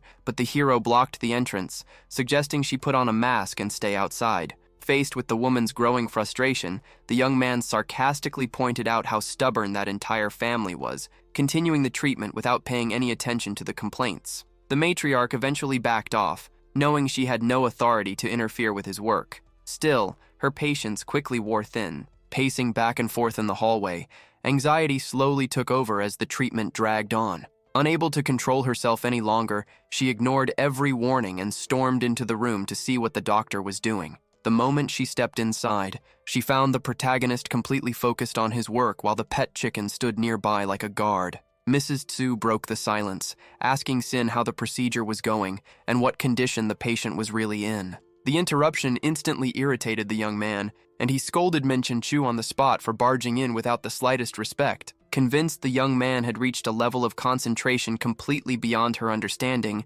Mrs. Tsu tilted her head and made a bold invitation, asking the doctor to come to her room and casually mentioning that Huan would be spending the night elsewhere. Later, after finally regaining consciousness, Xiaoyun questioned the young man about why he had taken so long, immediately noticing how exhausted he looked. Sun Yu kept it simple, explaining that the exhaustion had hit him hard and that all he wanted was to make sure his companion got home safely and leave that entire mess behind. Without leaving room for further questions, the young man made a quick exit, leaving the girl frustrated by his sudden disappearance. Leaning back against her bed, Menchenchu sighed in relief, satisfied that she had protected Azul from trouble and was finally close to getting her phone back. However, with new loose ends appearing, she quickly called Xiao Lei and coldly ordered her to permanently eliminate a specific target. The brunette calmly assured her she would take full responsibility to finish the job. Elsewhere, after hearing the red-haired student complain that every place to stay and even the campus dorms were locked for the night,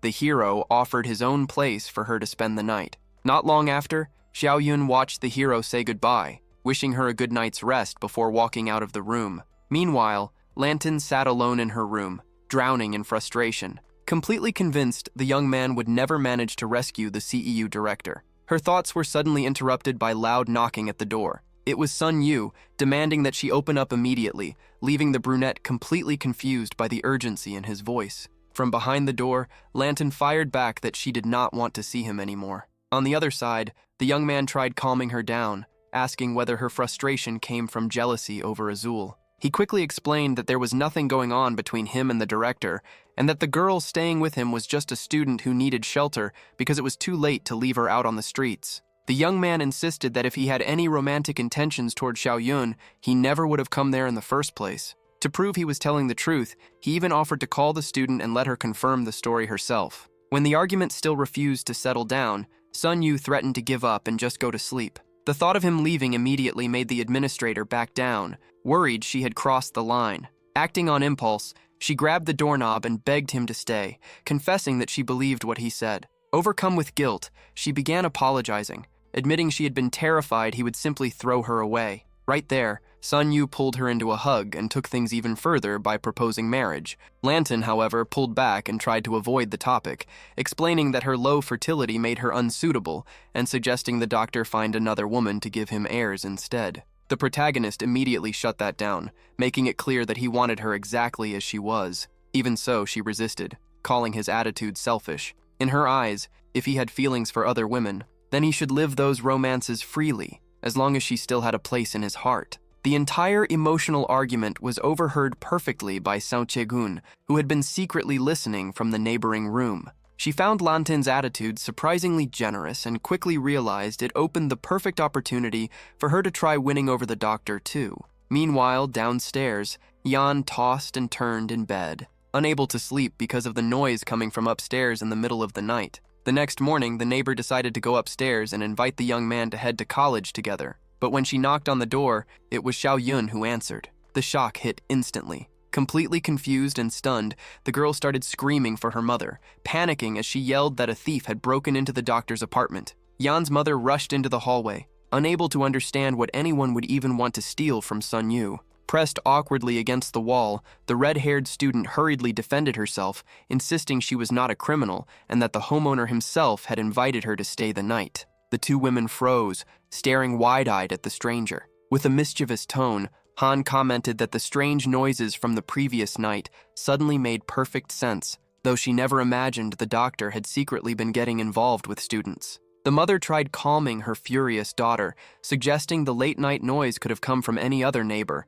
but it did not take long before she switched sides and joined the outrage herself. Cornered by the two women, Xiao Yun quickly realized her explanation sounded ridiculous to both of them. The student soon figured out that the protagonist had probably spent the night sleeping in the car, while the relentless neighbor hunted for the doctor everywhere. The woman had become so obsessed that she even barged into South Sun's room while the girl was in the middle of changing clothes, completely unaware of where the hero actually was. Frustrated after failing to find the young man there, the intruder shifted her attention and went to interrogate Tin instead. Trying to buy time for the hero, the girl played dumb and asked what all the commotion was about. Ready to start drama, the homeowner immediately launched into a rant about the intruder student, accusing the girl of trying to steal her daughter's man. Watching the large woman stomp away in frustration, the young woman thought to herself that she had never dealt with someone so unbelievably toxic. The situation suddenly flipped when Han called her mother, saying she had finally found the doctor. Clearly impressed,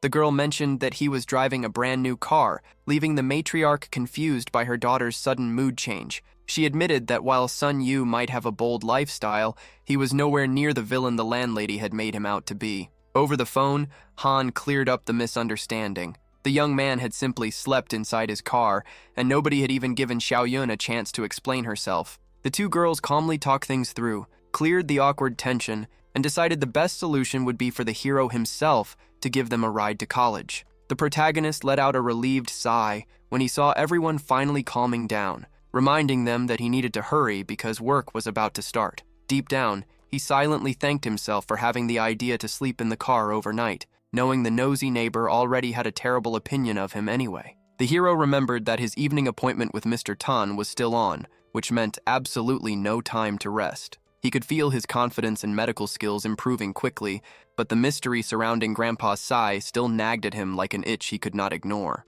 Elsewhere in the city, an unfamiliar couple anxiously discussed the disappearance of their daughter. The man, speaking with a sad and nostalgic tone, tried calming his wife, arguing that someone could not simply disappear from a hospital without leaving a trace. The woman, however, was completely consumed by anger. The original plan had been to bring the heiress in as soon as the specialist arrived, but the man had failed the mission. The biggest issue was that the young woman mentally behaved like a 3-year-old child, completely incapable of taking care of herself. Her vulnerability soon attracted a predator in the hospital lobby. A suspicious man approached her with fake concern, pretending her parents were running late and claiming he knew where her father was. He even lied that the man had a stomachache, using the excuse to convince her to follow him into a room. Completely unaware of the trap, the girl followed the stranger. When the coward lunged forward and tried grabbing her by force, the victim began screaming for help. A brutal impact cracked across the attacker's face, a devastating slap that sent him flying backward.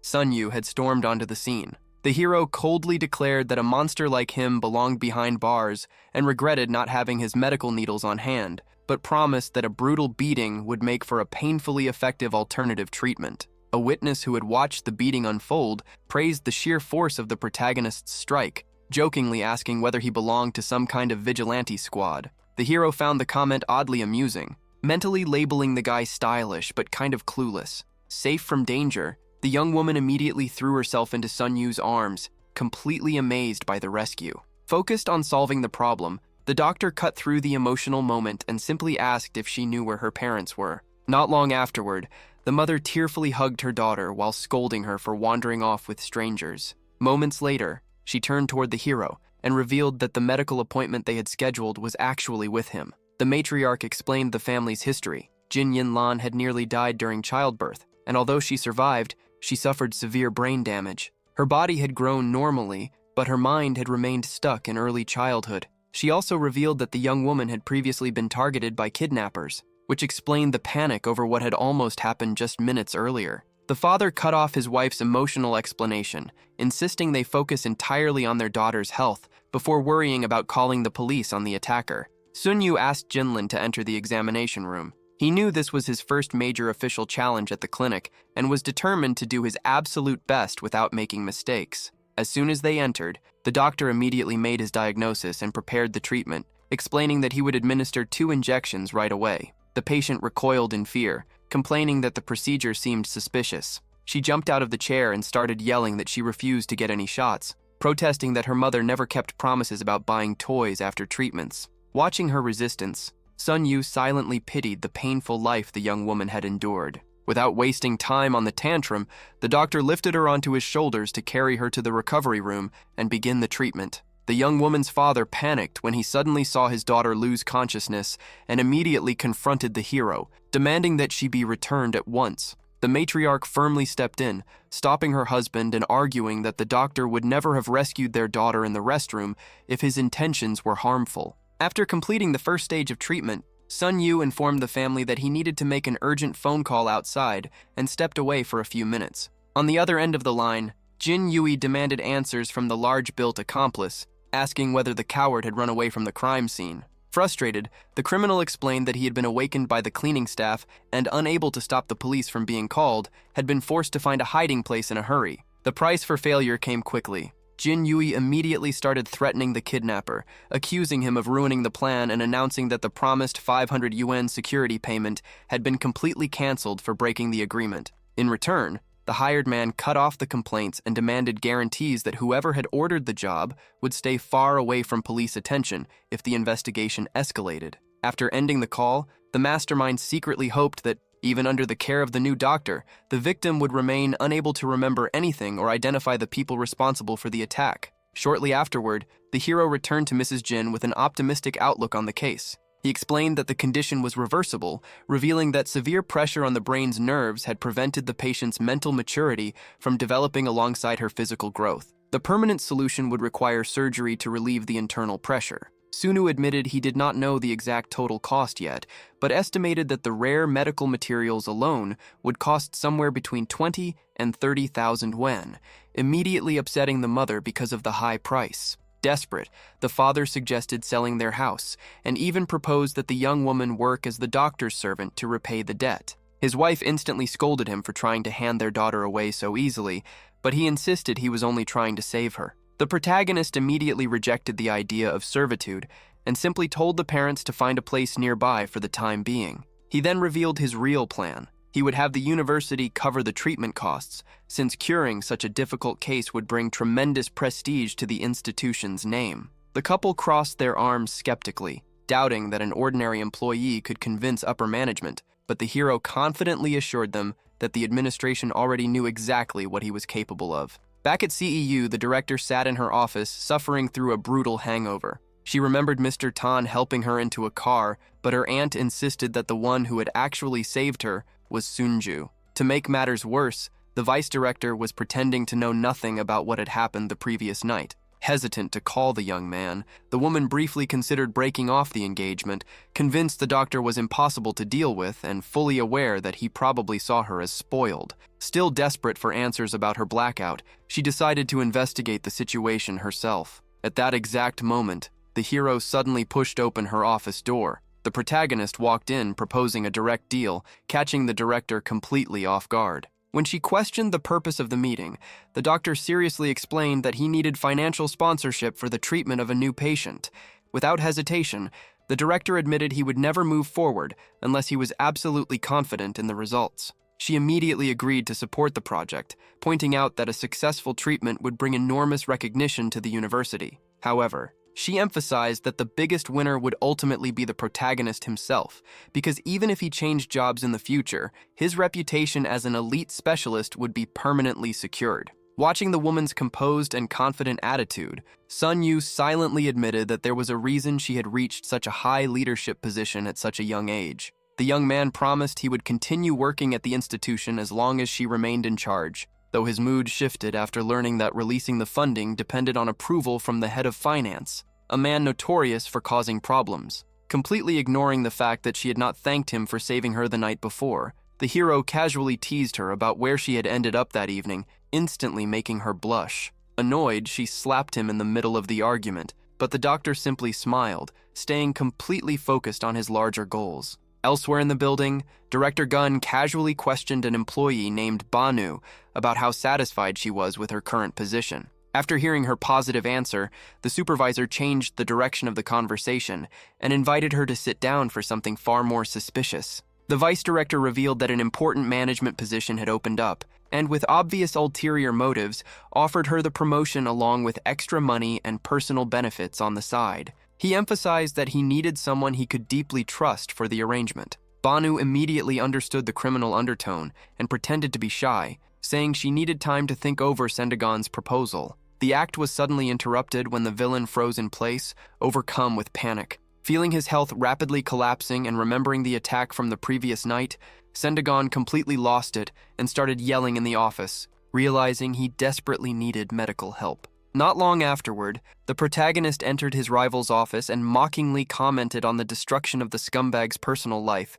leaving the man stunned. In response to the accusations, Sun Yu remained completely indifferent, sarcastically reminding the vice director that he had been shouting full of confidence the night before, yet now lay helpless and powerless on the floor. Terrified by his collapsing health, the director immediately abandoned his shady plans out of fear. He dismissed Banu on the spot, saying he would calmly reconsider who deserved the manager position. As she stepped outside, the young woman breathed a sigh of relief, horrified by the terrible mistake she had almost made by considering selling herself for status and money. Right then and there, she swore she would only climb the career ladder honestly. Inside the office, Sendagon crawled helplessly across the floor. Desperate, he promised to agree to any demand if the protagonist restored his health. Sun Yu smirked at his rival's submission and demanded an immediate favor. The villain quickly started offering bribes, mentioning that the luxury car used the previous night belonged to his superior and was fully available for the doctor's use.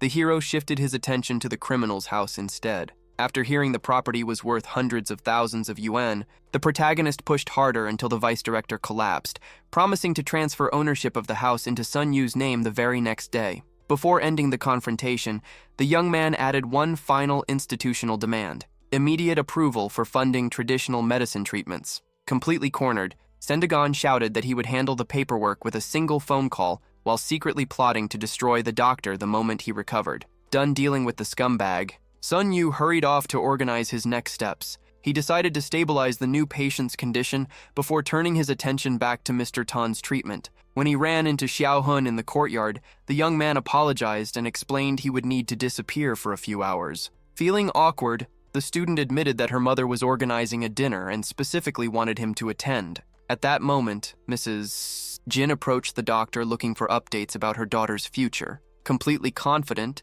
the specialist reassured her by announcing that the university had already agreed to fully sponsor the surgery. Excited, the woman explained that she knew several affordable places to stay outside the city center with reasonable rent. Xiaojun joined the discussion and offered space at her own house, mentioning that the place was empty and would make it easier for the doctor to keep monitoring the patient. While the adults debated the moving arrangements, Ginlin wandered off toward a nearby cabinet, happily entertaining herself by digging through the clothes stored inside. Taking advantage of the pause, the student suggested that the hero go talk to her father. As they started heading downstairs, the young man warned her about how dark the steps were because several light bulbs had burned out. Distracted by trying to figure out the protagonist's true intentions, the girl barely paid attention to the warning and stepped the wrong way. Before she could react, she lost her balance and stumbled straight toward the hero, who had no time to dodge. The impact sent Sun Yu crashing to the floor, cushioning the girl's fall as she landed directly on top of him. The doctor held on to her tightly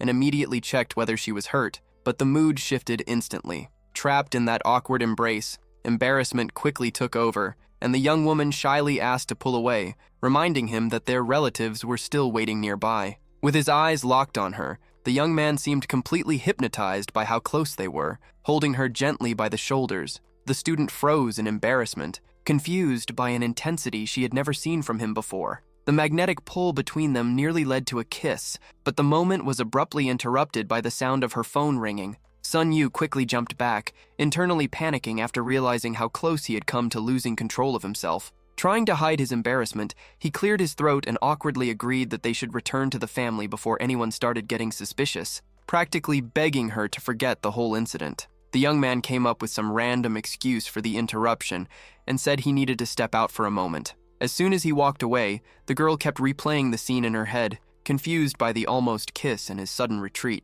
When she found her glowing mother in the living room, Xiaoyun tried shifting the topic and quietly asked whether her father's condition had improved. The matriarch completely ignored the question and excitedly celebrated what she believed had finally happened between the two of them. When her daughter immediately denied it, the woman fired back, saying she had seen them embracing and there was no point pretending otherwise. Thrilled, Mrs. Tan announced that she intended to make their relationship official during dinner, laughing that even if it was not official yet, it was only a matter of time, especially since the doctor was apparently becoming very popular with women. At the dinner table, the atmosphere turned tense when Mr. Ho questioned Sun Yu's absence and sarcastically commented that the young man clearly could not be trusted. Xiao Tong immediately stepped in to defend him, accusing the man of being selfish and trying to drag down the specialist who was literally saving their uncle's life. She pushed back even harder, bluntly asking what purpose he even served there. Mrs. Tan immediately scolded her niece for being disrespectful toward her stepfather. Not wanting to drag out the family drama, the young woman forced a smile, apologized for her tone, and said she needed some fresh air because she did not feel comfortable around the man. Confused by the hostility, the mother turned to her husband for an explanation. Mr. Wow W calmly removed his glasses and philosophically replied that every family had its secrets and conflicts, and that the man simply had trouble accepting a new member joining the family. While gossip kept flowing inside the house, the protagonist sat alone outside on a bench, completely focused on the chicken. He stared at the bird with fascination, trying to understand the origin of the absurd and sudden evolution of his own powers. The animal explained that it was helping him, because the balance between yin and yang was essential, adding that after intimate contact, men and women naturally absorb the energy the other lacks. However, since every body type was unique, the effects varied from person to person. The trigger for his loss of control had specifically happened with Manenchu, whose physical constitution was unusually abnormal. The creature avoided going into details but revealed that the hero's growing power was making it harder for him to maintain control over himself, though things would stabilize again whenever he stayed near Master Tan. As she stepped into the yard, Xiao Tan spotted the protagonist sitting alone. With a teasing tone, she demanded that he come inside with her, threatening to tell her cousin everything if he refused. Moments later, the young man argued that the level of familiarity between them was inappropriate, though he still listened carefully as the girl vented about her plan to teach her stepfather a lesson. Speaking with open resentment, the hero commented that no daughter should turn against her own father, but the teenager quickly shot back, explaining that her real father was in prison and that the man inside the house was nothing more than a stranger to her. She vented that her mother acted like she barely existed and that Mr. Zhou, despite acting honorable in public, was a silent tyrant behind closed doors. When the man tried defending himself by bringing up the stepdaughter's hostility, the girl immediately shut the conversation down, claiming the matter was private. Soon after, Xiao Tong revealed that her stepfather constantly called the protagonist an incompetent fraud and admitted that if she had not already known the doctor meant no harm, she never would have wasted her time defending him. Eventually giving in to her persistence as they walked back inside, the young man agreed to the plan and handed the girl a dose of laxative, giving a very clear warning not to mess up the dosage, or the side effects would be severe. Ignoring the warning entirely, the girl kept ranting about all the insults Mr. Zhou had thrown at Sun Yu. Meanwhile, Xiao Yun stood in front of a mirror, carefully looking through dresses. Xiao Yun stared at her wardrobe in frustration, convinced she did not own a single decent summer outfit. Up until now, her entire wardrobe had been oversized, comfortable clothes. The dilemma came to an abrupt end when her cousin burst into the room, excitedly telling her mother that she had dragged the doctor back from outside for dinner. The matriarch celebrated the news, declaring that everyone was starving and it was time to head to the table. The lady of the house personally guided the hero to a strategically chosen seat that had clearly been reserved just for him. Without wasting a second, Showdown immediately sat right beside the young man, casually complimenting how cozy that side of the table felt. Her aunt instantly disapproved of the bold move and ordered her niece to switch seats and sit beside her stepfather instead. Xiao Yun entered the room just in time to diffuse the awkward atmosphere, smiling and casually pointing out that any seat was fine before taking whichever chair was available. Mrs. Tan officially kicked off dinner and introduced the protagonist to Sisan, joking about the coincidence that they shared the same last name. Completely lacking tact, the man bluntly remarked that if Mr. Tan never woke up from his coma, the burden of the entire household would eventually fall on his shoulders. Remaining perfectly calm, the doctor replied that the patient was making daily progress and would wake up soon. Trying to move past the awkward topic, the man raised his glass and suggested a toast. Taking advantage of the moment, the stepdaughter quietly put her plan into action. Pretending to be considerate, she suggested her stepfather drink juice instead because of the drive home and praised how hard he worked. Holding the bottle, the hero sarcastically commented that one drink would not hurt Mr. Joe. Smirking mischievously, Showdown added that if Sunu drank too much, he could always stay the night, since her cousin would probably love the company. The uncle immediately snapped and told the girl to shut up, arguing that it was completely inappropriate for a man to sleep under the same roof as two unmarried women. Showdown instantly jumped to her feet, loudly defending the hero and demanding to know what the problem was when the doctor was someone everyone trusted. The matriarch stepped in to calm the situation, explaining that her husband was only worried about people drinking too much and reminding Hausanan not to compare himself to the specialist. At that exact moment, the laxative kicked in. The man's face turned pale, and cold sweat immediately started dripping down his forehead. He suddenly stood up and rushed off, leaving his stepdaughter secretly proud that the plan had worked, while Mrs. Tan struggled to understand his abrupt exit. Trying to save the dinner from complete embarrassment, Mrs. Tan asked her daughter to grab some clean clothes for her father so they could lend them to her husband, before deciding to clean up the table since the mood for dinner had completely fallen apart. Behind the scenes, Sun Yu quietly scolded the teenager for her scheme. The laxative had worked far too well, even exceeding the girl's own expectations. Curious about the amount of resentment she carried, the hero finally asked what was really going on between her and her stepfather. The young woman looked away with a hurt expression, stubbornly avoiding the subject like an emotionally wounded child refusing to explain herself. Not long afterward, Mr. Joe returned looking pale and immediately demanded that the family leave at once, cutting off his stepdaughter when she asked to keep the evening going a little longer. Speaking with a subtle but threatening tone, the man warned her not to go against her mother. Terrified by the psychological pressure, the girl silently begged not to be treated that way. Before walking out the door, she said goodbye to the doctor and thanked him for helping her earlier. Sun Yu apologized for the disaster of a dinner and assured her he would stay fully focused on the patient's recovery. On the drive home, the stepfather tried sounding friendly and casually asked whether the young woman liked the doctor,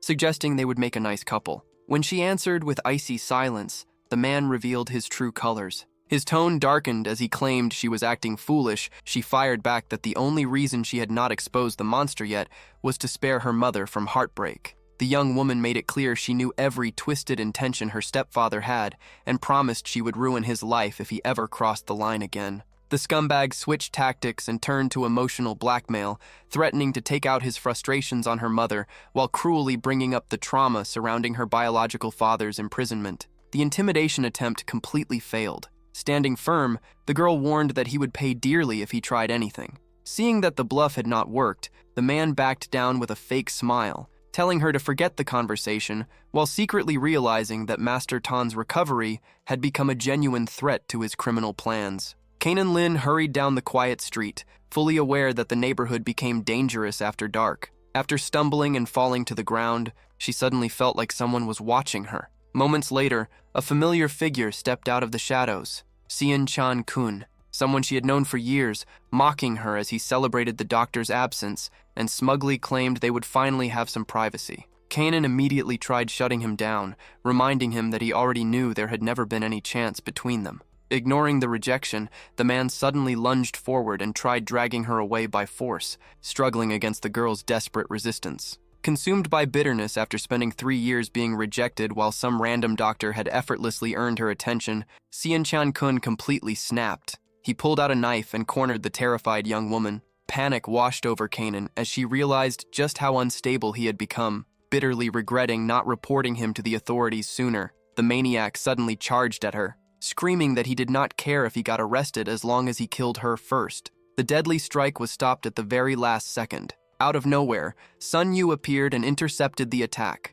Furious over the protagonist constantly interfering in his life, the criminal switched targets and charged at the hero with the blade, intending to kill him instead. Sun Yu remained perfectly calm. Without hesitation, he caught the knife barehanded and, with one precise movement, ripped the weapon straight out of the attacker's grip. Seon-chan-kun stumbled backward in shock, horrified by the protagonist's overwhelming strength after watching his only advantage disappear without even leaving a scratch on the hero. Completely in control of the situation, the doctor pointed out the danger the attacker posed to the young woman and delivered a final warning. The coward needed to leave town immediately and never show his face again. Faced with the hero's undeniable superiority, the villain trembled in fear, swallowed his pride, and stammered out an apology before fleeing the scene as fast as he could. Safe at last, Sun Yu walked over to Kanan Lin to make sure she was not injured, earning a relieved and heartfelt thank you from the young woman. Deeply grateful for being rescued once again,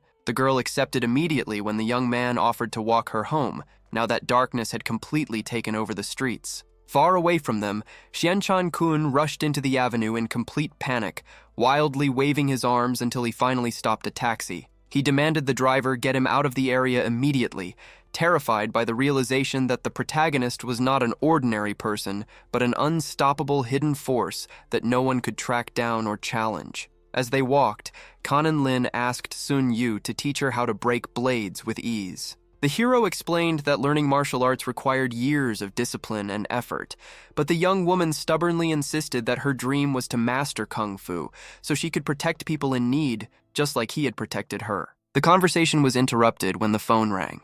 Wamping Tons was on the line, demanding answers and asking if the girl had really fallen for the doctor. Humbly, she replied that the specialist did everything for her and that she didn't even see herself as worthy of him.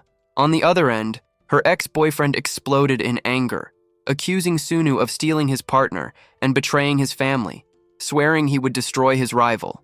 He raised his voice and directly threatened the young woman, warning that she would suffer the consequences if she kept turning her back on him.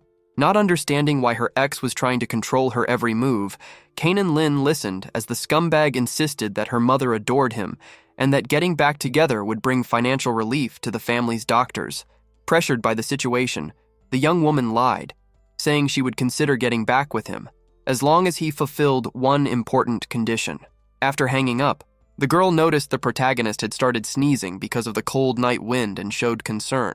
Sun Yu quickly reassured her, guaranteeing there was no danger since, as a doctor, he could take care of his own health. Worried about the hero's well-being on the way back, the young woman took the initiative to pull his coat tighter around him to shield him from the cold, asking him to stay warm for the rest of the night. The girl promised she wouldn't leave his side. While hugging him tightly and confessing her feelings, she celebrated internally for finally earning a place in the protagonist's heart. The moment was interrupted by the girl's mother, who stumbled into the room. Devastated and in shock, the woman vented that the doctor was about to leave for good. Far away from there, a little girl spotted Kanan Lin running aimlessly down the street and commented on how frantic she looked. A nearby woman was surprised by the scene, but Han stepped in and explained that it changed nothing. He pointed out that Kanan Lin would never let the hero slip away, fully aware that the young man would never get involved with women who already had children. To the young woman, her biggest fear was competing with Professor Tan, since she believed she was the only one truly capable of keeping Sun Yu's attention. Meanwhile, standing on the sidewalk, the hero tried to figure out the unmistakable feeling that someone was watching him. Nearby, locked inside her car, Menchu complained out loud about Xiao being late. Annoyed by the delay, she grumbled that she would have hired other mercenaries if she had known the operation would turn into such a headache. The villain's thoughts were interrupted by the protagonist himself, who knocked on the window and asked if she was there because of him. Caught off guard, she immediately lied, claiming she only had a business meeting at the company. Ignoring the excuse, Sun Yu climbed into the car and ordered her to drive to the university, completely brushing off the woman's protests. During the ride, the young man turned the tables and revealed that he had compromising files about her saved on his cell phone. Furious and cornered, Mrs. Q immediately tried to bribe him, offering $5 million for him to delete the content and disappear from her life. The hero instantly refused the money, stating that the footage was his guarantee of protection. Then, the young man brought up the night they spent together and explained that her body possessed a unique energy that was extremely useful for the growth of his abilities. Menfencho was outraged by the revelation and demanded to know what was so unusual about her body. Sun Yu started explaining her biological structure, but quickly shifted focus to talk about the secrets her family had been hiding. Curious and suspicious, the driver questioned how an ordinary doctor knew so much about her family's history. The protagonist explained that he had connected the dots after gathering information from her grandfather, with whom he had an excellent relationship. After processing the information, the villain realized the seriousness of the situation. The hero was the key to bringing her closer to the family leadership, which meant eliminating him was out of the question. When questioned about the line of succession, Sun Yu confirmed the old man's plan. The villain offered half of her assets as a reward for his support, but the protagonist rejected the proposal immediately. He explained that although Zuzuan's condition was serious, a cure was entirely possible. It all depended on time, so he could refine his medical techniques. Menchen Chu commented that her grandfather's survival was essential to maintaining the stability of the entire clan under his control. Taking advantage of the moment, the hero asked for her help opening his clinic. Without understanding his real intentions, the woman mocked him, saying the young man looked like he had learned medicine by watching videos and using training apps. Realizing she was taking the wrong road to the university, the specialist complained about the route. But Mrs. Tu claimed traffic was chaotic and that she preferred parking somewhere isolated and quiet.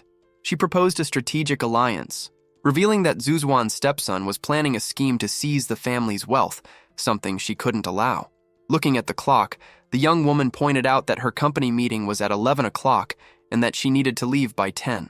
In a teasing tone, she highlighted that they had exactly 1 free hour there.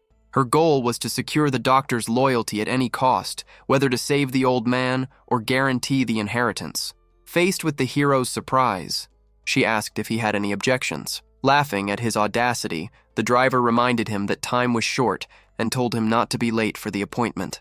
While the car remained parked in the deserted area, the secretary at the company headquarters was demanding reports from every division, preparing the auditorium for the director's arrival. Minutes later, when she called to check on her boss, the employee heard from Mrs. Tsu that the vehicle had suffered an unexpected issue and needed an emergency full cleaning. The bizarre excuse left the staff confused, since the leader was known for her British-level punctuality. Without leaving room for questions, the boss ordered everyone over the phone to turn in their documents and go home.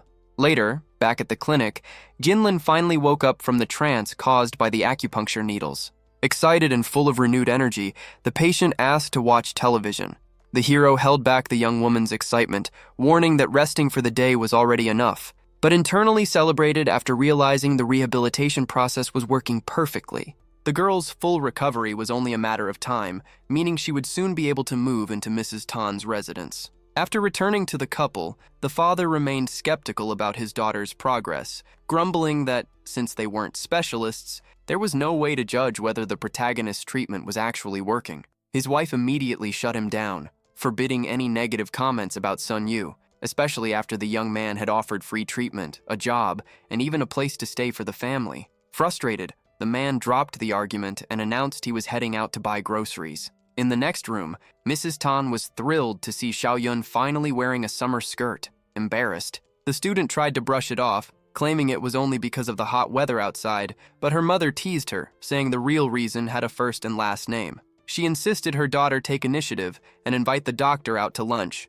reminding her that a determined woman should never leave room for competition. As an example, she brought up the aunt, who had boldly won over her current husband. Tired of the endless lecture, the young woman stormed off and slammed the door behind her. Walking down the sidewalk, Xiaoyun wrestled with her thoughts, unsure whether she should go look for the hero or not. The indecision vanished the moment she spotted Sun Yu walking toward her from the opposite direction. The doctor noticed her new look immediately. Without hesitation, he complimented the outfit but jokingly added that he preferred styles with slightly bolder necklines, instantly turning the PE teacher bright red. Trying to shift the subject and hide her embarrassment, she apologized again for the disaster of the previous dinner and promised to treat him to a proper meal next time. The casual invitation eased the tension between them. Soon after, back at the main residence, Mrs. Tan stepped out of the patient's room and shut the door, leaving the protagonist completely alone with Master Tun to begin the session without interruptions. The trap depended on one critical factor. The sedative smoke would only last for 3 hours. The mastermind behind the plan knew there would be no room for mistakes after that, but moved forward anyway. Inside the room, the woman in charge watched Sun Yu lying seemingly unconscious on the bed. Satisfied by how easy it all seemed, she focused on her real objective, recovering an incriminating cell phone. The device contained photos and a private video that threatened her reputation. With the phone finally back in her hands, the fear of blackmail faded away. Now holding the upper hand, she decided she would turn the doctor into her family's new watchdog. While heading for a shower, she even considered punishment, but quickly changed her mind. His usefulness was far too valuable to throw away. Her illusion of control collapsed moments later. The bathroom door opened, and Sun Yu casually walked in, complaining about a fake headache. The sedative had never worked. He had been pretending the entire time. Cornered in the shower and completely caught off guard, she tried to keep her composure, but the doctor quickly took control of the situation. Despite all her denials, it became obvious she was no longer in control of the dynamic between them. Meanwhile, in another part of the story, chaos was unfolding around a young girl. Frustrated, she complained to her aunt that the doctor had disappeared right after she confessed everything. The aunt tried to calm her down, saying he was probably just shy and ordered her to go back home. Panicking and refusing to return, the niece demanded somewhere to hide. Back in the room, the tension gradually shifted into reluctant cooperation. Defeated once again, the woman swallowed her pride and proposed an alliance, needing the doctor's influence to climb the ranks within her own family. Sun Yu made it clear she brought him nothing but trouble, but promised he would handle the issue when the time was right before leaving. His departure left consequences behind. Back at the office, Miss Lee realized in horror that she had witnessed some dangerously suspicious activity, but the plot didn't slow down. By the next day, Sun Yu was already moving forward with the next phase of his plan, calling Director Gon and directly ordering him to pass all tactical information over to the team psychologist. The deal over the phone was quickly settled. He would get the tactical support he needed, though with the reminder that some debt still had to be paid. Staying focused, the protagonist was already planning to use Xiao's connections. It didn't matter if the ally had recently gone through a divorce or had his name dragged through a scandal involving a student. In times of war, the morality of allies was a secondary concern. When he arrived at the campus hospital, the atmosphere looked like a full-scale military operation. Security guards and hired muscle were blocking every entrance. Han intercepted him through the crowd and quickly delivered the crisis report. Yusi, the spoiled girl, had taken a drastic turn for the worse. But the real nightmare was her father, the powerful Director Mao, who had taken over the entire floor and was terrorizing the medical staff. Han practically begged for a miracle. The protagonist knew the odds were nearly non-existent, especially since the patient had completely ignored his previous medical warnings. Even so, he decided to push through the blockade and head straight into the operating room.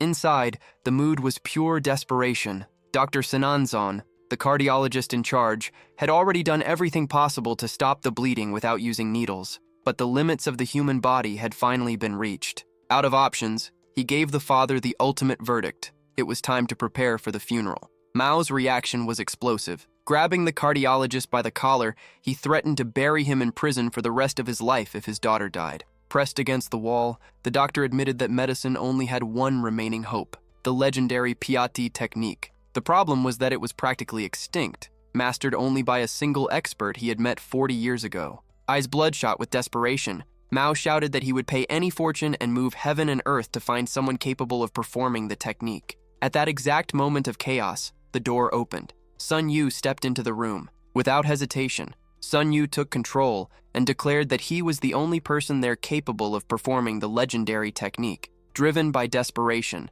Director Mao immediately refused to trust his daughter's life to an inexperienced young doctor. The standoff only broke when Han stepped in and revealed a critical fact. Sun Yu had been the one who saved the girl during her last collapse. Left speechless by the proof, the powerful businessman finally backed down, crushed by the severity of his daughter's condition. After checking the patient's pulse, the protagonist confirmed the grim truth. Time had already run out. The cardiologist's rushed interventions had only sped up the inevitable. There was only one option left. Something so extreme, it shattered every conventional medical protocol. It was truly a gamble between life and death. Far from the tension of the hospital, Xiao's family was dealing with crossed wires. Believing Sun Yu was bedridden from sheer exhaustion after treating Mr. Tun, the matriarch planned a visit. She sent her daughter to make sure the young doctor got proper rest, explaining that she had to stay home to keep an eye on Xiao, who had been acting unusually suspicious lately. Worried about him, the niece insisted on joining the trip as well.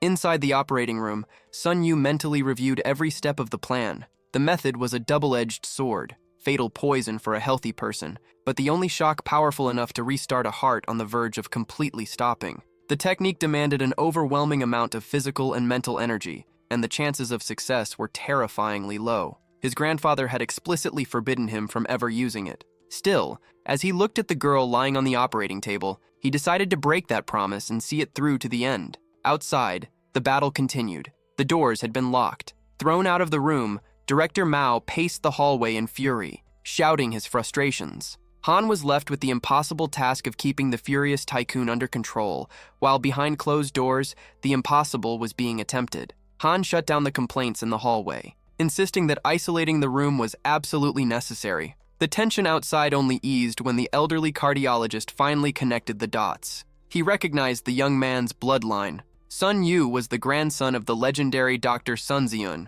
That legacy instantly gave everyone hope that a miracle might actually happen, while also leaving the women nearby impressed, finally understanding why he attracted so much attention. The surgery came to an end when a weak voice from inside finally gave permission to enter. The tycoon rushed into the room immediately, fearing the worst and confused as to why the doctor hadn't opened the door himself. What he found looked like the aftermath of a battlefield. The protagonist was sprawled out on the floor, completely drained of strength. Seeing his daughter lying motionless on the operating table, the father panicked and demanded answers. The cardiologist rushed to check the monitors and delivered the final verdict. The impossible technique had worked. Her blood pressure and heartbeat, once on the verge of collapse, had stabilized completely. The danger had passed. Still lying on the floor, the hero briefly explained the situation. He had pushed himself beyond his limits to save the patient's life, but there was no way to predict when she would wake from the coma. Too exhausted to continue talking, he instructed them to take the girl home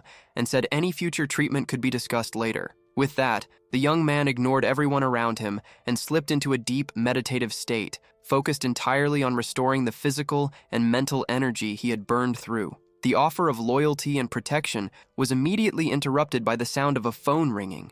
On the other end of the line, Xiao Yun demanded clear answers about the doctor's condition. Having no patience for vague explanations, she announced that she was coming to check on him herself. Yan tried to block her, insisting she could take care of the guy on her own, while throwing a few sharp remarks her way. But Xiao Tong completely ignored her and marched straight into the room. It didn't take long for Yan to realize the truth. This newcomer was relentless, even more stubborn than the PE teacher. Inside the room, the teenager had already claimed her spot beside the hero, resting her head on his shoulder under the excuse of helping him relax. Still, she wasn't buying the story that a simple medical treatment could leave someone that completely drained, and had already started suspecting the real reason behind it. Han watched the whole thing unfold and instantly read the room. The tenderness in the girl's eyes said it all. Another dangerous rival had entered the competition. The tug-of-war officially began. One of the women tried to bring the hero back to her house, arguing that her mom's support and the fact that a neighbor lived nearby guaranteed proper care. The PE teacher shut the idea down immediately. She argued that she lived close to the school and that the patient needed peace and quiet, not a crowd hovering over him. Trapped by her own guilty conscience, Han froze up and had no comeback. The tension exploded into a chaotic argument over who didn't belong in the equation. The transition came suddenly. When the protagonist finally opened his eyes, he immediately recognized the ceiling of the Tong family residence. The conclusion was obvious. Xiao Yun had won the tug-of-war and brought him there. As his thoughts slowly cleared, he focused on the real danger of the situation. The technique he had used was a double-edged sword, one that required extreme caution if he didn't want it to kill him in the process. His train of thought was interrupted the moment Xiao Tong stepped into the room, clearly ready to explain herself. In the kitchen, dinner preparations became the backdrop for rising suspicions. One of the women got straight to the point and said the robbery story didn't add up because she didn't see him as some helpless coward, demanding that he come clean if he wanted any help. The protagonist, however, revealed he was already one step ahead. In just one day, he had extracted the entire database stored on his enemy's phone. The contents were horrifying, leaving the girl shocked by just how twisted the rival really was. Excited by the discovery, she suggested handing everything over to her mother, but the doctor stopped her. He wanted to spare the woman unnecessary pain, explaining that the smarter move was to use the evidence as leverage in a direct negotiation against Housen. The calm didn't last long once Lantine's name came up, forcing the hero to awkwardly admit that he was married. The truth had slipped out during his feverish state after collapsing, when he kept repeating his wife's name non-stop. Instead of reacting with judgment, the girl surprised him by accepting it. She calmly explained that she wasn't conservative and wouldn't even mind playing a secondary role in his life. The protagonist tried to shut things down,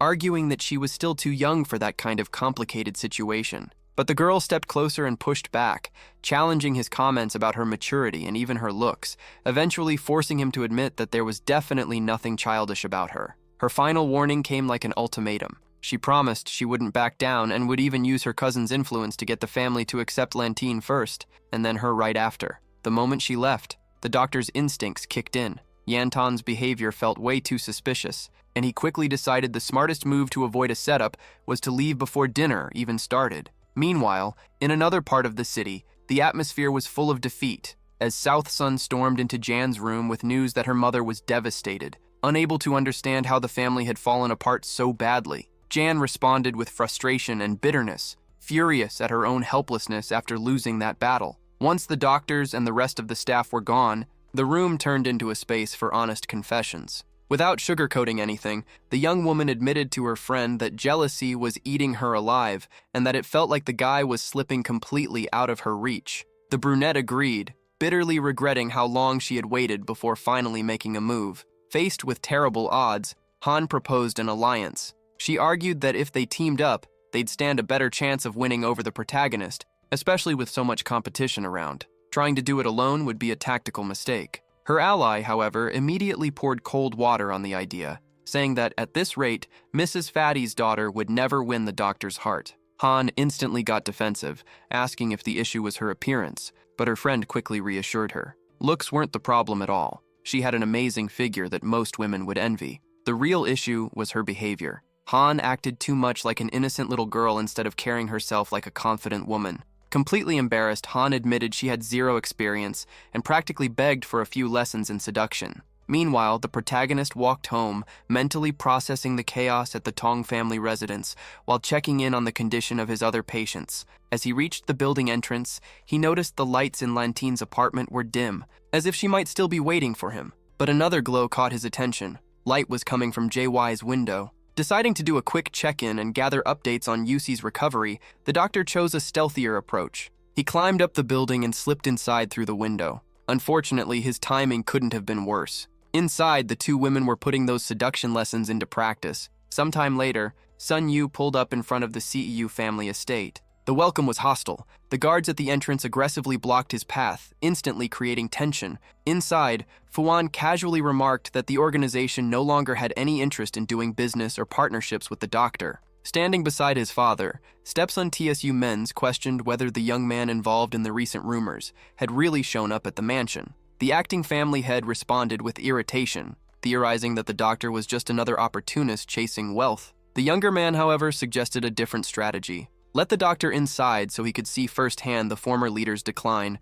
and finally understand that the old man no longer held any power there. With a sarcastic grin, the man liked the idea and ordered the guards to let the young doctor through so he could visit Mr. Sai. Seconds later, Sun Yu was informed that no staff member would accompany him to the patriarch's room. He would have to make his way through the halls alone and find the room himself. The peaceful atmosphere inside the mansion was nothing but an act, and the protagonist sensed the danger the second he stepped through the bedroom doorway. It was painfully obvious that the internal war for control of the dynasty had already erupted. Looking at the weakened patient, the doctor realized just how dangerous the nest of vipers had become. The bloodline had turned into a den of predators, but hesitation was not an option. Every second mattered. After checking the patriarch's pulse, the diagnosis was alarming. The old man was hanging by a thread. If the hero had not entered the estate that exact day, the man would not have survived the night. The only possible move to bring him back to consciousness was to inject his own life energy directly into the target. Gathering every ounce of strength within him, the young man placed his hands on the old man's head, betting everything on a single desperate move. The patient's body reacted instantly, and the flow of energy surged, reversing the critical condition. The miracle happened when the gray-haired leader slowly opened his eyes and, recognizing the figure standing before him, confirmed Sunu's identity. The protagonist quietly celebrated the success of the revival, pointing out that the surgical and energy-based intervention had come down to perfect timing, because even the slightest delay would have been fatal. Still disoriented from waking up so abruptly, the old man began questioning the young doctor about the chaos inside the house. But it did not take long for him to piece together the political game at play. He revealed that the attack had been orchestrated by his incompetent heir. After demanding 80% of the family fortune and receiving a firm refusal from his father, the son decided to seize power by force through a family coup. Even in his weakened state, the CEU family leader stood firm. He acknowledged the doctor's sacrifice in the middle of all that chaos and promised to use his influence to protect him and safeguard his allies. Although the young man remained skeptical about how much the patient could really do in his condition, the old man made it clear that he fully understood his rival's scheme to disinherit everyone. Sun Yu, however, was the one piece capable of changing the entire game. Without beating around the bush, the young doctor spoke honestly and shut down the old man's expectations. He had absolutely no interest in inheriting control of the organization or getting involved in the dynasty's business. After reviewing the documents, the young man pointed out that the family's problems should be solved by the people who carried its bloodline, advising the elder to focus on his recovery so he could personally expose his son's betrayal. Impressed by his composure and maturity, Mr. Tsu admitted that the protagonist had already surpassed even his own grandfather in terms of strength and wisdom. Meanwhile, in another wing of the mansion, tensions were boiling over. Huan overheard her father raging in pure hatred, declaring that he would only have peace once the old man standing in the way of his plans was gone. The traitor threatened to personally intervene and wipe out anyone opposing him if they did not disappear within a few days. The tension was suddenly interrupted when an employee rushed in carrying a direct order from the supreme leader, summoning everyone to the main meeting room. Back in the bedroom, the hero prepared his medical counterattack. He discovered that the CU family leader suffered from a severe heart condition worsened by previous medical negligence, making traditional treatment completely useless. The only tactical solution was to apply an advanced acupuncture technique, channeling his own spiritual energy to unblock and stabilize the patient's meridians. The procedure began with surgical precision. The doctor moved carefully, fully aware that the energy-infused needles would cause intense pain, but that suffering was the necessary price of healing. The results came quickly. Within minutes, the old man celebrated the immediate relief and sudden burst of vitality returning to his body. Satisfied with the success of the treatment, Sun Yu assured him that the crisis had been contained and that a short recovery period would be enough to eliminate the remaining traces of the illness, leaving the veteran completely stunned by the speed of the miracle. That kind of recovery seemed impossible for someone who had been standing at death's door just moments earlier.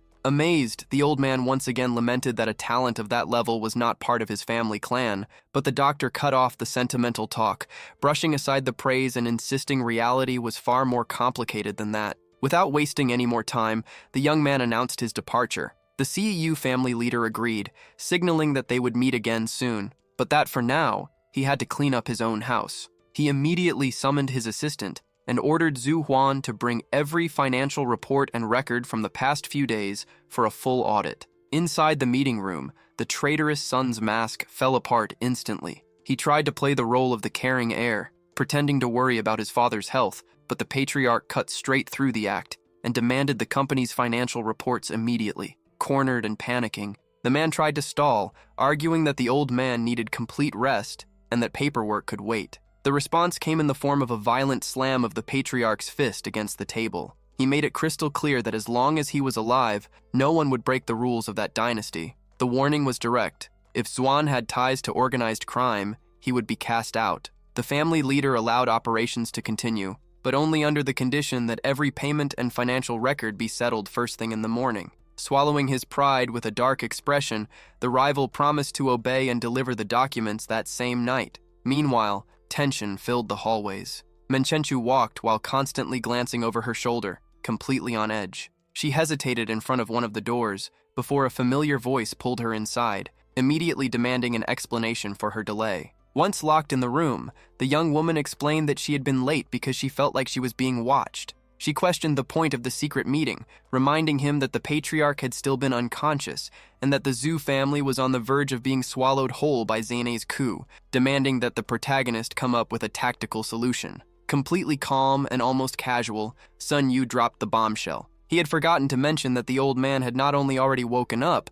but was currently next door absolutely tearing his own son apart during dinner. The news brought immediate relief, and the young woman confidently admitted that she had known all along the doctor would not fail the mission. The doctor, however, seemed distracted, focused on analyzing Huan's tactical moves. His train of thought was interrupted when Menchu brought up a critical issue. The shipment of weapons Zhuanai had secretly smuggled into the estate. She was convinced the hidden arsenal was far larger than what had been reported. After connecting the dots, the protagonist finally cracked the case. The rival had been running a scheme involving the diversion and replacement of heavy cargo shipments. Grateful for the warning, the girl brushed off any praise, reminding him that both of their fates were tied together in the middle of this crisis. Fully aware of how dangerous the situation had become, Sunu decided the smartest move was to closely monitor the enemy, ordering Menenchu to act as his eyes on the inside and report anything suspicious. Her reaction was pure panic. Trying to block the doctor from leaving, she warned him that the mission sounded suicidal, arguing that he needed backup and that they only had 1 hour to act. While a storm was brewing inside the mansion, the Tom household was dealing with a completely different kind of drama. The matriarch openly complained to her daughter about the doctor's sudden departure, even though she acknowledged he had his own responsibilities to handle. Looking for backup in the argument, she turned to her niece and asked whether she also believed the young man had feelings for Xiao Yun. The girl laid all her cards on the table, revealing that the doctor's rushed escape had a very obvious reason. A serious rival had entered the game. Seeing Kuchina's confusion, Xiaotan explained what she had witnessed at the hospital the day before, exposing the fact that another woman was also chasing after the doctor, despite knowing he was already involved with the former waitress. To the girl's surprise, her mother did not seem shocked in the slightest by the fierce competition surrounding him. The matriarch reacted as if everything were perfectly normal. She argued that for a young and talented man like him, that kind of attention was completely expected, and insisted her daughter needed to move fast if she wanted to secure her territory. Jumping on the idea, Xiaotan proposed a straightforward strategy. Her cousin should set up a dinner, dress her best, and let nature take its course. The plan immediately earned the mother's support, who even promised to bring out some strong drinks to seal the deal. The teacher sat there in complete disbelief, unable to process the ridiculous scheme her own family had cooked up. Her mother ignored the protests and spoke bluntly, warning her that if she kept hesitating, some smarter rival would swoop in and steal the opportunity. Irritated by the pressure, the young woman finally snapped, stood up from the table and fired back, saying it sounded like the only future everyone imagined for her was marrying the doctor. She made it crystal clear that she did not care who he was dating or who else was chasing him. Realizing the aggressive approach had backfired, Xiao Tong nudged her aunt and pointed out that she had gone too hard too fast and ruined the play. The matriarch tried to cool things down with a sip of water, claiming she was exhausted from the argument, but her niece refused to back off. She insisted her aunt needed to be bolder when it came to family matters, and teasingly suggested that the woman herself should make a move on the doctor. After thinking it over, the mother casually admitted that if her daughter really insisted on giving up the opportunity, she personally would not mind stepping into the competition. From the hallway, the teacher overheard the verdict and finally connected the dots. Her cousin had feelings for the doctor too, leaving her questioning whether he was even worth fighting over or if it would be smarter to walk away. Meanwhile, in another part of the city, the mood was one of quiet farewell. The protagonist gently woke Mention Chu with a whisper, warning her that the night was almost over, and she needed to return to her quarters before the guards noticed her absence and started asking questions. The young woman responded bitterly, claiming the rivals were already camped outside the front door waiting for disaster to strike. Refusing to return to that den of wolves, she begged to spend the rest of the night by his side. The doctor avoided giving a direct answer about letting her stay, but quickly changed the subject by mentioning the movements of a strategic ally. Leaving the room was not easy, but Mensen Che forced herself to get up, believing the dust had finally settled. However, the mood shifted the moment the young man called a contact tied to her wife. The woman immediately shut down the conversation, making it clear that their relationship was strictly business. As San prepared to leave, the young woman stopped him, asking him to wait so they could discuss something important together. The focus of the conversation quickly shifted to Sin. The doctor tried to step in but was instantly cut off. She emphasized that because they did not share the same blood, his life was nobody else's concern. Shaken, the other woman warned about the emotional impact a sudden family revelation could have on a child, causing Mrs. Sue to back down and realize silence was the safer option. To the young man, digging into the past felt like a waste of time. He pointed out that their meetings were rare and that her engagement had already ended. As independent adults, everyone followed their own rules, even though he knew very well that the ex-girlfriend could easily reappear in his life. Still frustrated by the situation, the young woman walked him down to the reception desk. When it came time to settle the bill for room 808, the hero nearly had a heart attack over the outrageous price. The receptionist explained the hotel's brutal policy, missed checkout time, and the charges skyrocket. Fen Chu was furious when she realized the doctor could not afford the cost, but the doctor casually explained that every penny he had went straight into scientific research. The young woman solved the problem by slapping a black card onto the counter. The hero stared at the premium card in complete fascination and even jokingly asked if she planned to gift him one, wondering what she could possibly spend so much money on. Monchon simply shrugged it off, saying she still had plenty of money left. The game had only just begun, and that was exactly what the card existed for. With the bill settled, the two walked out together. Meanwhile, the patriarch's room remained eerily silent. The old man slept deeply, completely unaware of the intruder standing inside. Watching his father resting peacefully, Fuan could not hide the venom in his voice as he pointed out that the old man had somehow even regained his health. Unfortunately for the family,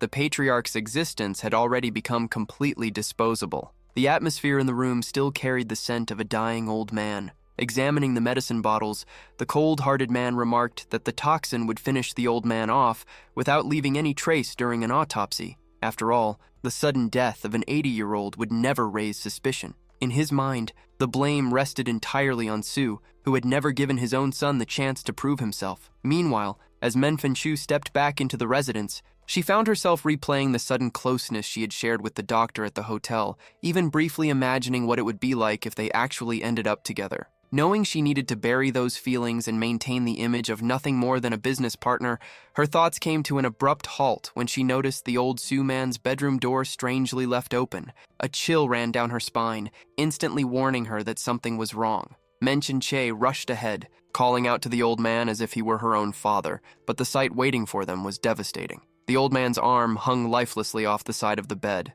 and his son stood right beside him. Completely cold and emotionless, the man quietly ordered them not to make any noise, claiming his father was resting. Shaken, the young woman realized the crime that had taken place. The killer responded with contempt, warning that nobody should interfere and that the secret would die with them. Nervously backing away, she locked eyes on the threat he was holding. Menchin Che tried to intervene, warning the rival not to do anything reckless, but the villain simply walked toward them, claiming the warnings had already been given. That was when an accomplice burst into the room with bad news. The plan to get rid of the other woman had failed. He pointed out that Sue's death would go unnoticed because of his age, but killing Menchenchu there would create unnecessary police attention. Holding the syringe, the enforcer asked if they were really going to spare the girl. The original plan had been to lock her up until after the funeral, but the mastermind demanded the witness be eliminated for safety reasons. With a sadistic grin, the son grabbed the young woman by the hair, declaring it would be much easier to turn her into a completely submissive toy. Menchenchu used all her strength to shove the woman against the wall, sending her crashing to the floor. Laughing at her desperation, the attacker mocked her, saying escape was impossible now, and commenting that her father had made the right call trusting him with the dirty work. The man enjoyed every second of it, laughing as he claimed nobody else was in charge anymore. Even exhausted, the young woman held on to her pride and promised he would pay for everything, which only made the villain grab her by the hair again, sneering that he actually preferred the feisty ones. After leaving the room, Fuan felt he could fully trust his son. Locked up and defenseless, the girl silently prayed for Sun Yu to show up and rescue her. Far away, the hero remained in his apartment, fully focused on meditation, completely unaware of his girlfriend's nightmare. The days dragged on with the young woman trapped inside a damp basement. She could barely believe a monster like that had any connection to her life. Appearing in the cell, Sumen mocked her bloodline, asking if she still considered herself part of the family elite and claiming she was still blind to reality. The sadist pinned her legs down, revealing he had only kept her alive to use her however he wanted, eagerly waiting for the moment they would finally be alone. The hostage refused to break. In a firm voice, she warned that his victory would not last long and that payback was coming. The enemy brushed it off, guaranteeing nobody was coming to save her. The very next second, the game changed. A brutal impact smashed into the villain's neck. Dazed and bleeding, Mensen tried to understand who had entered, but he had no time to react. A vicious punch shattered his left cheek, sending the bastard flying across the room. Sun Yu cracked his knuckles in the middle of the basement. Apologizing for being late, he demanded to know who had dared lay a hand on his wife. Relieved and shocked, Menchenchu shouted the name of her savior. The hero moved fast, cutting the ropes binding her hands. The doctor regretted not arriving sooner to stop her from falling into the trap and asked what the criminals had done to her. Collapsing into his arms, Menfenchu assured him she was okay, but pointed upstairs.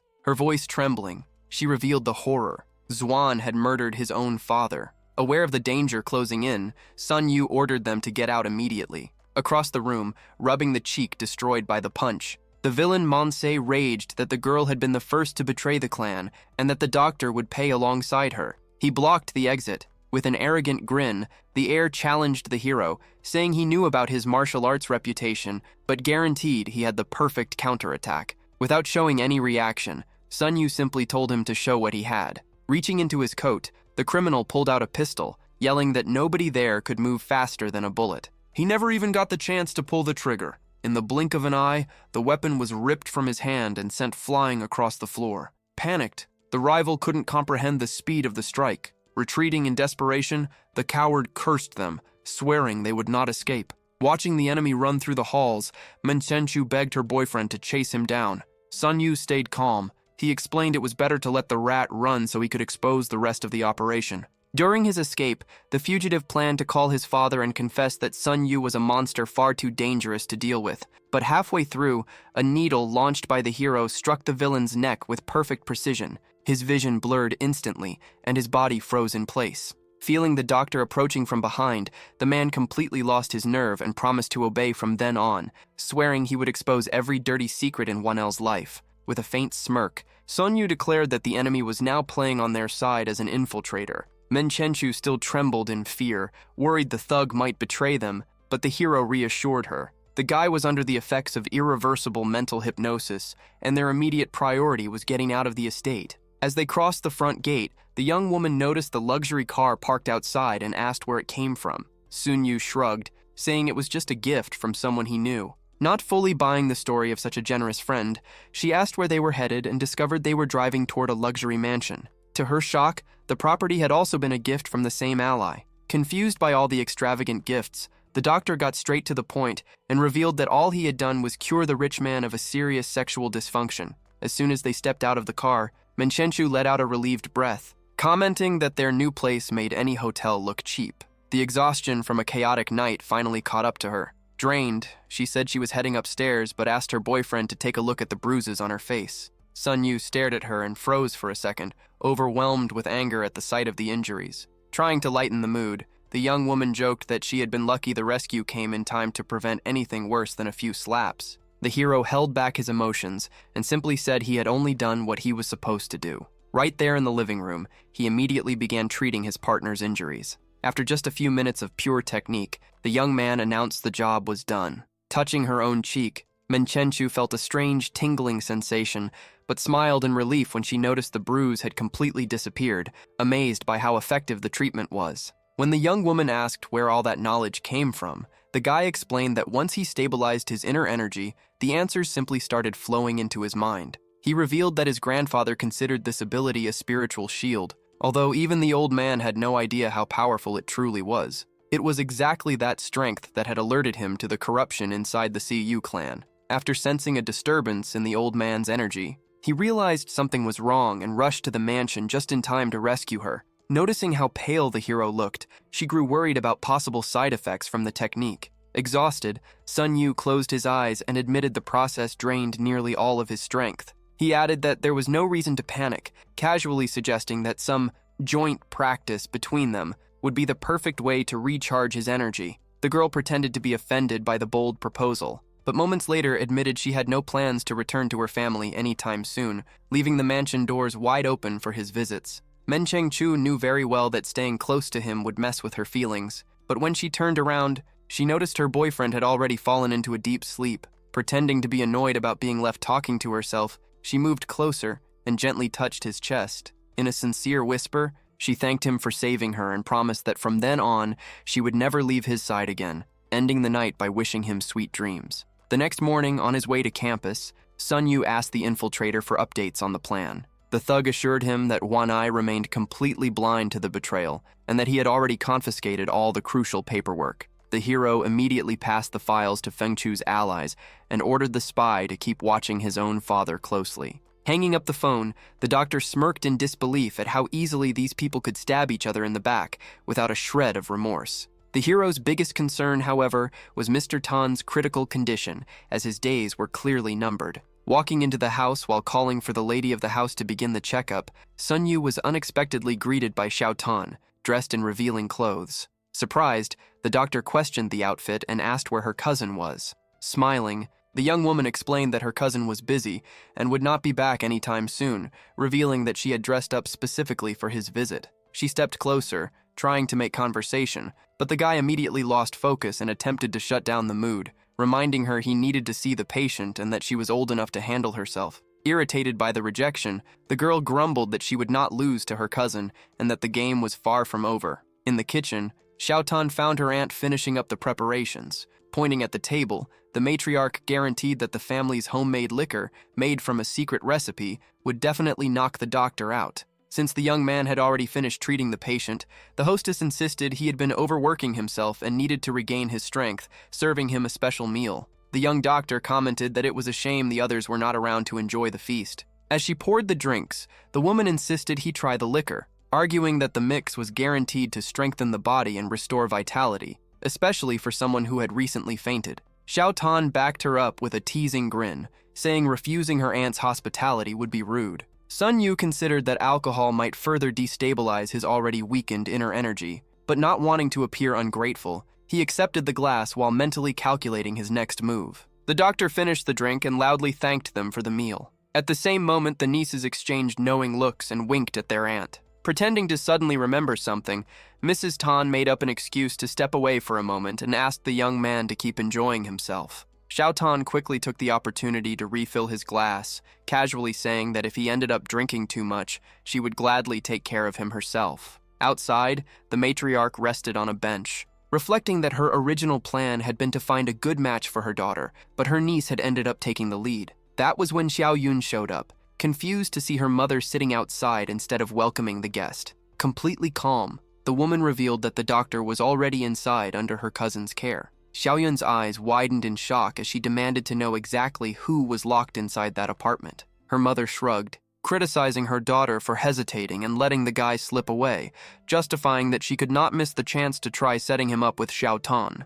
Frozen in place, Xiao Yun had no idea how to react. Meanwhile, the kitchen table had already been cleared, and the effects of the secret drink were hitting hard. Completely tipsy and without any filter, the young woman confessed she had always had a crush on the hero. Seeing how messed up she looked, Sun Yu asked if she was okay. Dizzy, the girl suggested he lie down in the bedroom while she cleaned herself up before leaving. The very next second, she stepped forward and hugged him, dramatically asking why he always rejected her and insisting she was a much better option than her cousin. Annoyed, she cut off any attempt at a lecture and demanded that the guy just shut up and listen to her confession. The young woman argued that her cousin would never truly care about him and promised she had an answer for every excuse, making it clear she did not care about the competition surrounding the doctor. Right in the middle of her emotional rant, a violent bang nearly knocked the front door down. Xiao Yun stormed in furiously, complaining about the suffocating atmosphere and demanding to know what the hell was going on.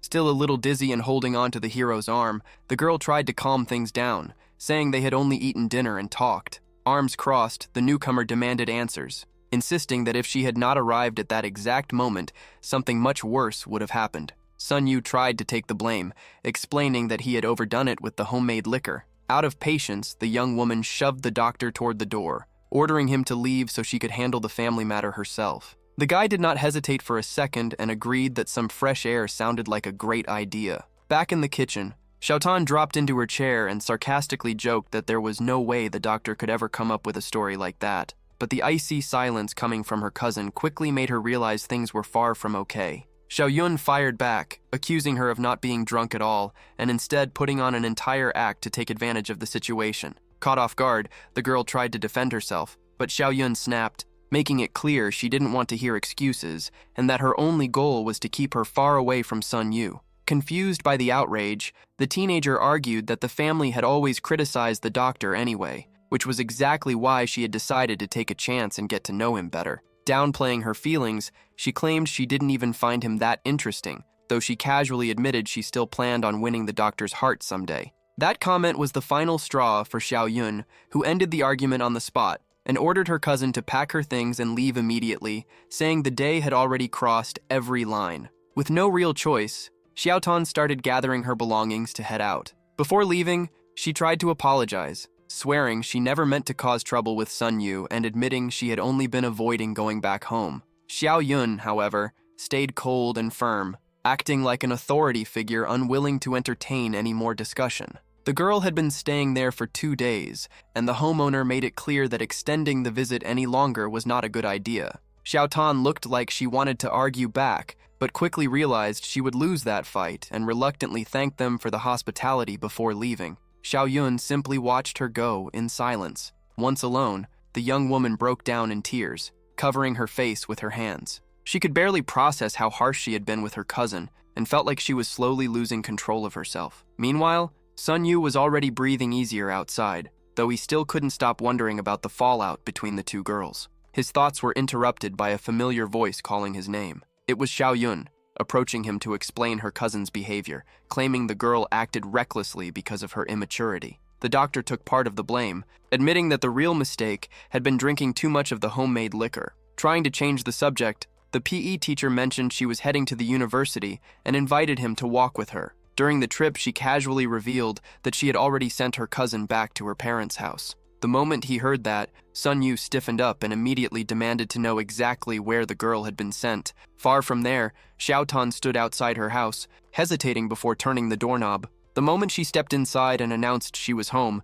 her mother quickly greeted her, saying her father had been looking everywhere for her. Her stepfather, Join, noticed the exhausted look on her face, and fake concern filled his voice as he offered to help with whatever was bothering her. Not wanting to start a scene in front of her mom, Xiaotan swallowed her pride and quietly nodded. Seeing her unusually submissive behavior, her mother happily celebrated what she thought was a truce, suggesting her daughter was finally ready to get along with her stepfather. Adjusting his glasses, the man mocked that the girl finally seemed ready to accept reality and suggested she could start seeing him as a real father. Relieved, her mother clasped her hands together in silent prayer, celebrating what she believed was peace in the household. A moment later, she admitted she had made mistakes in the past by trusting the wrong people, which had ended up hurting her daughter, but promised she would do better from now on. Wearing a smug smile, the man added that no one had to carry the burden alone, and promised to turn the three of them into the perfect family. After checking the fridge, the woman noticed they were running low on groceries,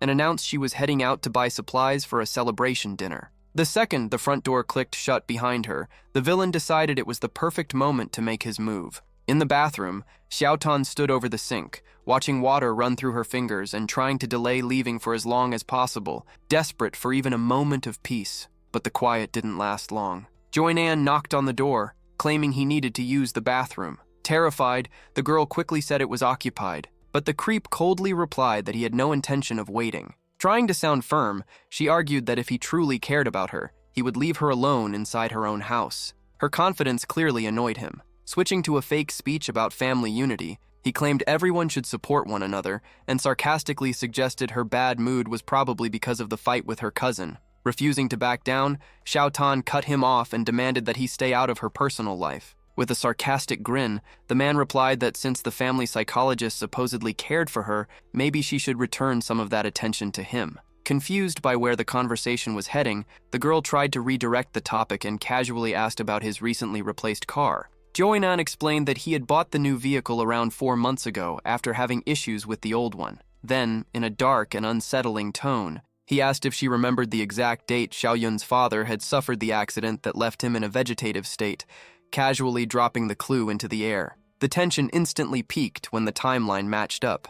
It had been exactly 4 months since the tragic accident that left Xiao Yun's father in a vegetative state. Without flinching, Xiao Tan pushed further, reminding him that his old car had gone straight to the scrapyard only 2 days after the tragedy. Completely caught off guard, the man's expression darkened as he demanded to know where his stepdaughter had gotten information like that. Far away, the hero tried to piece together what was going through the teenager's mind. He understood that she had been swallowing the truth and suffering in silence just to spare her mother from devastating heartbreak. But hiding the true face of someone that dangerous would only lead to disaster. Without wasting another second, the doctor firmly stated that they needed to get the girl out of that house as soon as possible. Consumed by guilt, Xiao Yun blamed herself every step of the way, feeling responsible for bringing the psychologist into her aunt's life and accidentally dragging all that chaos into the family. Back at the house, the pressure was closing in. Cornered beneath the shower, Xiao Tan watched helplessly as her stepfather intercepted her phone and scrolled through her messages.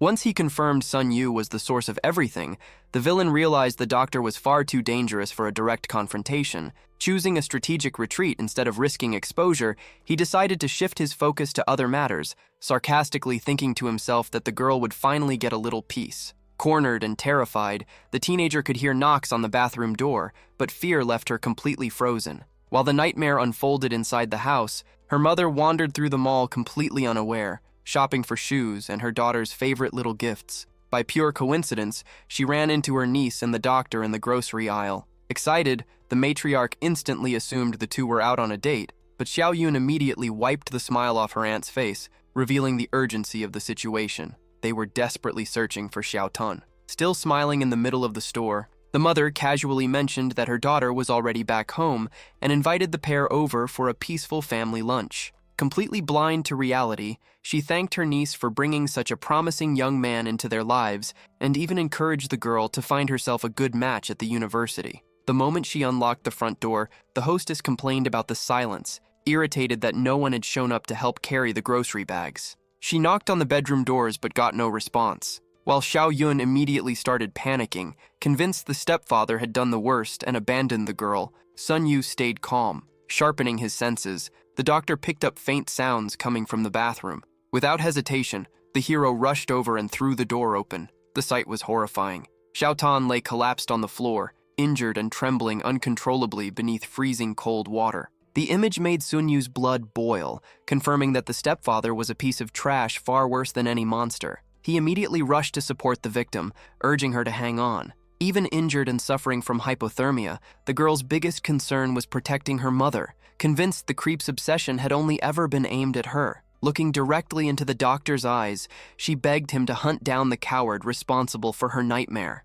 Holding her hand tightly, the hero made an unshakable promise. The bastard would be found and held accountable. Carrying the teenager out of the bathroom, Sun Yu explained that he needed to treat her injuries immediately. Completely in denial and unable to grasp the seriousness of the situation, the homeowner remained trapped in her fantasy, rushing to defend her husband and swearing he would never hurt anyone. Faced with the woman's blind refusal to accept reality, the atmosphere turned heavy. The injured girl tried to mumble an explanation, but the shock had stolen her voice. Out of patience for the mother's denial, Sun Yu cut the scene short, carried the patient straight to the bedroom, and locked the door to begin treating her wounds. In the living room, the truth finally exploded. Stuttering in fear, Xiao Yun dumped every dark detail about the stepfather onto her aunt all at once. The revelation completely shattered the woman. Falling into self-pity, she began cursing her own fate, convinced she carried some cruel curse that dragged everyone she loved into misery. Trying to soften the blow,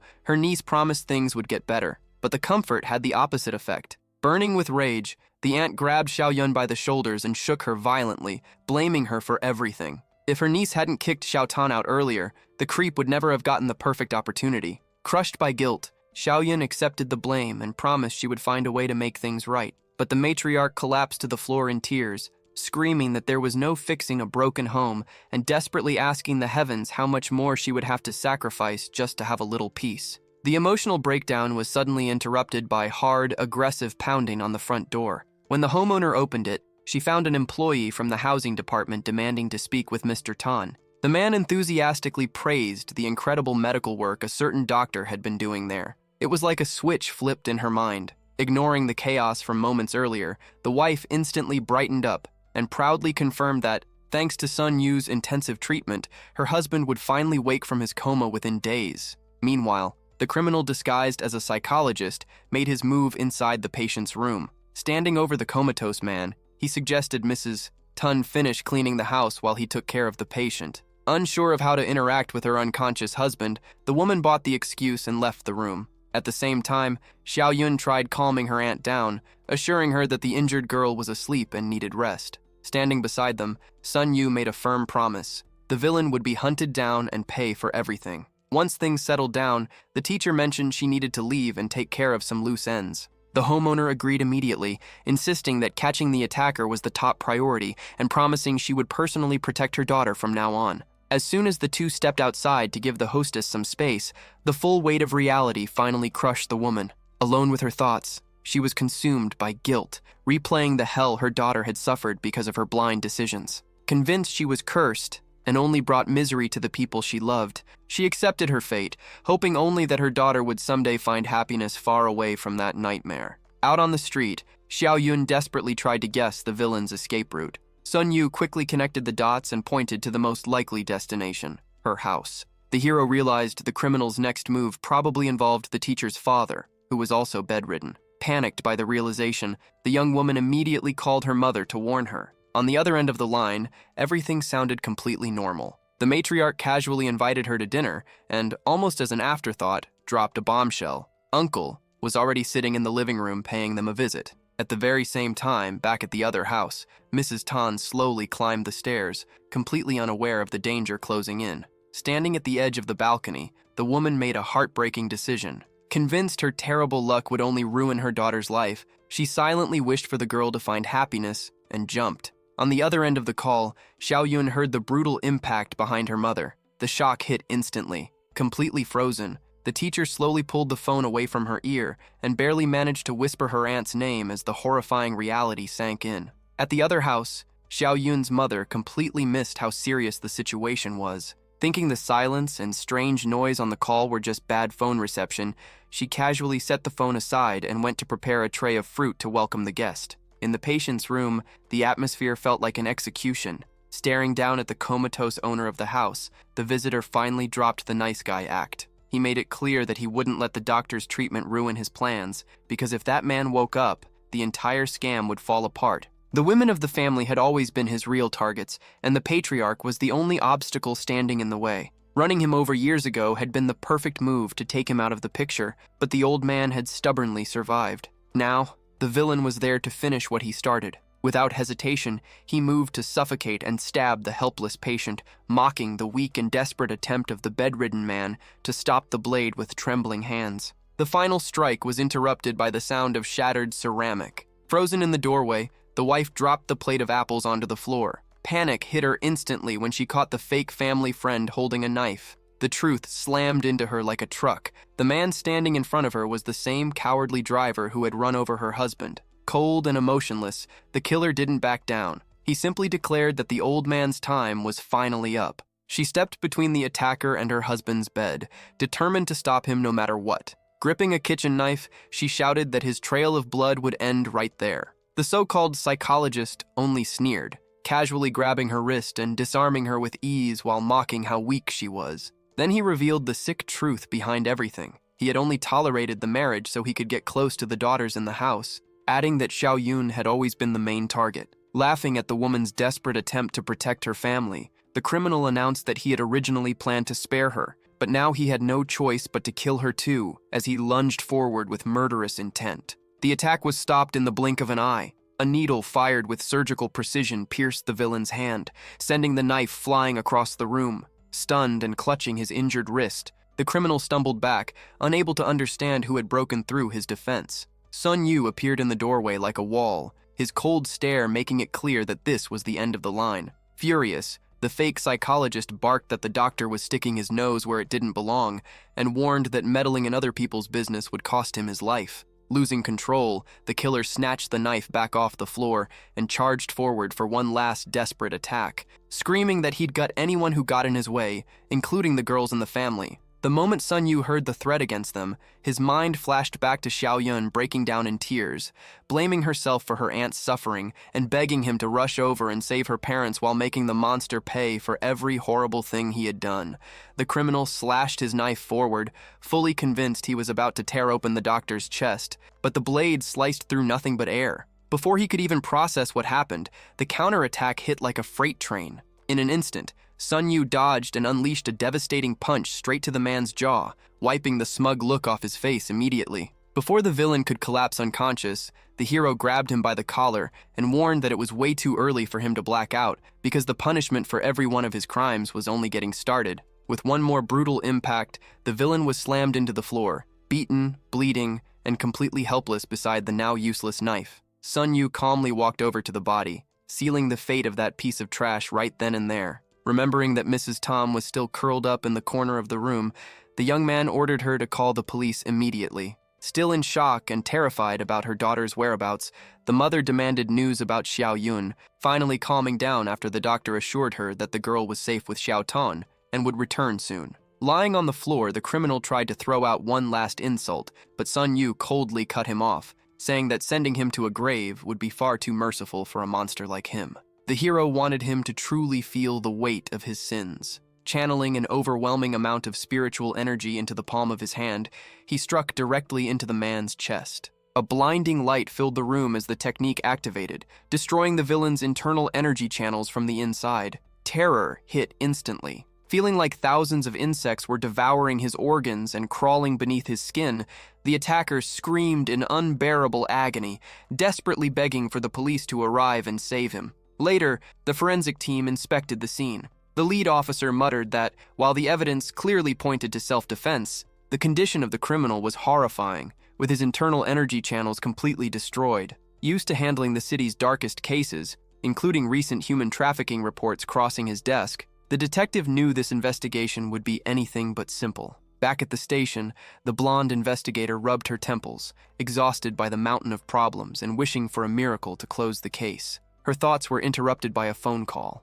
It was Director Mao, asking whether the report about the doctor's excessive self-defense was finished yet. After getting confirmation, the superior ordered all the paperwork sent directly to his desk so the case could be buried. Thanks to his intervention, the official report only stated that Sun Yu had subdued the attacker without causing any major hospitalization-worthy injuries. The hero thanked his ally over the phone, knowing the favor would save him from a massive headache. Still, Director Mao tried to stretch the conversation and ask for a medical favor in return, but the attempt failed. Sun Yu politely apologized and ended the call, explaining that he was too busy dealing with the fallout from that night to handle anything else. Director Mao clarified that he wasn't calling about his own health, but about the chaos spreading through the streets. He revealed that he knew the hero had close ties to the Siu family, and asked if the doctor had any idea how bad things had gotten since the eldest heir took over the clan, causing the city's black market weapons trade to explode. Surprised that the authorities were already tracking the operation,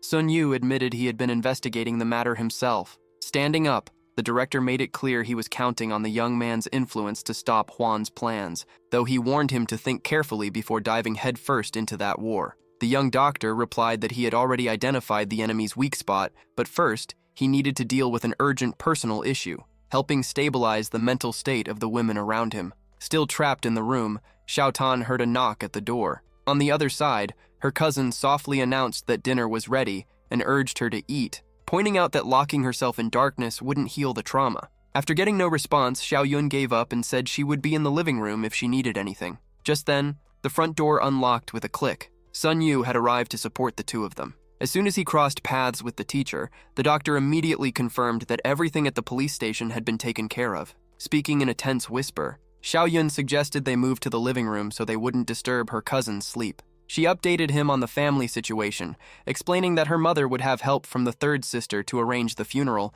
but admitted that Xiao Tan's emotional state was still terrible and that the girl needed to start recovering somehow. Her voice trembling, the teacher thanked the hero for all his support and protection before quickly changing the subject to stop herself from crying. Locked inside her room, Xiao Tan overheard the conversation and caught the worst part. Her stepfather was still alive. Shock turned into fury. She threw the door open, stormed towards Sun Yu, and demanded to know why he hadn't finished the monster off for good.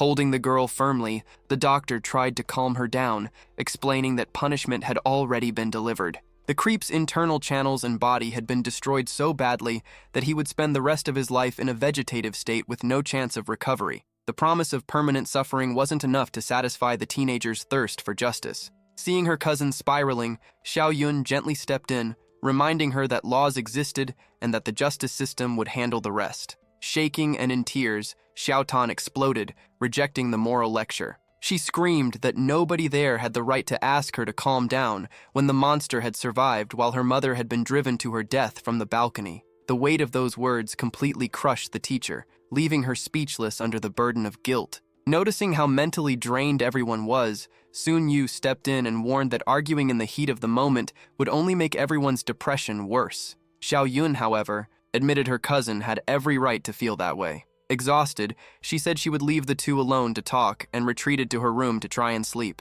Alone with the hero, the teenager vented about how strict her cousin had been, but the doctor gently corrected her, pointing out that Xiao Yun was only reacting out of pain after watching someone she loved suffer. Meanwhile, lying alone in bed, the teacher desperately searched for some kind of redemption, willing to sacrifice anything if it meant earning her cousin's forgiveness. When Sun Yu entered her room minutes later, she quickly wiped her face and asked whether things had calmed down. The doctor admitted that his biggest concern was her well-being. Xiao Yun tried to hide how broken she felt, but eventually gave in, saying she would pay any price if it meant her cousin could finally find peace. Seeing the heavy exhaustion in her eyes and realizing how late it had gotten, the doctor decided it was time to put an end to that chaotic night. He said he would come back immediately if any emergency happened. That was when the teacher, in a mix of embarrassment and desperation, made a shocking suggestion. She awkwardly asked if he could spend the night in her cousin's room. Sun Yu froze, completely confused about why he should be sleeping with a teenager. Realizing how ridiculous the suggestion sounded, Xiao Yun apologized immediately. She admitted she was desperate to make things up to her cousin, but had no idea how. The hero quickly realized guilt was clouding her judgment, though he still thought the idea was way too extreme. Xiao Yun insisted her cousin had every right to be angry and, without dancing around the issue, admitted she knew the teenager had feelings for the doctor. In a softer tone, she asked him not to reject the girl outright, and to at least give her a chance. Swallowing her pride, she seemed ready to sacrifice anything for her cousin's happiness. But the conversation hadn't been as private as they thought. Xiao Tan suddenly appeared in the hallway and rushed to hug Xiao Yun, crying as she shouted that she should never have said something like that. Through tears, the girl declared that the past would stay in the past and that from now on, she would only live to honor her mother's memory, without needing any forced compensation. Surprised, Xiao Yun asked if she had overheard everything. The teenager admitted she had, and laid all her cards on the table. She made it clear that she wasn't about to hand Sun Yu over without a fight, because she knew perfectly well that her cousin had feelings for him too from the very beginning. Flustered, the teacher awkwardly tried to deny it, but Xiao Tan cut her off with a bold suggestion: maybe the two of them should compete for, or even share, the hero's attention together. Completely speechless and red with embarrassment, Xiao Yun could only stammer that she needed time to think. While the dynamic between the cousins shifted in the living room, Sun Yu had already walked away, focused only on figuring out how to protect the family's mental state without everything turning into complete chaos. The tension eventually faded, and peace was restored. Sun Yu came back to the two girls and suggested that the smartest thing would be for them to sleep together that night for emotional support. Later, finally lying down in his own room, the doctor started connecting the dots and felt a flicker of irritation. He realized the cousins' sudden alliance might actually be part of a coordinated plan to corner him and mess with him. Exhaustion eventually won. The night flew by. Early the next morning, the woman of the house was already clattering pots around in the kitchen, calling the hero to breakfast and warning him that he'd be late for work if he didn't hurry and eat the big meal she had prepared. Once everyone sat down to eat, the silent sense of shared secrets between the two survivors of the night was impossible to miss. Picking up on the weird glances and the doctor's nervous behavior, the teacher immediately grew suspicious, commenting that the pair were acting incredibly strange and asking if they had gotten into some kind of fight. The doctor nearly choked on his coffee, coughing hard as he awkwardly insisted everything was perfectly fine. The hostess's instincts told her otherwise, but the teenager quickly stepped in to smooth things over. She praised the doctor, saying he was simply being an amazing tutor, even if she herself could be a little difficult sometimes. As if the tension wasn't already bad enough, The girl leaned over and, with way too much affection, wiped the corner of the young man's mouth. Before he left, she reminded the doctor to come visit her the second he had free time. Thinking it was a great idea, the teacher supported the suggestion, even encouraging her friend to use his extra hours to help the girl with both her studies and cooking. Out on the street and heading to work, the hero was being eaten alive by guilt. A lookout on the sidewalk made a phone call to Mr. Wan, reporting that the target was on his way to the institution. On the other end of the line, the boss ordered his lackey to keep watching but not make a move yet, since he was already planning a new surprise attack against the doctor himself. Once he arrived, Sun Yu started his day debating the properties of a rare new medicinal compound with Tian Lin. Cutting through all the technical jargon, the young man suddenly asked where Fei Yu was, finding her absence unusual. The brunette explained that the blonde had been overwhelmed by her intense study schedule lately, which kept her from showing up often. The hero pretended to accept the explanation, but his doctor's instincts immediately kicked in. Something about the excuse felt off. From the look on his friend's face lately, one thing was obvious. Happiness wasn't exactly part of the picture. His train of thought about the girl's academic struggles was suddenly interrupted by his phone ringing. On the other end came an urgent warning. Someone had collapsed near the lake. Saying he would handle it quickly, the young doctor prepared to head out for the emergency, but the girl insisted on coming with him, completely ignoring his protests that he could manage it on his own. The two ran through the park searching for the exact location. The moment he spotted the target on the other side of the avenue, the young man rushed forward without checking either side, stepping straight into the path of a speeding minibus. A brutal instinct kicked in at the very last second, making Sun Yu stop dead in his tracks and step back onto the sidewalk as the vehicle barely missed him. The screeching brakes gave everything away. This was a targeted hit. Tires squealing, the van came to a stop, and the driver stepped out with a baseball bat resting on his shoulder, mocking the doctor's quick reflexes. Sun Yu didn't even flinch. He stretched his arms and locked eyes with Wan Pin, making it clear he was ready for a fight, but the rival only burst out laughing. The message was simple. The doctor was surrounded and badly outnumbered, especially with an informant already inside the group. When Sun Yu noticed Fei Yu standing nearby, he confronted the blonde about the supposed setup. She fired back, saying the doctor was only still alive because of sheer luck and one patient, revealing that the real plan had been to get both of them killed right there. Her original plan had involved making a drastic sacrifice to protect him, even considering a dangerous alliance with Wan Pin. But Sun Yu's sudden disappearance had ruined everything. Trying to protect herself, she had chosen to isolate herself to avoid further conflict and regain some peace of mind.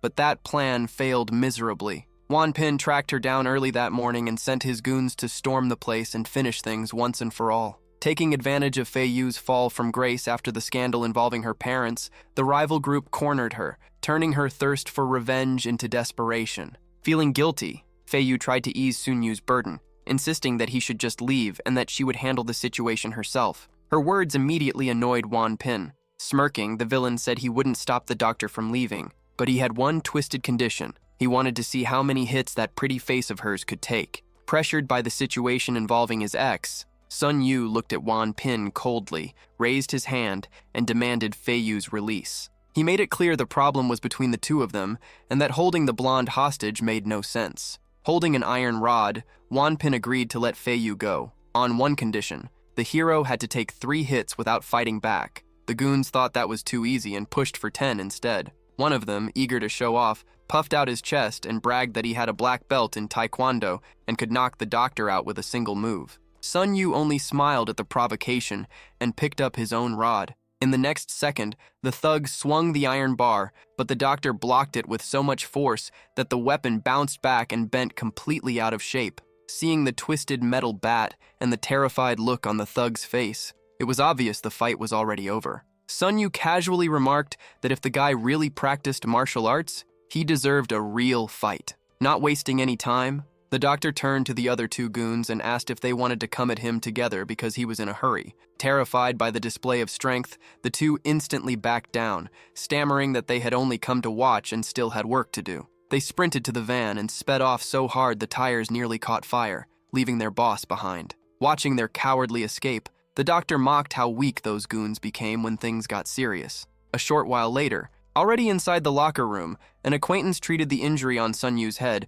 and warned him to be extra careful because of his injured leg. The treatment continued. The doctor explained that some discomfort was expected but completely under control. Embarrassed, the girl apologized while Sun Yu reassured her, explaining that the medication was already working on her leg and the pain would ease soon. The blonde kept apologizing for the trouble, but Sun Yu cut off the guilt trip, saying his priority was keeping her safe and that he wouldn't allow anyone to get hurt just for being around him. When he noticed tears in her eyes, he asked what was wrong. Wiping her arm, she admitted that she felt like a burden, someone broken who only caused trouble for others. Sun Yu calmed her down, making it clear she had simply been a pawn in Wanpin's game and that the danger had already passed. What mattered now was moving forward. Ready to get back to treating patients and satisfied that her condition was stable, meanwhile, elsewhere, Meng Chenchuan was calmly enjoying his drink until Mensi arrived and apologized for being late. With a serious expression, the woman got straight to the point and asked where they could pick up the same trail Sun Yu had been following.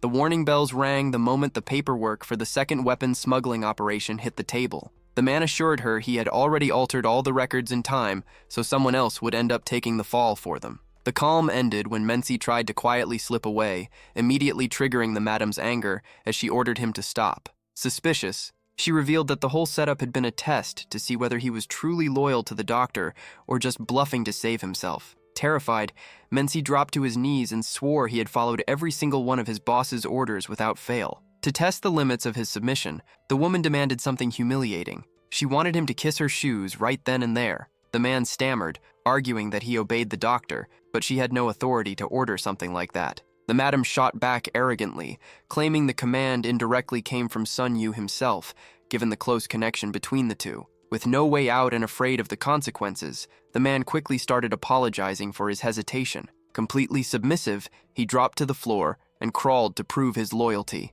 The grotesque scene shocked everyone watching, leaving them unsure whether it was all an act or outright cruelty. Just as he was about to press his lips against her shoes, declaring it an honor, the woman suddenly felt disgusted by the whole thing. Sickened by the extreme groveling, she changed her mind and ordered him to stand up. Instead of the kiss, she had something far more valuable in mind. He would become an undercover informant and report every move made by the rival family. Still on the floor, the man let out a relieved breath for escaping the humiliation, though a bitter realization started growing in his mind. Sun Yu didn't care about him at all and only saw him as a disposable pawn. Bitterness only grew during the days of silence. The doctor hadn't shown up in a long time, reinforcing the suspicion that he had completely forgotten about her. Just as the woman was getting ready to leave, she was stopped by a messenger claiming to represent Madame Pei, demanding her immediate presence. Remembering the woman's reputation as a mercenary, the young woman immediately shut the idea down, saying she had no business with her. The lackey only smiled, claiming he didn't know the details of his boss's affairs, but making it clear that her attendance was not optional. Annoyed and left with no real choice, she ordered her assistant to stay alert. The reason for the meeting became obvious the moment recent hotel photos were placed on the table. The evidence proved that Pei was still digging for dirt on both her and Sun Yu. With open disdain, the businesswoman mocked the attempted blackmail, making it clear that not everything could be bought and that her connection with the doctor had nothing to do with money. Straight to the point, she demanded to know the real reason behind the summons. On the other side, the rival woman dripped venom, admitting she had always found the young woman fascinating. What intrigued the mercenary was the dramatic shift in behavior. How could someone who once wanted the doctor dead now act like his protector? Something major must have happened between the two. Pei then hit a nerve, bringing up the old man's disappearance and throwing suspicions of murder straight at Sun Yu's group. The young woman fired back immediately, demanding an end to the charade and firmly stating that she and the doctor were nothing more than allies. The argument only earned sarcastic laughter from her rival, who crossed her arms and mocked the so-called partnership, suggesting the guy must be truly irresistible to inspire that level of loyalty, while warning her to open her eyes before she ended up getting played.